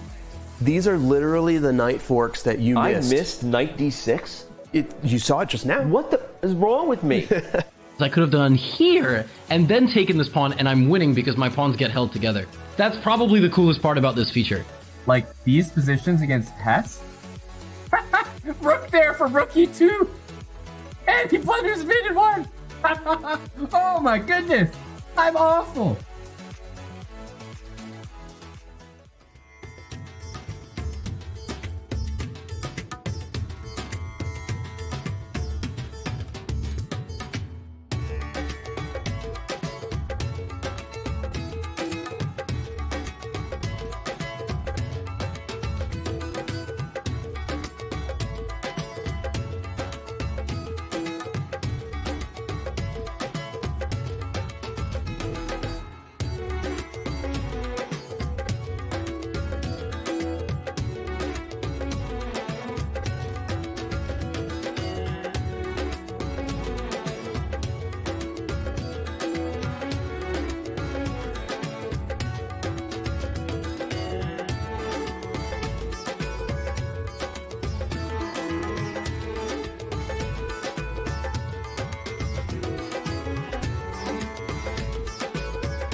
Welcome to India. The game of chess was born here. Thousands of years later, many of the world's best players have made the trek to represent their countries at the 44th Chess Olympiad, the most prestigious team chess event on the planet. In Chennai, the chess capital of India, circumstance has cleared the way for perhaps more countries than ever to set their sights on gold. India has high hopes for keeping the hardware at home. A top 3 seed in the Open and the top seed in the women's section, the host country has legitimate reasons to believe it can sweep gold. The United States are the top seed in the Open section. Fabiano Caruana and Team USA have come to Chennai saddled with heavy expectations of gold or bust. Norway has never medaled at the Olympiad. Featuring the world's best player, Magnus Carlsen leads a Norwegian squad looking to change its country's fortunes. While medals count, some accomplishments won't be measured in gold. The women's team from Ukraine has overcome adversity just to make it here. Now they hope to honor their nation with a memorable performance. Namaste, dosto. In one place for the first time in 4 years, these Olympians are together again. The 44th Olympiad has brought the world's best to the place the game of chess began. And with that, let today's games begin. We are back live. 44th World Chess Olympiad, Chennai, India has reached equator. This is round 6. Your calls today are, as usual, so far it's Grandmasters Yasa Servan. I'm Artur Nekshans. We appreciate having you here. Well, the second time control is finally here. And while we are, before we are going to jump into some more games, let's check, Yasser, maybe some of the results. Absolutely. Let's start with the open section, boards 6 through 10. Some games still remaining, but we have one result. Team India number 3 taking down 3.5. Wow, that's a big score. That's a strong showing indeed. The biggest one there. Let's check what's happening in the top boards. There's still obviously some games ongoing. You see that the second Indian team is still fighting against Armenia, but it's a one hero game. And when we left it, we thought Armenia was going to win that hero game. That would tilt the match score 2.5, 1.5, meaning Armenia, who would have thunk it, after 6 rounds would be leading the tournament all by themselves. But again, a lot of games still going on in the boards too. And we do have, by the way, Team USA squeaking once again, but still racking up 2 points over Iran. And Cuba against Penkas finish in a draw. So, and also we can expect that Poland against Serbia most likely will finish with a victory for the Serbians. Absolutely. Big result for them as they're sneaking up also in the standings. And in the ladies. In the ladies, we see that Team Israel has beaten Germany 3-1. I wonder if Dina was playing there, also a well-known streamer. She this year represents Team Israel. Started actually with a loss. I didn't check how she did later. And we promised our viewers as we were on break, because I actually saw the graphic, and we were going to come back to Ukraine, Romania, and I believe we also had a very nice camera in the playing hall camera of Maria there as well. So this is one of the still ongoing games between Romania against Ukraine. Actually, Romania is doing really well. Also in the overall rankings, right? The men's team is pretty strong. There's Daniel Diak. And the women's team is looking incredibly impressive. So there's definitely good things happening in Romania. I'm very happy to see that. Definitely. And this is one of the most exciting games so far in the women's tournament, because Bolmaga has been playing a mind-boggling game so far, but Maria is resisting. No question about it. Now, like something happened there. There was 3 connected pass pawns for white, and it looks to my eyes, as we kind of came in a little bit late here in this game, that well, I mean, if Black is able to play Rook A2 and Rook H2 and captures on A2, there's no guarantee that this is going to work. Yeah, Rook H2 immediately would be impossible due to Bishop F4 check. So that's so King D7, Black renews the threat. Rook H2, and the White needs to figure out what to do. And actually, it could be not so easy to meet, because King C3, Rook H2 might just drop the pawn on A2 for no good. And if you play Bishop G1, maybe this is actually the way to play. Bishop G1, because after Rook G4, we have Bishop H3. True. We can give up the dark square bishop to get the light square bishop, and to once again play with 3 connected pass pawns as opposed to only 2. Should be winning, but like you said it, I think you said it very well. Some work still, some work to be done.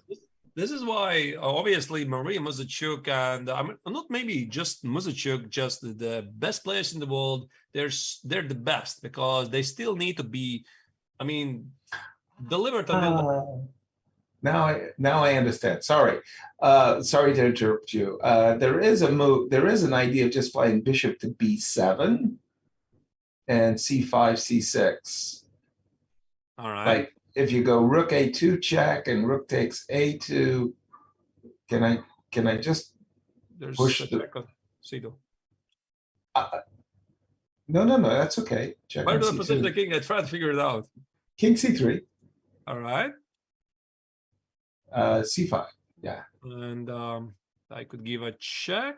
And King D4, just to King D4.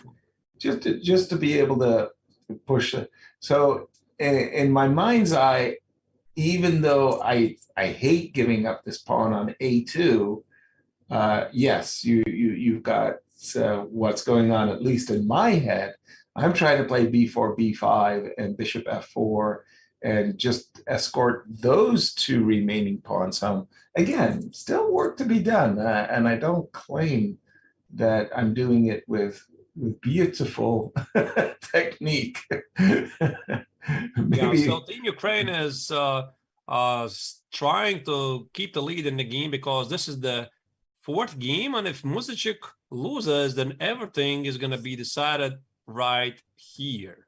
Exactly. And you mentioned that White might, when we left this game, that White, if she could maneuver her knight to F5, it would be advantage White. Well, she's done it. But it did cost a pawn in the process, right? Exactly. The pawn is gone. But okay, knight takes D4. I want to say it's a draw, but it's very easy to say that, right? I mean, right. Knight takes D4 will be met by rook to D5. I'm afraid. Oh, you cannot do that. You cannot do that. And rook D8. Yeah. Well, if I can't take the pawn, where's the draw? Well, then White is simply worse. If White's going to take the pawn on D4, wait a second. I mean, it's even material, even in at this moment. But I think White's intentions were to play rook to D3 and threaten to take the pawn. No, sorry, the other rook F3. All right. D3. I think so. But you can always play rook C3 and knight E4. The same variation. I still get pinned down the D5. You're right. You are rook C3. So White is worse. You're right. White is a lot worse. Actually, I just got confirmation from the bar, and bar says White is a lot worse, like losing worse. Wow, what a turnaround. Whoa. Holy smokes. What does that mean for Team Ukraine? So this means that Team Ukraine actually is in danger of losing the match because despite the fact that they are leading the match with 1.5 against half a point, here Osmak is in some danger, but is it so obvious? Maybe not. I mean, I won't really rate this position as so winning for Black. It just feels maybe slightly better for Black. Yeah, if I felt, if I had the inkling, some kind of a fear factor going off in my head, I might play the move G4 and think, okay, I'll just take all the pawns off the board and go. No, sorry, knight H6 check, and knight takes G4. I'll just take all the pawns off the board, and I'll make rook and bishop versus rook in the worst. In the worst case. So yeah, it just depends if my spidey sense was tingling and I was feeling that I was losing or desperate. Either sense is okay. Yeah. By the way, did you ever have to play rook and bishop versus rook yourself in your experience? Yeah, I had the pleasure. You're at the sunny side. From both sides. From both sides. Mainly in accelerated time control games, so I know pretty much well the technique, how to hold it, how to try to win it. Even in classical games, from the weaker side, it's not fun. That I can say. Yeah. All right. I think we have to move on. Continue Please. with the overview. I'm getting a request from to the commentators. If we don't mind, could we just take a look at the Bulgarian ladies team? I don't know if they're in the top 10. Our problem is that we're doing our best to focus. There's so many matches, so many exciting matches, but our goal has been to stay in the top 10. Is Bulgarian ladies team in the top 10? So here's the board, the top board. Salimova Nurgul has played a draw against Corey Daisy. Okay. That is the top board. I wonder, yeah, there's the results actually. There you see that the top board has finished on the screen. Third board has against Peru won, so Bulgaria is leading actually. So let me try to pull up the second and fourth board for you in a moment. All righty. All right. Chumpitas is playing against Gergana Pechova. Huh. White yeah, guys exactly. Crickets. sacrifice something. Yeah, it stumped because the spawn on e5 is so great, but at the same time, how are we entering? We're not going king d4 takes d5. How are we entering black's camp? This is not so easy to predict. Visually, I like white, but there's the problem that you're missing the exchange, right? To begin with, and then the next problem I'm having is how am I winning the game? Like, there's really finished in draw, by the way. I just noticed, but it must have happened like pretty much recently, right? Yeah, it must be a forced repetition. All right. There was some kind of indeed repetition, so that means it's, what is it? 2 against 1 against Peru. The fourth board is this. So Antola has a theoretical draw with black against Paridis Bustamante, and that means that Team Bulgaria at the moment is looking to win the match 2.5 against 1.5. Very good. Congratulations to Team Bulgaria. And if you don't mind, in the open section, there was a hero game, Benjamin Bach, in the match between Netherlands and Georgia. It's 2-1, and it all comes down to the remaining game. And I don't think we've seen Benjamin Bach's position in quite some time. All right. So we can try the jump. If you don't mind. Apologies for making you jump from the ladies section all the way to the open. So here's the Netherlands match. Anish today played a beautiful positional masterpiece, stamp approved by Tigran Petrosian, indeed. So 2-1, and the Bok is trying to hold on. I guess he doesn't need to win this game at all, and Luka Paichaza is looking to equalize the score. Yeah, in the meantime, we got an update, by the way. Team Armenia has won against second team India, and this means Team Armenia are the sole leaders of the 44th World Chess Olympiad after round 6.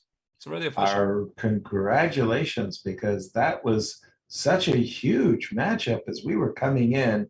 The excitement between just ourselves was like, palpable.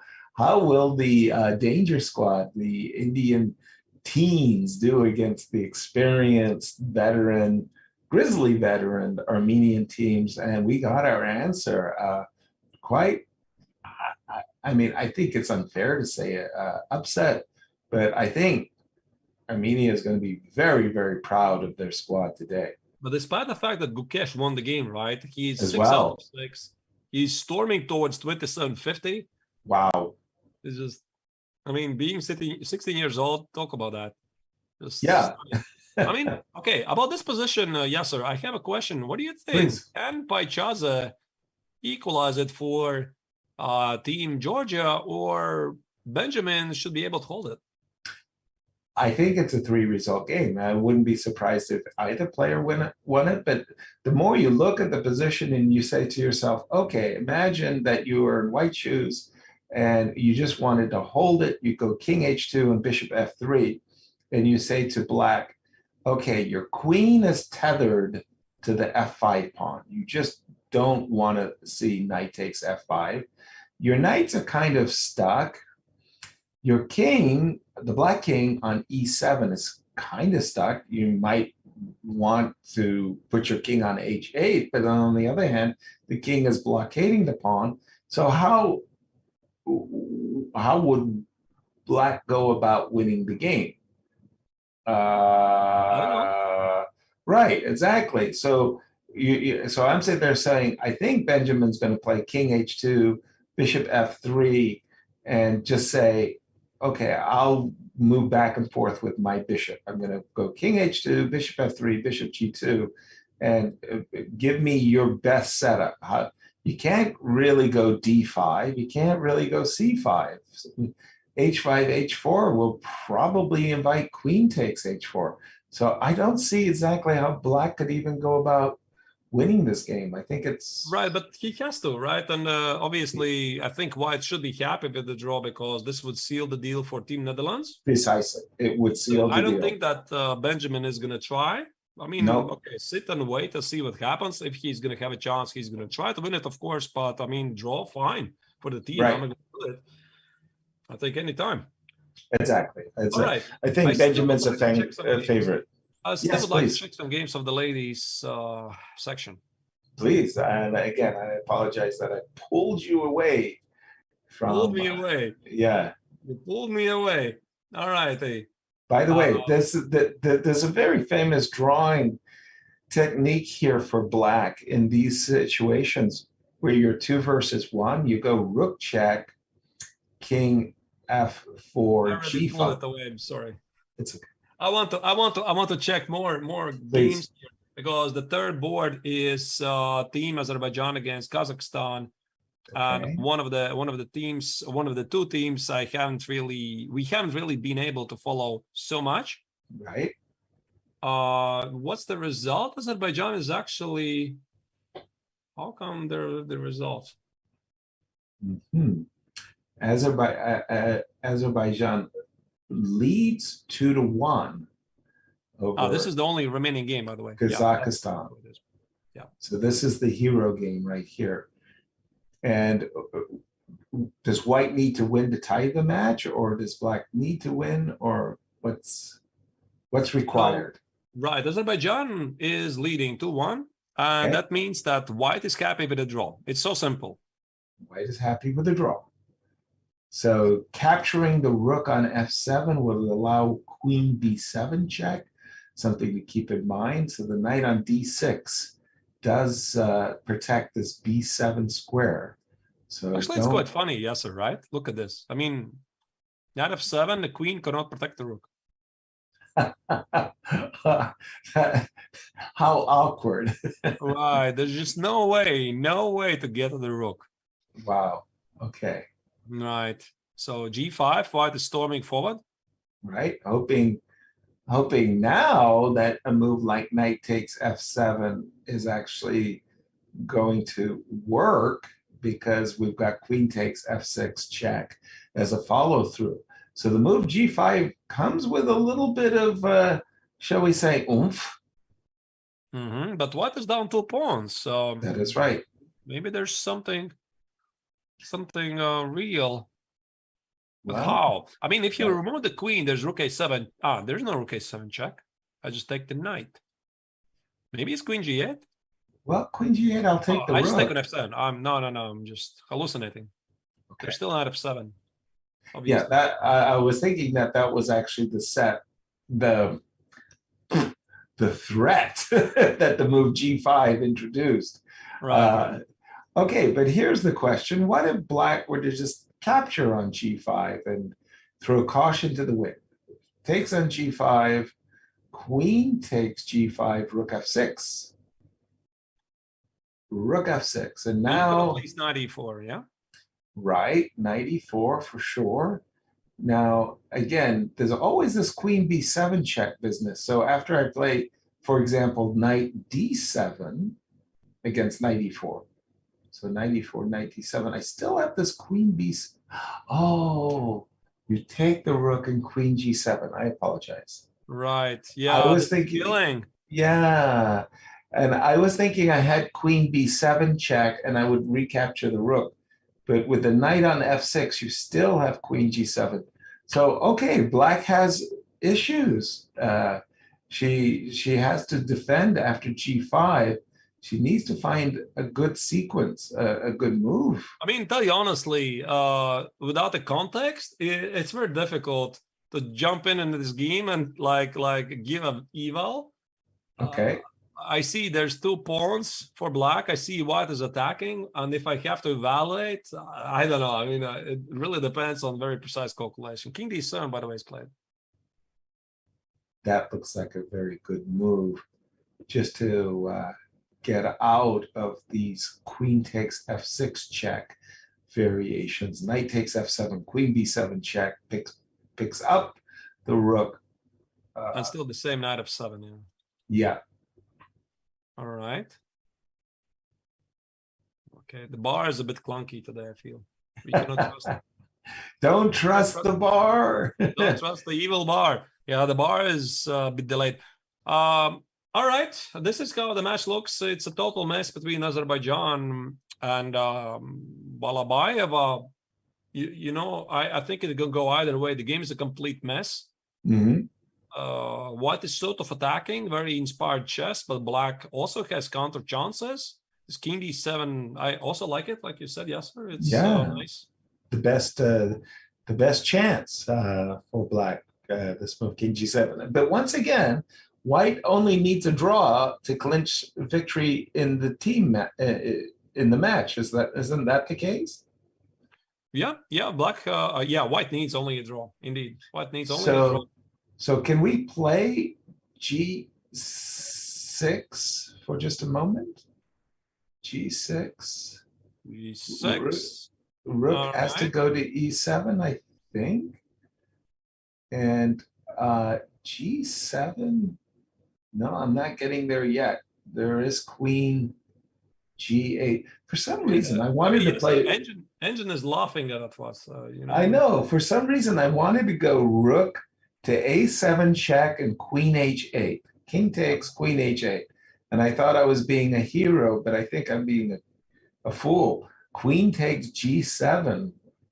Ooh. Right. Yeah, and I'm like, wait a minute. There's a 3 pawns and a knight versus a rook. No me gusta.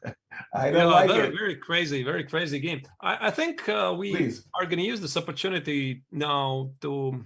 am I reading this right? Australia, Norway?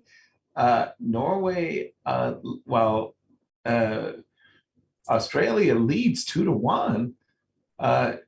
John Ludwig Hammer is lost again. Oof. I think we have to check it out. So again, it's the match where Magnus Carlsen, by the way, he has scored a victory over Anton Smirnov, playing a beautiful defensive game.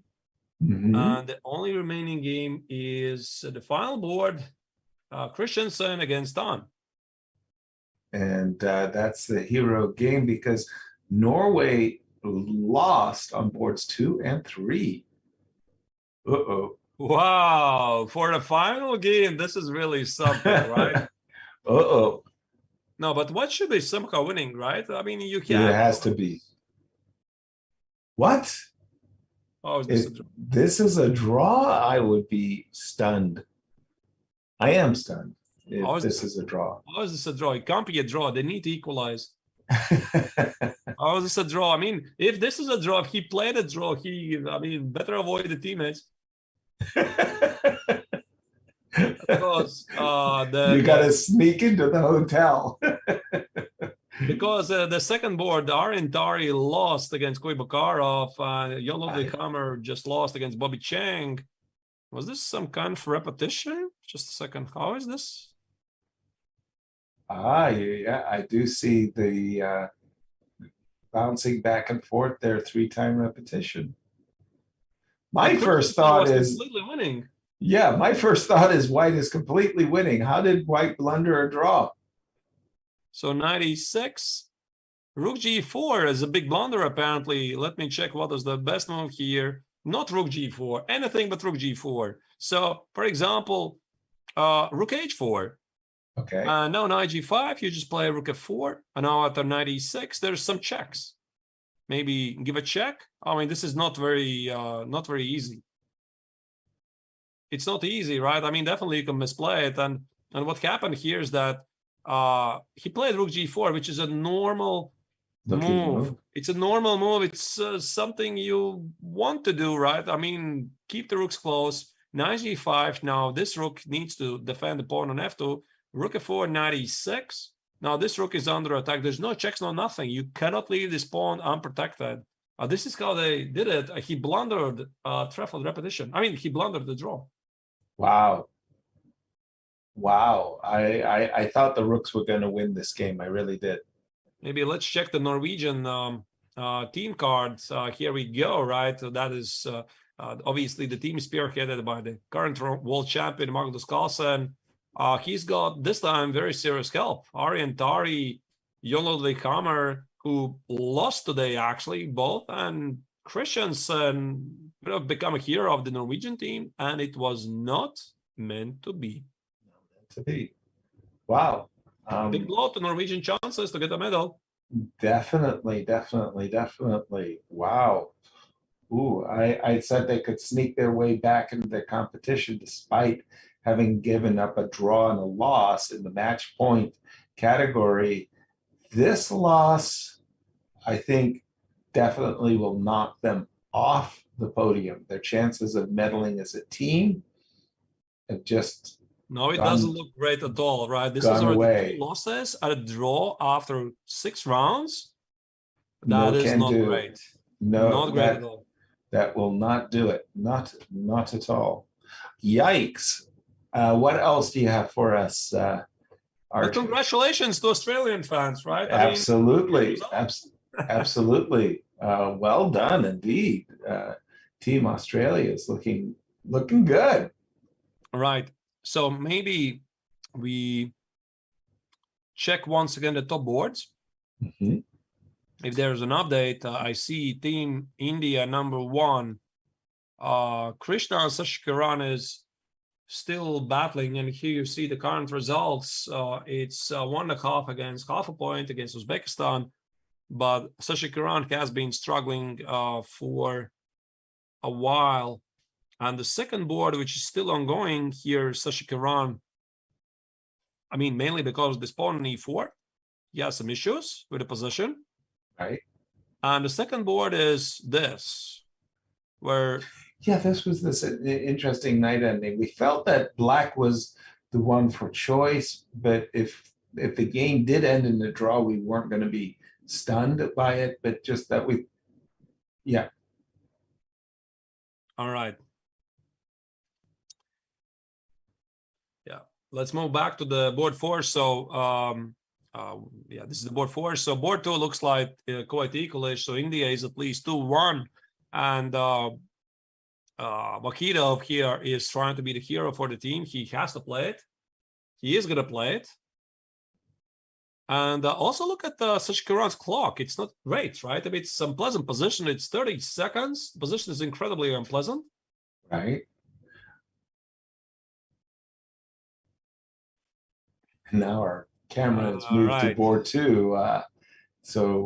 And we have now view on the board too. Let's jump back to that since we are going there where our camera is taking us. Right. There you go. We're being led around the hall, by our cameraman, here. Okay, knight e6 check. Well, this is a relief because, again, in these endings, I always like to be the one with the active king. Just compare the kings for a moment. White king on e4, black king on d6. I feel like with the active king, I'm going to be fine. And now once I see this move king e4, I start to think that black has whatever chances he had kind of slipped away. What about b5? Take it. f4 and something like along the way of a4. Yeah, now I think it's time to get my knight over there. Knight f5 check, knight to e3. And then, if I can get my knight to the b4 square or... Oh, yes, that'll be great. That would, exactly. That's exactly what I'm thinking too. That would be great for white if he could do this. So we'll keep our eyes on this. Sorry. The team scores, there they are. Okay. Right. Yeah, so many results have already come through, though. Team USA once again winning against Iran, but that huge score of Armenia, who would have guessed Like, I think you could have parlayed in an enormous bet that after 6 rounds, who would lead the open section. And if you had bet on Armenia, I think you would have gotten great odds. Yeah, I mean, that is a bit surprised, to be honest. Right. Some people did expect that second team of India, including myself, is going to do really well. They're Right. still doing well. They are. They are, but they just lost today. And But they're no longer at first. Yes. I think that this Olympiad, by the way, again, it's sort of like an Olympiad with a lot of different stories. And the first and most incredible story for me is that the Olympiad is taking place in India at all. Originally it was going to be in Minsk, then it moved to Russia. That part is actually quite It's confusing. in Moscow. Yeah. And then there was the Paralympics were going to be in Kanti. And then because of the whole situation with the Ukraine, FIDE had to cancel the event in Russia and Moscow and said, please, can anybody step up? And India, with just only a few months, has organized a magnificent event where they've stunned the world with record-breaking attendance and the introduction of the torch and the 3 teams. So a lot of stories going on. And now Armenia is leading the event. Crazy. Yeah, and the first reviews that came in from the players, I mean, Twitter was literally exploding with the positive reviews, like, it's so great, the hotel is so great. We had a lot of volunteers greeting us at the airports. I mean, chess fans were taking selfies with the chess players, and there's even a bridge in Chennai colored in the colors of a chessboard. I mean, look at that, right? Right. And all of the teams are accommodated in very high-end hotels. So, I mean, it's just awesome. Yeah. Right. Maybe while we're talking about it, I think it's a good idea, talking about Indian Olympiad, etc. We could check again this amazing, beautiful video compilation from the inauguration ceremony. Let's do it.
I wish I was there, Yasser, to be honest. I know.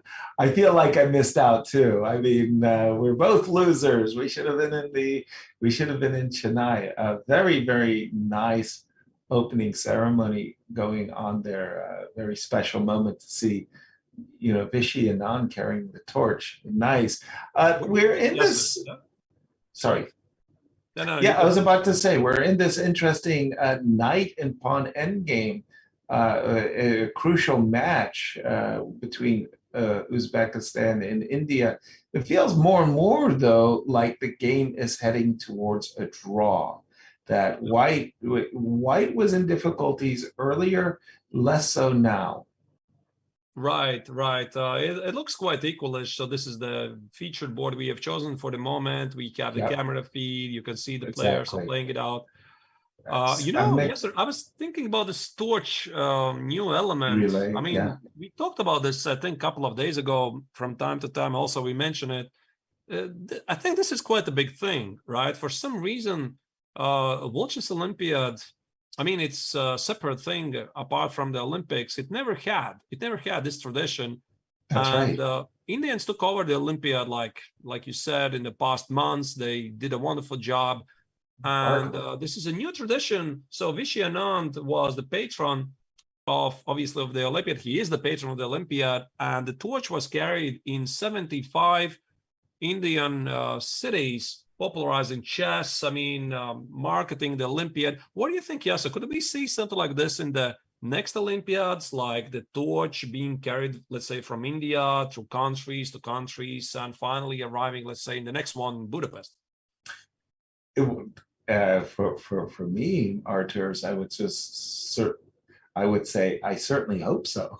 I mean, it really is cool. I mean, what did they say? 75 cities across 10,000 kilometers and more. It's a great way to bring awareness in the nation that there is an Olympic taking place. It's going to happen in Chennai. It's really cool. And then chess is just, rolled across the country. And it's something that we never had it in the past. And I never really paid attention to it. In previous broadcasts, I mentioned that it was only in Barcelona when an ailing, Parkinson-ridden Muhammad Ali handed the torch that I said, wow. Okay, now it hit me. Now I get it. It's special, and it was very sweet that chess has introduced it. That it's now introduced into chess. And there was another tradition, by the way, Yasa. Did you see in this opening ceremony that the players were walking and greeting everybody else? I don't really recall this being done before, because this is like an Olympic thing, right? So every single team goes out, waves to everybody. I think that was really, really amazing. And I remember still the thrill. I think it was 2016. Yeah, Watches Olympiad in Baku. And every single country was mentioned like with a flag. So you feel really, really special. But imagine walking out there, right? So and I feel bad for myself, actually. I played in 10 Olympics. What was my last one? Was maybe bled. I'm not 100% sure what my last one is. Maybe bled. And it was sort of like, instead of, as you say, going out in front of a stadium full of people, representing the flag and carrying it, it was more like, did my bus arrive at the hotel in time?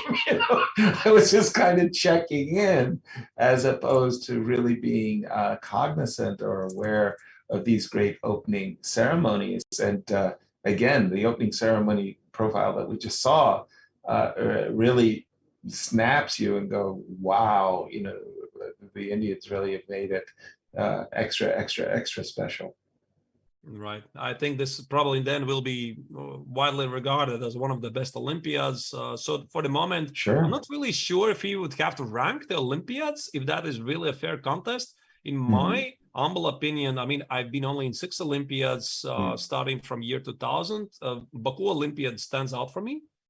Yeah, for me, that was really outstanding. I was the captain there for the ladies team of the United States. But for me, in my playing experience, I want to say, was 1986 Dubai. That was something just breathtaking. And the Emiratis, our hosts, they just went to town. The food was off the wall, crazy good.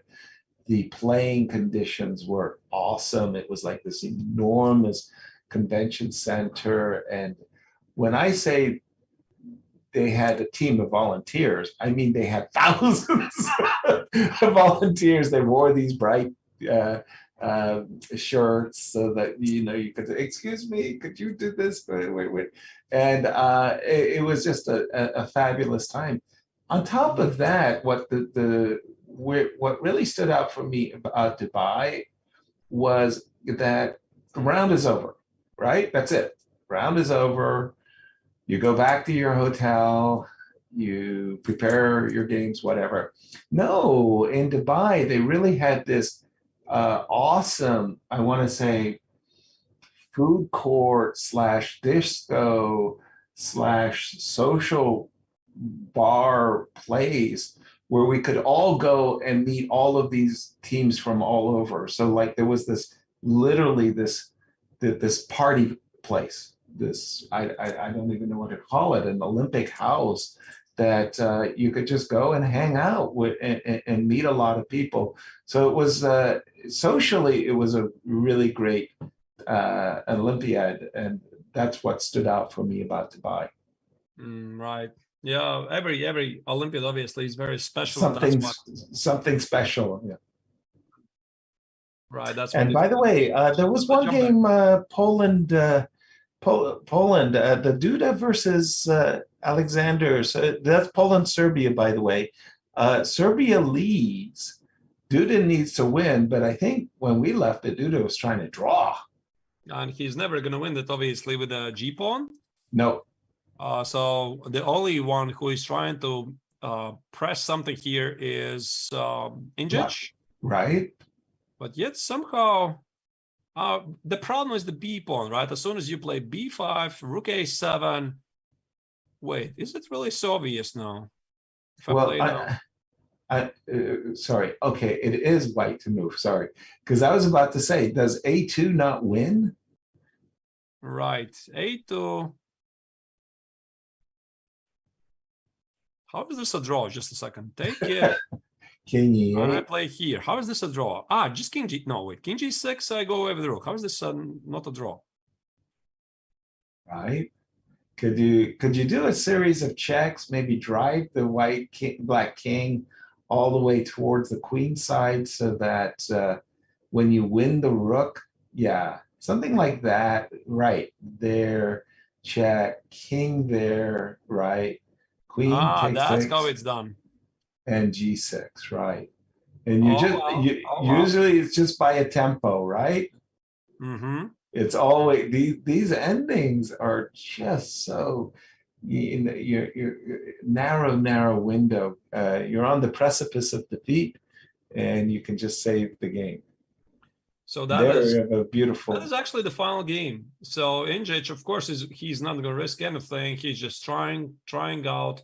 But the thought in his mind is always not mess it up. Don't blunder something, right? I mean, right. The team is gonna, kill me. Meet me in a dark alley. Yeah. Beatings will commence sharply at 9 o'clock. I think this game is about to wrap up. So here you see that Duda, of course, he knows that he's managed to save the game. He's double checking, but the team is losing. Yeah. So there's no joy. No joy, but I tell you, it was close there. It could have easily been a disaster for Team Poland. Losing 2.5, 1.5, you kind of, okay, but 3-1 hurts on just so many levels. Yeah, so final trick, King D6, Rook B6, precise move. Not to allow the king to stay close to the G pawn as soon as the black king is going to go King C5, King C7. White goes away. Right. I think we just wait for this game to finish because there's not much to see, to be honest. Maybe we could see the players in action. There's even a better view. So 1 minute. Yeah, 1 minute left. I give it a couple of moves. Maybe they agree on a draw right here. I mean, okay, maybe he can try to play it out, win the rook, and then white is going to show the perfect technique, shouldering the king. Right. So the shouldering the king, in case you're wondering what's that, this is the shouldering the king. So instead of King G6, which makes no sense, you play King E6 and you take away some of the squares from the black king to get closer. So exactly. A1 queen, take it, and exactly G6. So the king cannot get close. And here, King F7, here, G7, final trick, king g6, and there's no progress. Exactly. I think this is what's going to happen. Well, in fact, he's not even going for that rook. It just seems like they're going back and forth between d6 and d7 as we've been talking there. I think it's also like a psychological game, right? I mean, of course, Injic is probably fine with a draw, and he knows the team is winning, but you want your opponent to suffer for it, right? Or you work for it, the draw, right? Sure, I'm happy with the draw. Maybe I had some winning chances, but all that matters is the team result. Exactly. By the way, from our views of the game, I really think that Coca-Cola should be sponsoring the Chess Olympiad, because that Coca-Cola can has been on screen for at least 10 minutes here. And there we go. We are getting that rook and pawn, rook versus pawn ending that you described. It's on the screen. It's being played out very quickly. They already know nothing is going to happen there. No. Right. Well, anyway, well-deserved victory for the Serbian team. Team Serbia, well done. No question about it. That's an impressive success, I must say. Yes, sir. I have a question to you. Please. Obviously, you've been in this situation, so everybody knows that the score sheet in general has 60 moves. Yes. So I have a feeling there's an unwritten rule. Don't mess up the second score sheet if you don't have to. So what do I mean? You feel the game is approaching a finish, and you look at the score sheet, there's 57, 58, 59, and if you can finish the game, you try to finish the game before the first score sheet is finished. Why is this? Because then you take the second score sheet.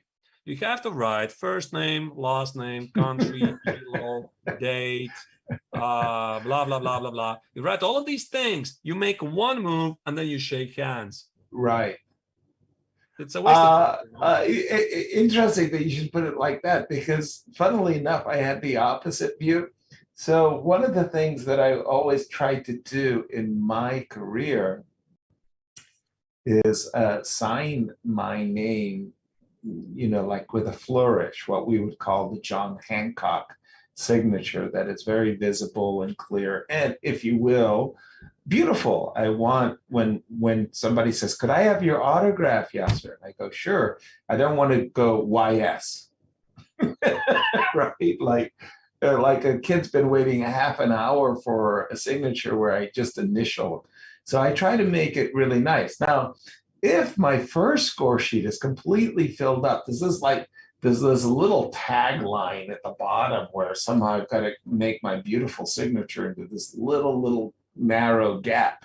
On the other hand, if I had the second score sheet that was basically wide open, I'd sign from moves 10 to move 30 wasn't enough space. So usually those score sheets where I have two score sheets, my signature looks really good. Right. On the second one. Seeing the final phases, the final moves of this game. The G pawn is unstoppable. Yeah, they're already winning the second score sheet. There you go. Draw agreed. Well done. Bravo, Serbia. Well, Injic should be happy, right? Yeah. Should be very happy. I don't know why. Well, I mean, again, we thought he had a difficult position. He somehow managed to get into a rook and pawn endgame that was likely winning for him, but securing a team victory over Poland, that's a darn good day at the office. Wow. And there we have it. Is our open section. We see big shocking result, but strong result for Armenia. Right. And I feel like we have to go back once again to the Team India, because Krishnan Sashikuran is on the verge. Suffering. I'm sorry? He's suffering. When we left it, he was suffering. Yeah, the suffering has come to the finish. I think, because black has established 2 connected pass pawns, somehow combining with mate threats. Yep. I'm seeing queen f4, rook g2 ideas. I'm seeing d3, d2 ideas. I'm seeing rook f1 ideas. This pawn is probably irrelevant. Yeah, I'm seeing bishop takes g2 and rook takes g2, queen f4 ideas as well. You're just mentioning how many ways to skin the cat here. And rook f1, rook g1, there should be a mate somehow, right? Exactly. Somehow, I'm not sure how really, but queen f3 check, king h2, rook f2. Yeah, that's the way. Brilliant. I think that's what you forced me. Yep, that's the problem. Excuse me. So what does it mean? It means that here Uzbekistan is about to equalize the match. India, Uzbekistan, first team, most likely is going to finish in a draw, because what we did not see in the background is that Vidit Giri against Jobava, that did make a draw. So this night-end game, couple of pawns, it finished in a draw. Right, as expected. As expected. So a lot of matches are wrapping up. Ooh, I just noticed for the first time that black has a cruel move here. Again, bishop g2. I was almost thinking rook h3 might be made, but he does have the very cruel move h5. This rook on g4 needs to protect g2. The move h5 just kind of nudges the rook away, and that also could be one of many wins for black. Right. So once again, let's test it. I mean, what was it? Bishop takes on g2, right? That looks very straightforward. There's no checks. I see no checks. Checks. Check. King g1 is a mate. Yep.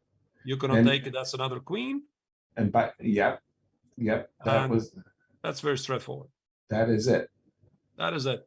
So while we're at it, I think that this match is going to finish very quickly. Maybe we are going to even get the camera for you. But while we do that, I think we're going to make one more final break. Okay, and then we can kind of sum up a very eventful round. Reminding everybody, tomorrow is a free day where we were not personally invited to the Bermuda party, but we regret not being able to join everybody for the Bermuda party this evening. Tomorrow's a free day.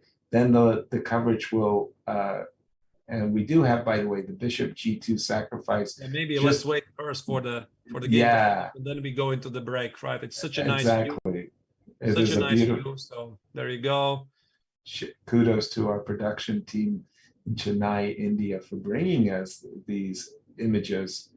King h1, as you said, rook g1, king g1 would be walking the mate. I like it actually what Krishnan is doing here. He is allowing black to carry out the mate so that everybody understands what's the idea. Of course, he knows there's a mate. Mm-hmm. So what did he play? Oh, there was something else. Rook takes g2. It looks like rook takes g2 actually appeared on the board. King takes g2, and I guess queen f3 check will be. That's a resignation, right? Oh, rook g3 check. Sorry. Right, that's a resignation. So it's official. Team Uzbekistan managed to pull back, escape on the fourth board, winning on demand. Vakhidov, great game against Ashkaran. And more teams are losing more points. So that's why, once again, Team Armenia's lead is with a perfect score is just stunning. Exactly. And whether you're in a team competition or an individual competition, and you're on a hot streak and you're just belting out those victories, and you're looking around and your rivals are all making draws against one another. Keep it up, guys. You're doing great. You're doing great. Nice. Well done. And again, we're going to be taking a break, and we're going to come back and sum up another thrilling round 6. See you soon. That's one of my goals with chess. More people play chess than those that play football. Like, millions of people play chess around the world. So why not, why isn't it more mainstream in terms of pop culture and stuff like that, Yeah. So that's one of my goals with chess, just to make it to where people actually enjoy watching chess and being a part of the chess community.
Perched as the 2 seed, Ukraine's women's team is the only squad in either the open or the women's section with the luxury of carrying more than one world champion.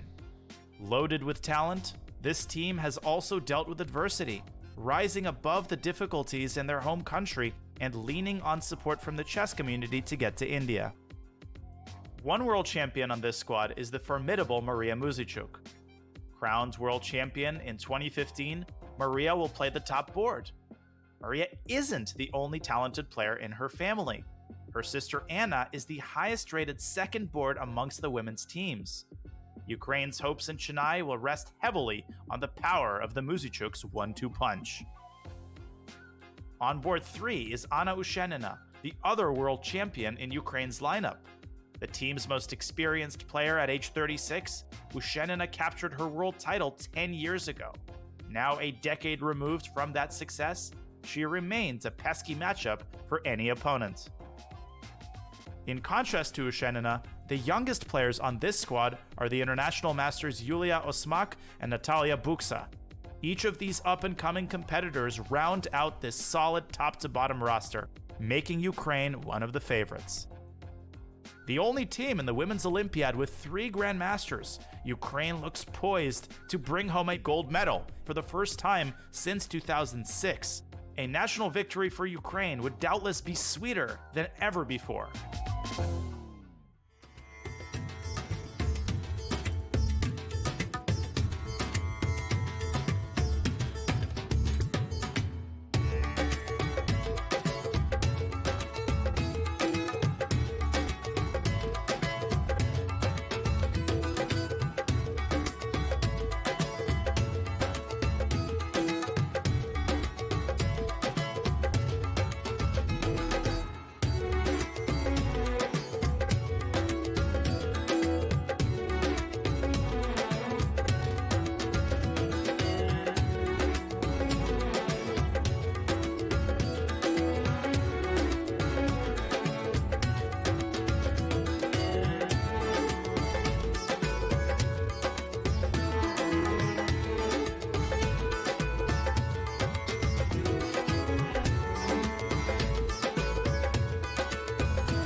Welcome everybody. Namaste, dosto. As they say in India, we are happy to have you back. Your hosts today are Yasso Serva and I'm Artur Nations. You just saw how Maria Mazachuk managed to escape with a draw. Yasser. Stunning. We really had, well, goodbye. It was finished. You're losing, but she fought tenaciously to save that. As we were coming back from a break, we were gonna go through the open section scores. Let's just do that very quickly and then return to the ladies' game for a moment, because we do have results on the top 5 boards. Yeah, we do that. And there you see that Team Armenia in the open section has beaten India. Now they're the sole favorites. And the first team of India is slightly behind, but still within the contention. Team USA is slowly climbing up. So let's check what is happening in the more boards, boards 6 to 10. And we saw some upsets actually. Okay, here Norway is not in the list because Team Norway lost the match. Right. Really, so every day, more surprising results. Netherlands for a victory. Right. And India 3 is climbing to the top. Yeah, 3.5. Now let's jump to the ladies' games for just a moment, because wow, there you see that's the final position with the extra bishop and extra pawn for white. But as we know, it's a complete draw. Once black's king gets in front of the pawn on the a8 square, there's no promoting the pawn, and Maria saves a half point. That was quite incredible, because it felt that, I mean, this position should be somehow technically winning, right? You need to play it with a great care. And I had a feeling she simply forgot. She simply forgot about this possibility that black can sacrifice the exchange for the rook, right? Yes. I mean, I'm not saying that this is a trivial win. I'm not saying that, but it feels that those two bishops and the passed pawn somehow should be able to do the job. Maybe not, maybe I'm wrong, but here Mazachuk was able to pull a very miraculous escape. No question about it. That was, you know, chess can be a cruel game. 5-6 hours of absolute, you know, pushing at the board, and one, you know, slip, and all your efforts from all of the past 6 hours are gone. You just threw it all away. And you have another game of the Romania-Ukraine match up on your screen. I think it already is finished. Yeah, all the games are finished because Romania 2-2. Wow. 2-2. Big result, but you can't help but feel that Romania was so close. Yes, precisely so. So close to win.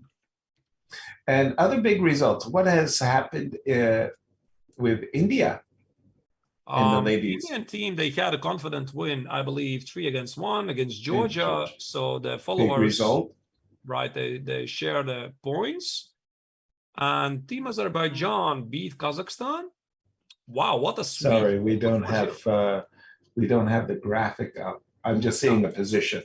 So Team Azerbaijan beat Kazakhstan 3-1. Yeah, there it is. Thank you. Right. Yeah, and Poland swept away Serbia 4-0. Very, very impressive. Whoa! You don't see those huge scores this late in the tournament. Serbia had a letdown to lose 4-0. That's huge. Right, and Netherlands gets past France 3-1. That's impressive. If you could check board 6 to 10, this is one of the still highest matches games ongoing. Israel beat Germany 3-1, but there we have it apparently already finished. Okay. Hold on, England is losing. Sorry. England is losing 0-3 to Armenia. That's a shock. Let me try to pull it up. There should be still one more game. Wow. What happened to England today? Sometimes it's almost like a collective letdown. I don't even know how to express it. Like everybody just fell out of bed and clunk. Everybody had a bad play. Right. Just a second. Give me a moment. I'm going to try to Sure. pull up who is still playing because I can't immediately see. Second board also lost. Just a second.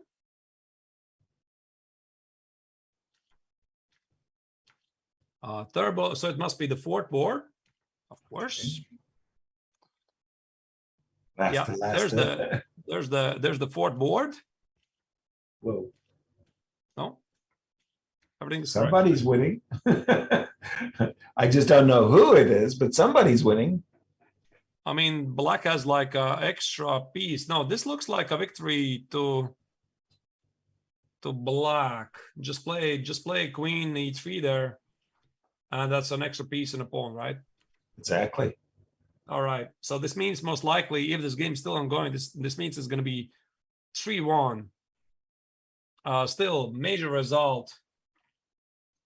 Major result for Armenians.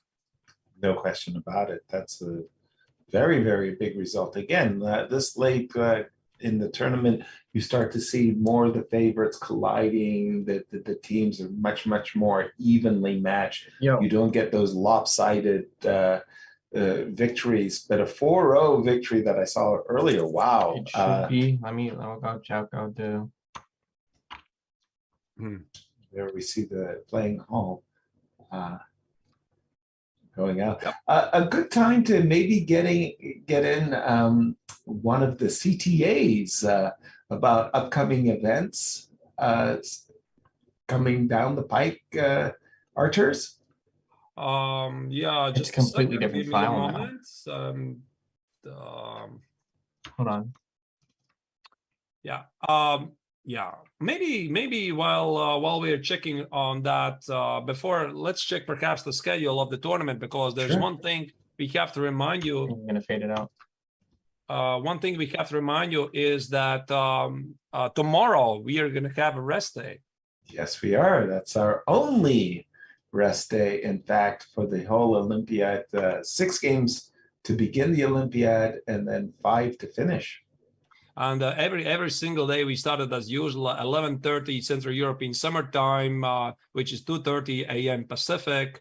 So tomorrow is a rest day, and we are gonna be back every day the same time. And then the final round, 11th round, is gonna be slightly earlier at 6:30 Central European Summer Time, and maybe But you slightly didn't more, tell me it was on screen.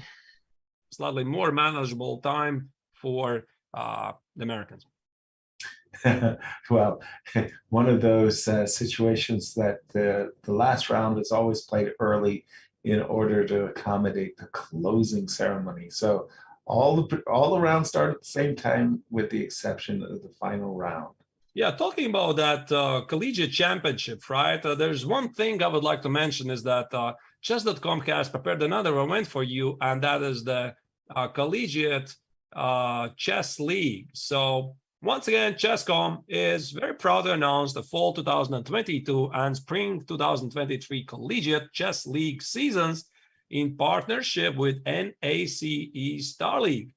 Make Nice. sure to sign up to represent your school in Premier Chess League for college students and for $50,000 prize fund.